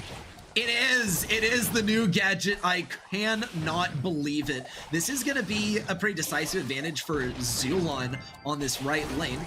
Czar is able to throw down the life plant, but he's entirely visible as well, which is going to be not too amazing towards the later game as those life plants continue to run out. The other thing is that visibility from Squeak's second gadget actually lasts quite a while and has some pretty good utility. And we'll see as Livy also trying to get a little bit more damage on Bobby. It's not every day that you see a squeak mid, but I suppose leave it to as Livy to make it happen. And down goes OG. Tribe Gaming NA has the advantage as far as manpower, and now that Bobby has no more pull, they can start to work on this right side. Really good dodge there from the pull as well. That's going to be a big factor. They're going to have to capitalize on those Gene pulls if they really want to take the lead here. 5-5 overall, but control towards Tribe right now. OG doing his best on this left-hand side, trying to deal with the range of Tyrant. The super falling on him, though. And now a lead here for Tribe Gaming. Ever so slightly. Czar going to be weak here, actually getting really aggressive into Tyrant. And they will make that trade, but is Levy able to pick up the gym nonetheless? Zulon with a slowdown, too. Now charged up a super. And for now, Tribe will have an 8-5 lead. Tribe Gaming still having to play very cautiously, though, as OG has his super, and as Livy has pretty much no close range defense. If I had to pick from Tribe Gaming NA's brawler picks from their comp, I'd say that Zulon's probably going to be the best gym carrier to make sure that Fang is not able to get close to them. But Tribe Gaming NA is going to have to be inventive and find another way to keep OG away. There's the super in as Livy is going to go down, but Tyrant and Zulon are able to work together to grab that kill in the end. And in fact, they're going to allow as Livy to grab all those gems again. And we'll kind of hang towards back lines this time, especially since OG has a super, and he is going to make sure that he punches through mid. Of course, if STMN isn't able to hang on to these gems, and it looks like it is going to be OG's job to punch through mid now that Bobby has picked up all the gems. Unbelievable. OG's going to actually try and defend these. Zulon tries to make his way forward to keep STMN away from those gems. Now that OG and Bobby both have their supers, going towards mid is going to be extremely hazardous for Tribe Gaming NA, but Zulon is doing a great job of peeling the attention over to the right lane instead of mid. Very tricky situation here. OG gonna dash forward, and now the red team claiming a few gems. A precise strike here, and they're gonna find a small lead as Levy will have an opportunity. The missed pull again by Bobby, and it ties things up. He's gonna be very weak as well. Tyrant getting aggressive here. Nice tag. OG forced to grab all these gems, and out of all the brawlers on the side of Stamina, that's not the most ideal scenario, as OG likely gonna be forced to dash forward if they don't get this countdown. 14 all now, 15 seconds to go on the clock, and I'm having flashbacks of last month, very similar situation, and OG gonna dash away with it, but Tyrant with the takedown. Will it be with enough time? 6 seconds left on the clock, and they get a takedown again. 2, 3 seconds, and it won't be enough. I don't think they get it. They get it just in time. OG able to pick them up with the final seconds. Oh my goodness, Tribe Gaming and Stamina gym grab sets. The craziest things I've ever seen. I didn't know if he'd have enough time with the respawn, but they grabbed him just in time. The clock for the overall set hits 0 there. Remember, 3.5 minutes on the clock for a gym grab match. There were normal gyms to be spawned, and whoever had the most at the end of the countdown at that point just gets it. I can't believe we're just going right into game number 2. I need a break, right? I need to go, like, stand up, walk around, get a snack, get some water after that last one. What an exhilarating game number 1, and surely game number 2 will not disappoint either. But as far as momentum goes, and as we can see so far, STMN is doing great to start off game number 2. Such a close victory there for STMN. It literally came down to the timer. If there had been, say, 2 fewer seconds on the clock, that would have been a victory for Tribe Gaming NA. Let's see, though, if Livvy's able to put it to work with the squeak once again. Only 1 gem for Tribe Gaming NA so far, but down goes OG, and Tyrant as Livy can start pinching off this right side. But Zar and Bobby are actually playing so defensively that this whole offense is very short-lived, and we'll see yet another push in by OG. OG getting aggressive, manages to find the takedown onto his Levy here. Now Tyrant left all alone. The Needle's going to be connecting as well. He's going to have to back it up. Pops a gadget to stay up here, but Stamina now with 9 gems on their side. This is a huge lead. A takedown is necessary if they want to keep this game alive. And Tribe, difficult journey ahead for them. OG dashing forward. Tyrant with the super. It's not quite enough. And even OG survives that interaction with 113 HP. This game so far so good for the side of Stamina. Gosh, it was so close for STMN to get that final gem. They need to start the countdown. Another thing to note, actually, for Tribe Gaming NA is that they have 3 gems in the back left corner. It's not even going to matter, though, with that pull. OG has his super. He can escape here. Zar is going to establish the back line, and Tyrant is soon to fall. He keeps himself up for just a little bit longer. Bobby and OG work together to confirm the kill. In just a few seconds remain, STMN will be grabbing game number 2, just as they did game number 1. And set number 1 is theirs. I can't believe that was only 2 games ready. I felt like I just went through an emotional roller coaster. You know, the gene pool coming in there in game number 2, the countdown expiring to decide things again in game number 1. Whew, just some El Clasico, as you called it, just some good old NA finals fun. And I think overall, Tribe did go for an interesting pick. I will say this isn't a map I've never necessarily seen them run the squeak on, but I definitely think it's a comfort brawler for them. I never want to doubt that, and I think it plays really well into someone like Spike. But a lot of the times they did have Squeak kind of playing this mid. It wasn't necessarily lining up against Zar, which is, I think, a matchup they could have taken more advantage of in a little replay. The dash away with 9 seconds to go. Remember, as the clock expires, that's what counts. Another takedown there, and Tribe did everything they could, but with 2 seconds remaining, just enough time for Fang to grab enough gems to take the lead. And it carried over in game number 2. Like you mentioned, that momentum can be a huge factor, and a nice gene pull there to really establish themselves in a strong start from Stamina.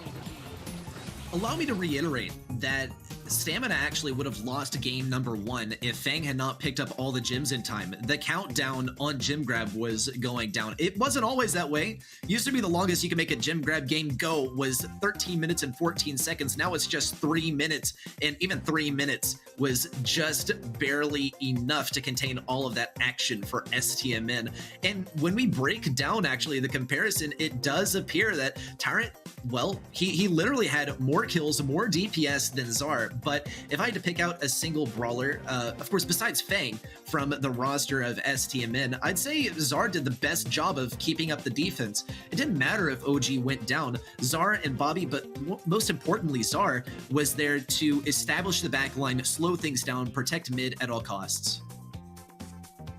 Yeah, that's a great point. I think overall a great team effort from this side of Stamina there for sure. And, you know, I'm kind of curious now that the Squeak strategy didn't work out this time. Great success in the previous round. Will they elect to do it on a map like Sneaky Fields? I would be surprised for sure. You know, Double Swoosh surprised me a little bit, but, you know, it's a confident brawler for him. It's somebody that, when interviewing as Levy, he's mentioned before that they really like using when they can. It's a great 6th pick, a little surprise for him too, and something a lot of teams haven't mastered yet because Squeak's definitely not a brawler that's very mainstream. But on Sneaky Fields, Ready, there's a lot of different strategies that can work here. There's wall break like we saw earlier. We got to see Ruffs and Griff get a little debut here. Tankier options like Ashe and Rosa can show up. Control brawlers like Ims. Which one of these strategies do you kind of feels like the best? What do you think these sides should be prioritizing as we approach set number 2? I'll tell you right now, if Ims doesn't get banned by the team with first pick, then it's going to be picked first. I can like 90, no, maybe like 80% guarantee it, because she's literally so strong here that she might as well be considered a win condition. Now, let's also consider that Gale is such a strong option here, and pretty surprisingly, we have not seen a whole lot of Gale today, but Gale is going to be good literally anywhere on this map. He's going to be good at mid, he's going to be good on defense, he's going to be good on offense as well. On defense, he's actually a little bit oppressive, and to the extent that Tribe Gaming NA is actually willing to ban him out. We'll see if they go for the first pick of Ems. Maybe Ems Livy will be going for it. Wow. I'm even prouder of myself today than I was in East Asia when I got some crazy picks out there. Yeah, a little bit of applause for Ready Set. With the Leon pick, though, they're going to be introducing a lollipop drop probably, and also with the dog, you get to see a little bit of wall break action too. Well, if we're going to get a tried and true Brawl Stars combination, it looks like Sandy, Max, and Ems. This is going to be one of those more area control compositions that I mentioned before. I think Ems is a really strong brawler on this map, you know, does well into those aggressive comps. You know, if things open up a little bit, could get more tricky for this roster, I think. And Stamina's definitely got some things to consider here. I definitely don't mind the Gale ban either. I think it's a brawler that could definitely slow down the strategy of Tribe Gaming, and it seems like this is a direction they wanted to go. Don't fault them for that at all. I could see Crow being a pick here just to try and slow down Tyrant and the extra speed they get. And Ready, we are both on the money today. Good stuff here. I like the combinations from both sides, though. Bobby's going to have a good opportunity with Colonel Ruffs. Leon, a brawler that does pretty well on this map, can definitely be a great assassin choice to kind of get up close to, say, Ems and Sandy. We'll have some trouble dealing with that up close. And then Crow, like I mentioned, just going to be really good to deal with the super from Max. Good job, partner. Strong start. We'll see how the match turns out too, though. I definitely think both strategies can work. Solid drafts from both sides. I think so too, and I mean, I think it's some very reactive picks from these guys, which are the best kind of picks, the ones that are in response to what has already been established, and also kind of prepares yourself for what could be picked going forward. I think the Crow last pick, especially with these walls potentially breaking open, as Zara is going to try and accomplish, is very smart to slow down a very speed-centric comp. And we are going to see an early kill on the right side. Zulon's going to try his best to defend, but he realizes it's not even worth expending a phase shifter for this one. STMN is able to get that first goal out, and they're going to try and roll out once again. Already, Zar forces as Livy off of this defensive position, and I think this is actually an amazing strat. We don't really see, actually, the second gadget from Colonel Ruffs too much, but it's a great way to not necessarily win a lane, but win positioning on the lane. And versus Ems, that is absolutely key, because that's what she's all about. I think it's a great call out by you too. That gadget's really seen a lot of life for a long time. It's just kind of been the Rocket Rain story. It's been the Sandbag story, but Rocket Rain is certainly getting a lot of value. And I think into this combination, it makes a lot of sense. You know, Sandy and Ems are going to be two brawlers that do really well. OG going to pick up the ball here, though. A jump from Bobby just to make sure in a quick game number 1. Stamina coming out swinging here in our finals. They are definitely giving Tribe a run for their money right now. That is absolutely true. I watched in that last game, Tyrant got very, very aggressive towards the end, and it just seemed to be like Tribe Gaming NA maybe communicating just a little bit less, as we saw Tyrant overextending a little bit, leaving that ball behind, leaving brawlers behind that can pick up the ball and go for the score. Zulon is going to be going for the defense here. A pass up to Zulon, and it doesn't look like Tribe Gaming and A are actually going to opt to corner the ball just yet, as Livy is going to pass it forward. They're preparing for a speedy offense. Tyrant has the speed as well. It's going to be one of the main things in Sandy's kit that makes him so useful, right next to, of course, that Sandstorm that gives so much invis. He's not even going to pick up the ball. He doesn't want to reveal his position too soon. And we can see actually a stun combo. No, it's not going to work though. Zar is able to snatch it out of the air, but with a wall break, this could be a goal. Very narrow, almost not a goal, but they managed to get the takedowns necessary, and Tribe not going anywhere. A phase shift coming in from Zulon to establish some positioning, and Tyrant again getting really aggressive here.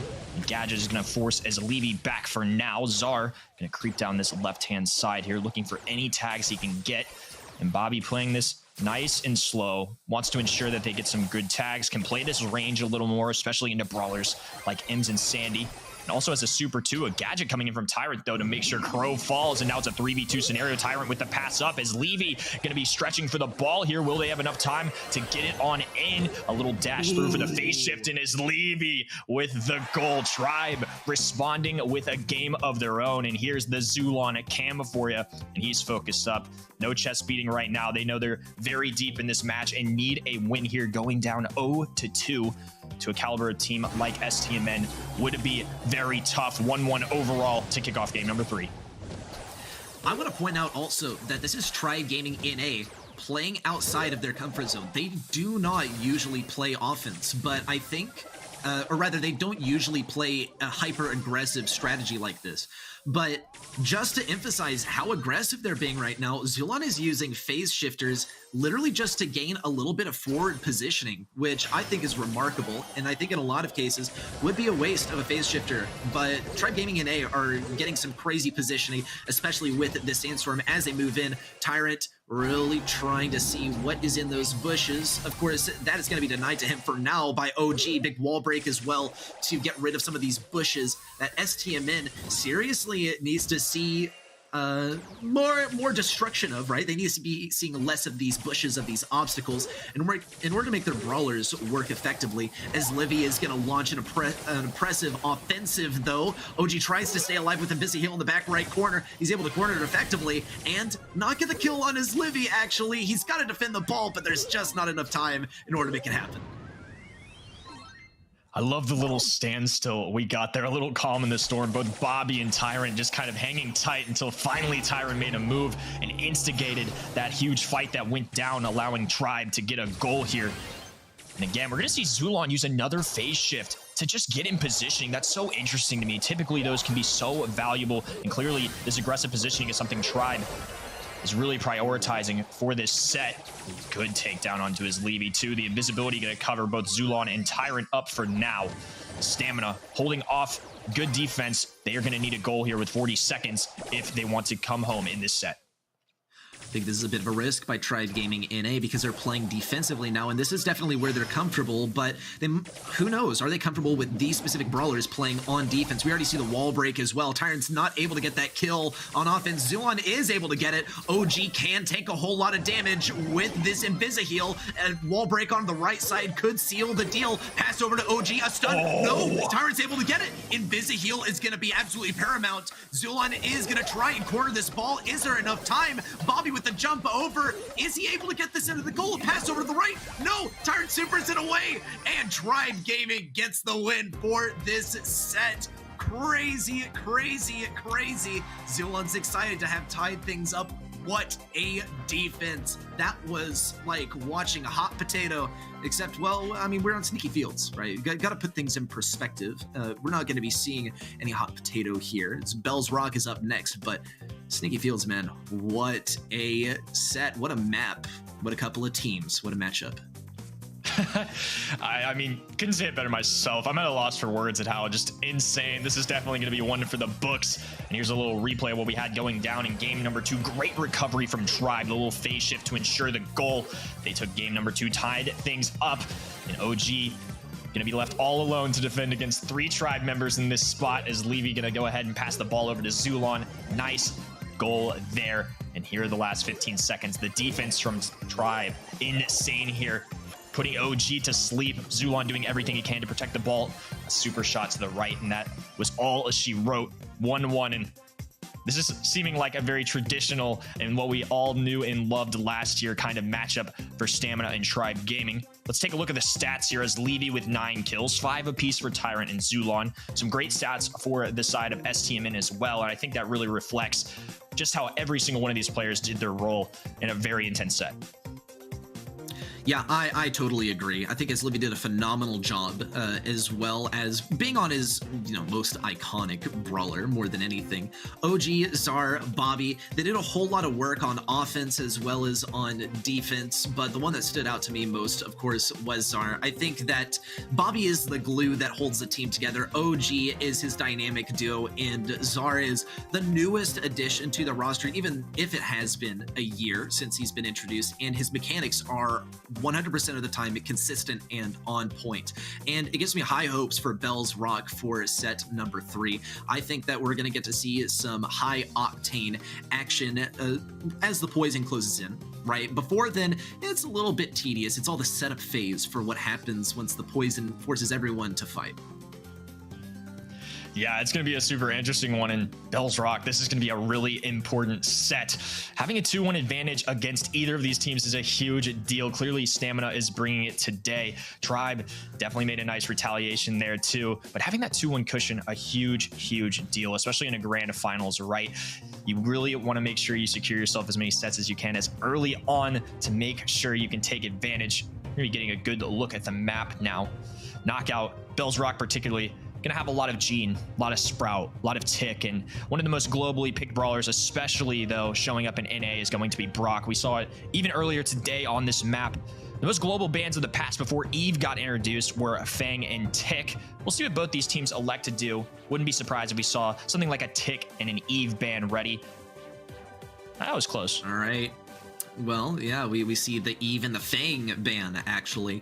No real chances taken here, actually. And I think Tribe and STMN are kind of chancing that the enemy team is going to be banning out, like, the other really strong brawler at the moment. And, yep, once again, the rhyme holds true. If you got first pick Tick. Or wait, no, it was second pick banned.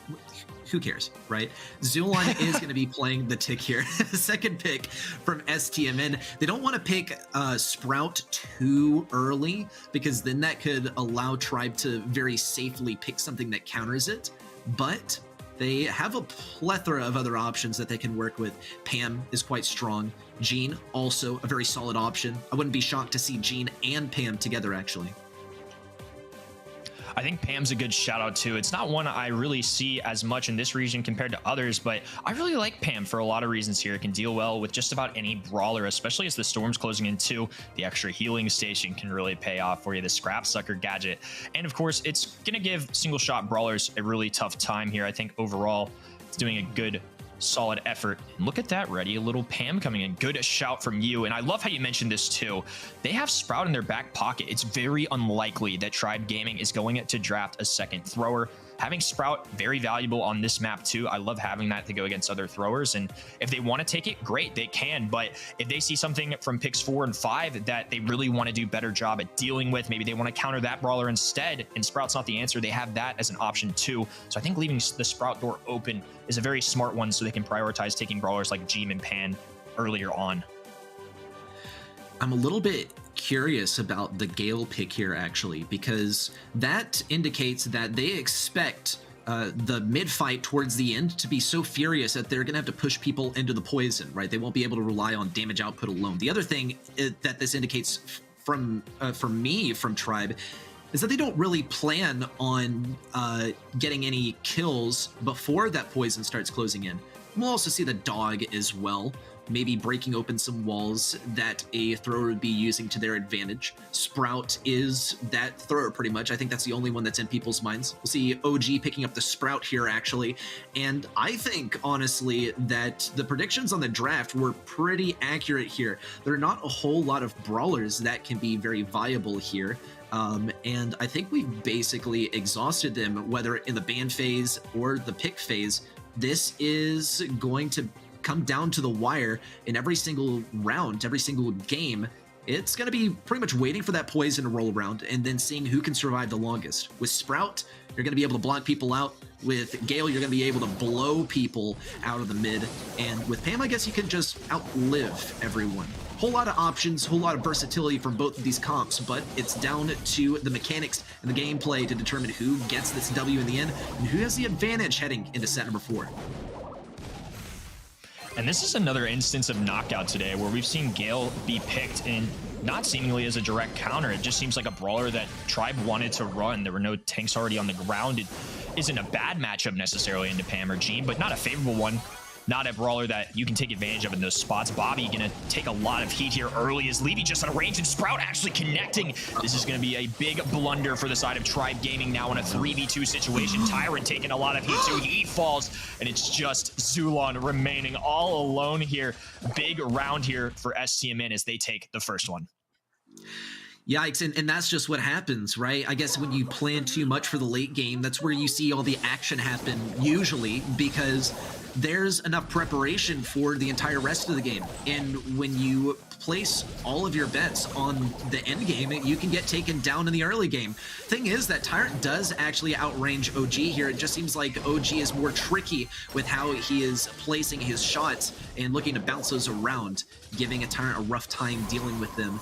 And Tyrant is trying to play for control, but he's really only playing control around OG, not any of the other lanes. And I would say that's mostly because Tribe is just trying to stall things out. They're just trying to wait till that poison starts closing in. And this time, actually, they're able to get a kill off of Bobby. Down goes OG next. And Zar just has to carefully decide who he's going to give a super to. He doesn't want to give it to Zulon. He would love to get a super himself in the process, and he does. And he's not going to give Zulon that super. Get away! Get away! Zulon is going to get a super in the end. This is a bit of a hopeless mission, though he did manage to generate a super for himself. And come round number 3, we already see a supply drop for Tyrant, and already an optimal matchup as these lanes start switching up. Pull of the tick super, not the ideal situation.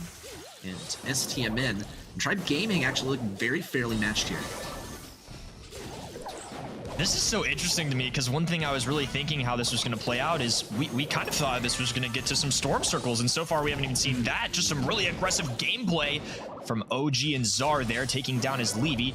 Zulon left alone on this right side, possibly a pinch play coming in. Unfortunately, that wall forcing him out of the bushes, but not exposing him to the side of Bobby and OG. No cutoffs. He does have a little bit of space here, and Tyrant doing his best to help out a buddy. Putting in some good work there, but not enough from Zulon with 12 HP. Going to do his best to dodge here. The pushback getting desperate here. All he can do at this point, and now just a lone tick in the mid as STMN are looking good right now. And we will see STMN take game number 1. GG's for them. Of course, that's only a possible 1/3 of this entire set. We got more Brawl Stars to play as well. Let's touch on the choice of gadgets here, because I feel like this is very, very, very evenly matched. The only thing that I could possibly nitpick is that as Livy is running sandbags into a Sprout, and that's only one possible interaction. The sandbags are going to be great for dealing with Zar. They're going to be great for dealing with Bobby.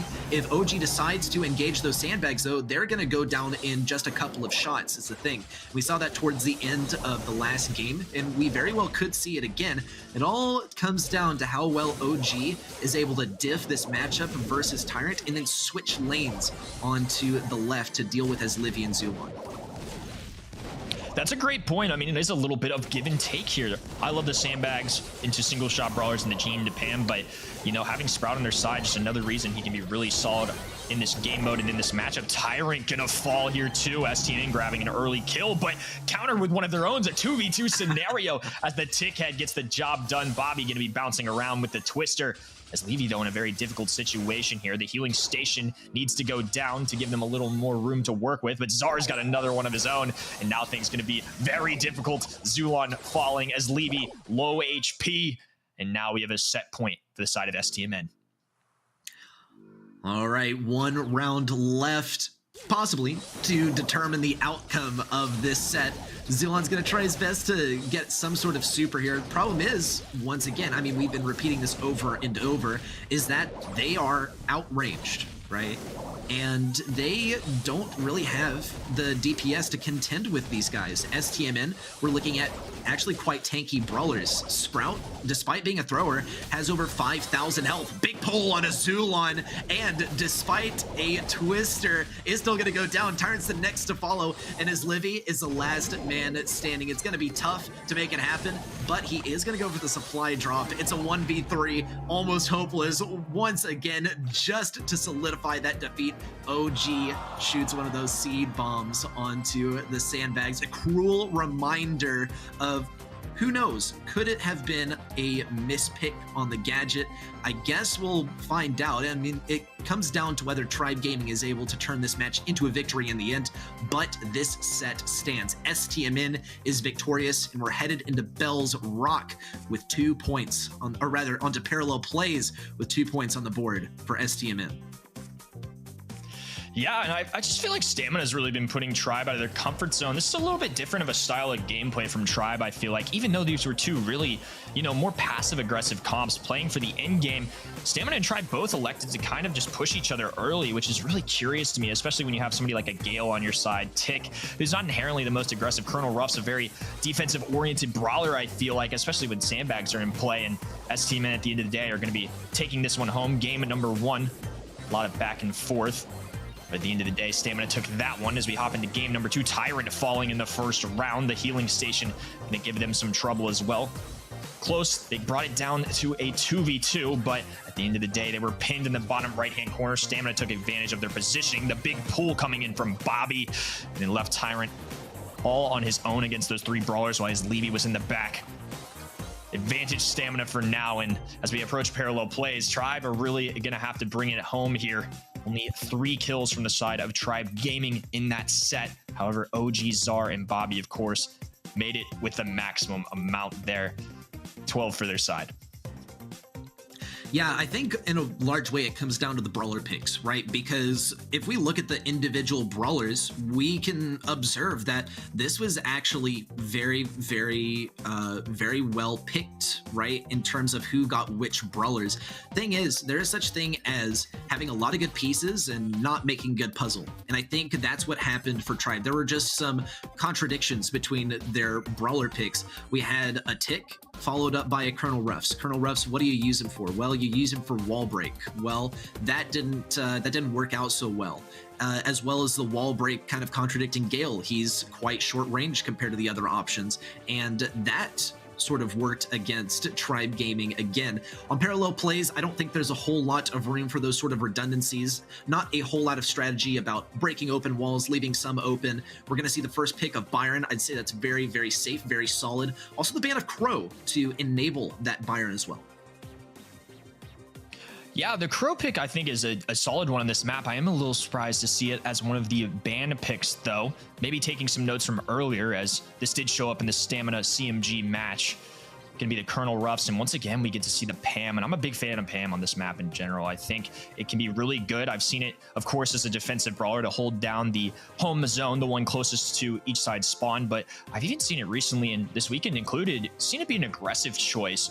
And I think taking that away as well doesn't give Tribe Gaming NA the opportunity to combine Byron and Pam, which together is a lot of heals and just a lot of trouble for an opposing side. Spike coming in as the other pick for Tribe Gaming NA. And I'm a big fan of both these drafts so far. I think a lot of solid brawlers. And the final one going to be the Leon. So a couple aggressive choices. And then the Byron for Tribe Gaming. We'll see what Stamina responds with.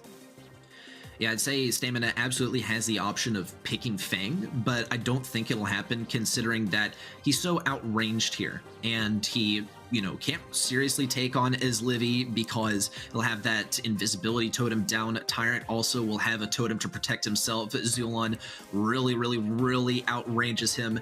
And STMN is going to be a little bit inventive here as what they decide to go, and there is going to be the Mr. P. It's going to be quite effective for keeping Zulon expending his shots on dealing with those porters rather than healing up teammates. Tyrant also can get harmed over his life plant, and Mr. P is great in general at countering out turrets, which as Livy is going to have a little bit of trouble with. I think this final pick from STMN does a great job of countering out basically everyone. I'd say a soft counter, not a hard counter by any means, but definitely takes full advantage of the ability, the circumstance of getting that final pick. Let's see how it turns out, though. We'll see how effective that Mr. P final pick actually is. Similar to last month, Tribe being tested in this grand finals here. Start things off, Pam going to be the one to play onto the home turf for STMN, while Tyrant is going to be the one defending against Mr. P on the left. Zulon just kind of helping both sides. Are now getting a little more aggressive on this right-hand lane, able to push forward. And for the most part, typically you don't have to worry as much about that home zone. You know, Bobby's going to spend some time getting some percentage points on it, but not the most important thing. Tyrant, though, big factor on this left-hand side, and what typically could be a pretty solid matchup for Mr. P into a spike. Actually going really well for Tyrant. OG has been forced back. Now going to do his best to try and evade some shots here, but a super coming in, and that will secure that lanes. Bobby going to be weaker here, too. Zar forced to deal with both his Levy and Zulon. Even though they haven't quite made it onto it yet, Tribe Gaming definitely the ones with the upper hand so far in terms of takedowns. Tyrant doing a great job once again of enabling the spawn camp. We see it time and time again with the spike on this map, and I think for that reason, I mean, that is a great justification for playing spike on this map to begin with. Of course, he's going to need some help from Mr. Zulon at mid. We do see Zara actually manage to get through that choke point. OG is actually going to try and force Tyrant out of this position. If Bobby could get some wall break onto the left side, that would be very, very useful for getting rid of Tyrant, but it looks like there's enough damage onto Tyrant for the time being to force him out for a little bit longer. Is Livy also keeping up the pressure on the right side, getting loads of healing from Zulon, and OG throws down the Porter as well to deal a little bit more damage towards as Livy, keep Zulon a little bit busier, and keep as Livy expending those shots as well. Zar is going to go for the Mama Squeeze damage as well to get rid of the invisibility totem as well. And with this life plant going down, you know for sure that Tribe Gaming NA is feeling the offensive pressure that STMN is capable of here. Still a lot of time left on the clock, but a lot of percentage capture is needed by STMN in order to gain an advantage here and bring us to a match point. Yeah, and if you're newer to Hot Zone 2, it may have looked like the side of STMN had a huge lead there, but the side of Tribe are the only ones to have made it into the other Hot Zone, and as long as they cap off their own, which is typically the easier one to do, will allow them to take this 10% lead. A life plant going down, super to cut off Bobby, and the Porter forcing Tyrant to use some of his very precious shots here. Right now, Tribe on a little more of a defensive standing here. They're going to get up there and destroy the Porters, which is going to help a little bit, but now things are going to get tough. Zulon trying to play defense against OG, Zar, and Bobby. OG making it on there, though. Bobby going to be forced to get on there without enough time, though. Tribe are going to be taking game number 1 in a very heated first game. A near flawless victory there by Tribe, as they only allowed 1% on that point during the entire game. And these games on Hot Zone go for like 3 minutes. You can keep an enemy from walking in this tiny, or it's not even really a tiny zone, but it is a medium-sized zone for 3 minutes. That's remarkable, and to the extent where I'm a little bit lost for words, that Tribe Gaming NA was able to pull off such a perfect performance. Of course, STMN is going to try a different approach this time. They are going to fully commit on the offense this time, not wasting any time defending here, as it appears that defense is actually not nearly as difficult as offense. They prioritize defense. Last time, they ended up allowing Tribe to get a little bit of capture. It's really the capture on the enemy's point that matters the most on parallel plays, and Tribe Gaming NA know that full well, as they already get a kill onto offense, but they might allow a little bit of offense onto their own point in the process. Great recovery there. Tyrant able to defend just enough. You know, Zara as a Pam can be really difficult for one brawler to deal with so much HP, and if they get a healing station on their side, even tougher, as Levy gonna fall. Earlier did manage to grab about 1%. Each one of those count just a little bit. Zar pressing forward. OG getting tagged up too. What a shot from Zulon there. Bobby doing his best to deal with Tyrant on the left-hand side. Tyrant does have a super.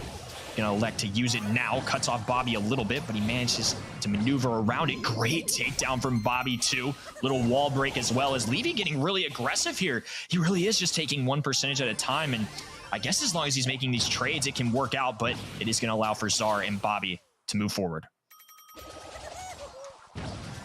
Tribe Gaming NA still keeping a flawless defense of their point. STMN not completely finished with capturing their own. There it is, a 1% advantage for Tribe Gaming NA. Only goes to reinforce how dire this matchup is, how well matched it is. Zar is able to get a kill though, as Livy is an unknown enemy, and Zar actually has to hang back a little bit to heal up. And now as this quarter files in, OG can try and play a little bit more aggressive, right? Has a minion for him to do a little bit of the pushing, a bit more of an aggressive positioning of that porter as well, so that as soon as it comes out, he'll be able to get it out onto the point a little bit sooner. Good kill by OG on the left side, and Tyrant also is having some difficulty defending. Tribe Gaming NA now have STMN almost fully set up on their point. That's one turret. Next up is Zars, and Tyrant is the only one defending. Huge turnaround for STMN. They finally connect with the opponents. Zulon trying to get them both off. Very close with a healing station to keep Zar up. OG with only 114 manages to survive, as Levy with the invisibility doing his best. But Pam is just too strong with a 30% lead. Stamina looking all too good here. Great turnaround. And now they are going to be on our first match point. Crazy stuff. I knew it was going to be close, and look, if it's going to be like the maximum closeness, we're going to set number 5 for some dry season, but from where we stand, it's looking like this could be the final game. STMN was able to come back so effectively, and simply the survivability of Pam and Mr. P on the enemy point is so remarkable in a way that I don't think Tribe Gaming's comp is able to compete with. What Tribe Gaming's comp is able to do is defend very effectively. They have one really offensive brawler, which is Ez Livy, and Zar is going to be playing a very defensive brawler on his lane in order to account for that. Already, though, we see Tribe Gaming NA's numbers thinning. STMN already stepping on that point just a little bit, dipped their toe in the water. Bobby gets a little bit over-aggressive, but he's able to capture just enough percentage on Tribe Gaming's point to make a serious statement and put STMN in the lead as long as they capture their own point at some point in the next 2 minutes and 15 seconds. If this set has taught us anything, it's that those 1 to 2% interactions can go a long way. As Levy popping the invisibility here, going to step on to the enemy hot zone. Bobby taking some heat from him as well. OG working his way around this situation. Zulon keeping him at bay for now, as Levy just continuing to be a problem for this side. Finally falls to Zar. Zulon getting a takedown to OG though. Sandbags going down too. And STMN trying to press forward a little bit, relieve some pressure that they've been facing throughout the last few minutes. As Livy really looking for his next super, he knows that that's really the only way that he's going to make any sort of entrance on the right side. Tyrant, if anything, is just keeping Zara at bay for now, because Zara is so high on health, and he's able to start regenerating health pretty soon after Tyrant throws out his attack. The reload speed from Spike, it isn't amazing, and it's going to be posing huge issues for Tyrant versus Zara. Accordingly, we will see the switch up of Zulon onto the right lane, but still STMN swarm onto this point, and Tribe Gaming NA are nearly helpless to defend. Mr. P is getting some shots over the walls. Big kill from Bobby with that supply drop, and this could be it. If Tribe Gaming NA can't make it through these choke points, then it's over. Retaking the home zone, especially after a team wipe, is one of the hardest things to do on this map. And Tribe going to be tasked with it if they want to survive to the next set. But a takedown and another one, and things adding up. Now 89%, 40 seconds to go. And Zulon falls to another team wipe for STMN with 5 percentage points to go. And they're capping off their own as well. The spins coming through. A little celebration, but they will be your NA monthly champions 3-1. They reversed the tides of last month, and we are going to have ourselves a race for the top of NA this year ready. That is what we love to see. Congratulations to STMN on the huge win, dethroning Tribe, if only for a little while. We have the next one coming up in a month, and look, so many developments are going to be taking place in between now and then. This is the last of the 2 blind bands. Next month, it's going to be pretty much a brand new game, but if we've learned anything throughout watching this match between STMN and Tribe, it's that STMN is able to adapt so well, whether it's on the battlefield, whether it's in the draft phase, anywhere else between games. These guys have it down, and that is going to work wonders for them in the next month. Here's a little replay of STMN getting their monthly win, first of the year for them, against the defending champions of last month, Tribe Gaming. Here it is, game number 2. They set themselves apart. Tribe Gaming took a narrow game 1. Their defense unmatched. Stamina couldn't even touch the opposing hot zone, and they changed things up in game number 2 and 3. They got way more aggressive at the beginning, and a couple team wipes was all it took, and there was no coming back from this strong in a roster. Congrats again to STMN. They were going to take this one 3-1. Here are some of our stats here. Bobby did pop off 14 kills, 39% team damage, but Zara and OG, of course, very big a part of that as well. Overall, just great team effort from STMN. Yeah, I think Bobby absolutely popped off this game, which is a bit of a difference, right, from what we saw in the previous games. And I think this is really what sets STMN apart. Tribe Gaming NA, I think that they are an amazing roster, but STMN, when they pop off, I think they can beat just about anyone. It is just a challenge. Like, when are they going to pop off? And today, I think they got themselves super pumped and were able to pull it off in the end. Great stuff for both of the teams, but it looks like our MVP is Zar, and I couldn't agree more. His mechanics are out of this world. Yeah, Zar with a super strong performance today. 8 kills, 4 deaths there, of course. And just overall very impressive throughout the day. It seems like somebody that everybody at home has been a big fan of. We're going to bring back our good friend, Teddy. Teddy, what did you think on the day? How was that finals for you?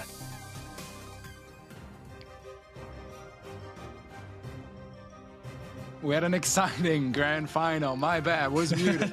But yeah, man, they didn't disappoint, did they? Great series once again, and an intimidating looking STMN tonight that really performed well. And I said it before the match started, right? That I felt like it was very closely matched between those two teams. And it's really day to day that you can, have a bit of an outlook on those two teams. As one day they'll win, the next one it's going to be STMN. So it's really back and forth between both, and it's exciting to see how closely matched they are all around. Absolutely, and especially considering this week, even in another third-party event, Tribe did end up getting the win in this very matchup.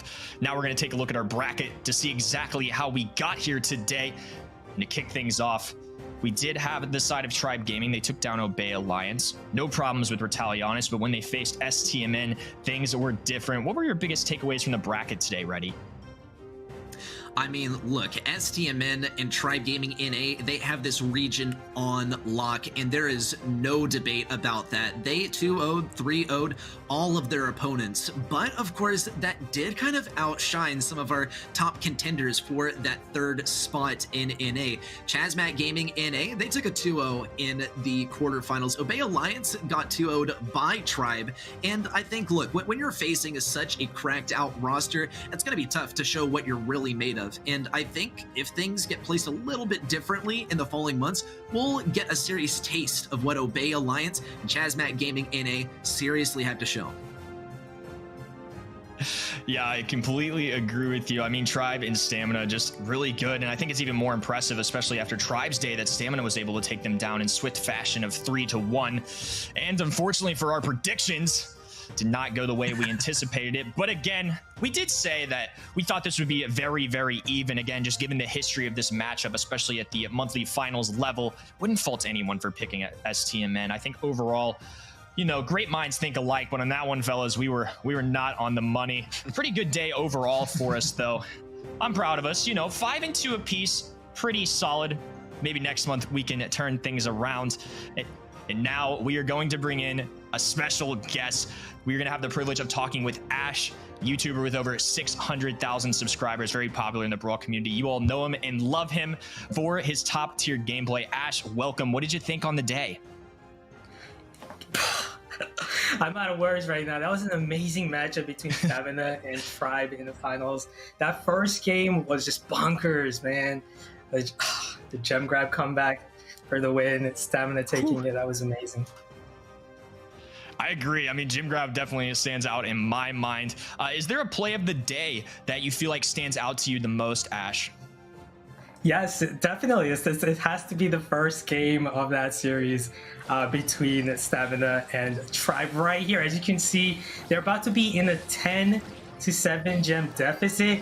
And then in this situation, there's only one thing you can do. You got to take down the gem carrier, and that's exactly what OG does here. Gets that clutch kill on this Levy to prevent Tribe from taking that one, giving them enough time and mid control to get 10 gems and then reset that countdown timer right here. OG exerting himself, having the most health here, grabbing that 10th gem. He's gonna go down here, but still preventing that countdown again. Gem's gonna spawn on Tribe's side. They're gonna get the they're gonna again start the countdown here. OG again exerting himself, having that super ready, just having your super with Fang, just so much pressure on the opposing end, not being able to move up aggressively, of course. Stamina looking for that 12th gem here again. Bobby's trying to get there as Levy and Zula, but look at that, perfect. That was so beautiful. The way OG again used that super to quickly grab those 2 gems and prevent that countdown again. That was awesome. Bobby's gonna miss that pull, but it doesn't really matter too much here. OG's gonna be able to grab those gems safely, have his super ready again. And now we have a 13-14. Next gem's gonna spawn near Star, so he's gonna be able to cap that one, tie it up, but there's only 1 gem remaining. That 15th gem is the winning gem, and that's what OG's gonna do again. Exert himself, use that super to back up, plant those gems in a safe position for his team. But now there's only 5 seconds, and of course, when there's the 29th gem spawn, you gotta pick it up with just 1 second. OG was able to grab that final gem and take the victory. That was just mind-boggling. I don't think I've ever seen a game like that in gem grab ever. So gotta give that as the play of the day, man. I'd even give it like play of the year, maybe. It might be. I mean, I couldn't help but just like smile and chuckle the whole way through that replay. It was just something so crazy and unbelievable. I was definitely dumbfounded. And, you know, we talked about our predictions a little bit on broadcast, Ash. We did all right. We were 5 of 7. How did you do today? You know, were there any surprises to you or anything that you didn't exactly expect coming into today? Yeah, I think I got 5 of 7 too. I was definitely surprised with the performance of Ratalianis. Hopefully I pronounced that right. Making to the semis, that was awesome. I'd love to see them, hoping to see them more in the future as well. And I also had Tribe winning it, but you know, Stamina coming in. These two guys, these two teams share so much history, of course, and it's just so hard to decide between the two. I feel like it's always a toss-up. And whichever team's feeling it that day, today was Stamina. They had it in the bag. You could just see it straight from the first game of that series. Yeah, maybe it was the team joining together this week. I know I interviewed Sword earlier in the week, and he said all of them were going to get together and play out those games. You all may have seen it at home on Twitter too. In terms of how this region's stacking up, you know, what are the kinds of teams that you expect to see next month? Are there any dark horses that you saw here today that you think could maybe dethrone someone like STMN or Tribe?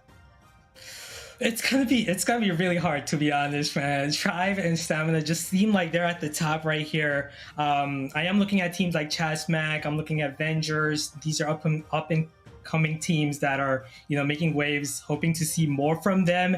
Definitely seeing more improvement. They're consistently, you know, making to the semis, the quarters, for like pretty much every monthly finals. So yeah, I feel like NA is definitely shaping up to be a very competitive region, especially now that there's 3 qualifying spots now. Yeah, having that third qualifier is going to be a really tough one. You know, obviously STMN and Tribe have now made it a little nicer. They've secured a bunch of points from these last 2 months, but there are definitely those teams that you mentioned that could do a really good job too. Ash, it was great chatting with you. Great getting to talk about some good old NA Brawl. We'll hope to see you around in future months too. Have a great rest of your day.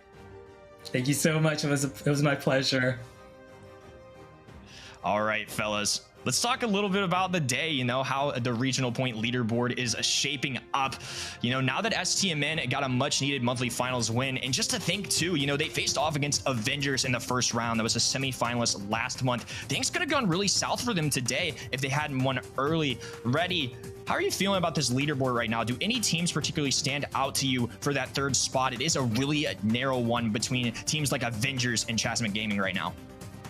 Yeah, no doubt that is the single largest rivalry that I'm focused on right now. I mean, we're looking at a separation by just a few wins in the monthly qualifiers. From Tribe Gaming, NA, and STMN, I think, once again, this is going to be a race for who can get first place in NA. As far as the other teams, I think, look, we can put it nicely, but I don't think it's close, at least for the time being. However, there are some realistic contenders coming up, even that aren't on the leaderboard. I'm still a firm believer in the potential of Obey during this year, especially after MSI when points double. I think those guys could skyrocket towards the top of the leaderboard. For now, though, Avengers and Chasmac Gaming NA, that is going to be the single largest rivalry in NA, right behind Tribe versus STMN.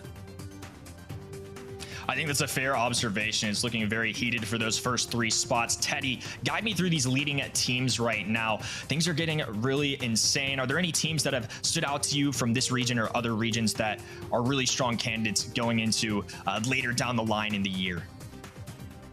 Yeah, I mean, a lot of the teams here are still, you know, to be taken with a pinch of salt, because they could very much change, and we hope that we will see plenty of changes by the end of the season. It's only month number 2, but yeah, in the NBA, Tribe, SK, Craze, Team Keizo, and STMN EU all had some pretty amazing performances so far. And we just saw Tribe Gaming, NA, STMN, and Avengers. For East Asia, Zeta Division 1 and Winter, but maybe Zeta Zero, I think Division 0 is their name. They could really stand a chance too. They faced Division 1 first round twice so far, which is not ideal, but AC Milan Clash and Arena Casito also really strong in Latam South, as well as free win agents in Sessa and Ants. Yeah, and I think that's a really good point too, Teddy, that you got to take it with a pinch of salt. You know, we're only in month 2 out of 7 of this year's competition. There are a lot of teams that aren't even on the leaderboard that many teams have been looking at. You know, Chasmic Gaming in the Latam South region, an example of that. Zeta Division 0 was a great mention just because, you know, Zeta Division 1 has been their rival 2 times now. So plenty of Brawl left to be played. They're definitely going to have to hold on. And in terms of what we saw today, Ready, what are you expecting next month? Are you thinking that it's going to be another Stamina and Tribe matchup, or do you think we may get some other teams that show up? Let me tell you right now that from what I saw from STMN today was absolutely remarkable. And I think the number one takeaway from what we saw from them was adaptability, right? And I think that is going to be the single most important skill to take into next month, because if you've been keeping up with Brawl Stars esports news, you know that we have a bit of a change to the power match format coming up next month. And it is, I think, absolutely going to rock the scene. A possibility of 6 brawlers banned. That's almost as many as brawlers that can be picked and banned in our current format. And I think it's going to allow a lot more kind of slightly off meta brawlers creep into the meta. I think Tribe will have a little bit more success with the As Livy on the Squeak in the future. But if they are able to adapt, right, that can propel them forward. For now, though, my eyes are 100% on STMN and Chasmac. Very interesting. Teddy, any final thoughts on what we've seen this weekend, or any thoughts you have about the future months with the nice change coming in? Yeah, I mean, I think Ready Set covered it pretty well. I think it is going to also ensure that we see a little bit less of the extremely broken brawlers. Right now, we are in a place where we do end up with a lot of Eve bans, a lot of Fang bans, and not necessarily on maps where they are even like that good. It's just that they're good on so many different maps that we end up seeing it banned anyways. So it's going to open up for some more possibilities and make sure the meta is a little bit more balanced overall, as, you know, there's going to be a much more wider brawler pool available to play. Well, we'll have to see how things turn out. I'm really excited. I think the new format change could even add some more spice to the already new format that we've gotten this year. If you want to tune in for some more monthly finals action, that wraps it up here for this weekend. But tune in April 30th. We'll have SESA and ANZ May monthly finals to kick things off for next month. Big shout out to all the production team, you all at home, for joining us. And with that, it's been a good one here today. Always a fun one to cast with you all, fellas. From Reddy, Teddy, and myself, thank you all for tuning in with us. We will see you all next month. And this is just gonna make Avengers first set even more complicated as Stamina double down and get some extra damage. Might even be able to close it out. And last month's semifinalists are being challenged here. OG gonna be invisible, Killer forced to run in, going down there. Bobby just gonna press forward, and at this point, the damage is done. The two world finalists reunite once again in the grand finals for the NAL Classico. I'm having flashbacks of last month, very similar situation, and OG gonna dash away with it, but Tyrant with the takedown. Will it be with enough time? 6 seconds on the clock, and they get a takedown again. 2, 3 seconds, and it won't be enough. I don't think they get it. They get it just in time. STMN swarm onto this point, and Tribe Gaming NA are nearly helpless to defend. Mr. P is getting some shots over the walls. Big kill. STMN with 5 percentage points to go, and they're capping off their own as well. The spins coming through, a little celebration, but they will be your NA monthly champions 3-1.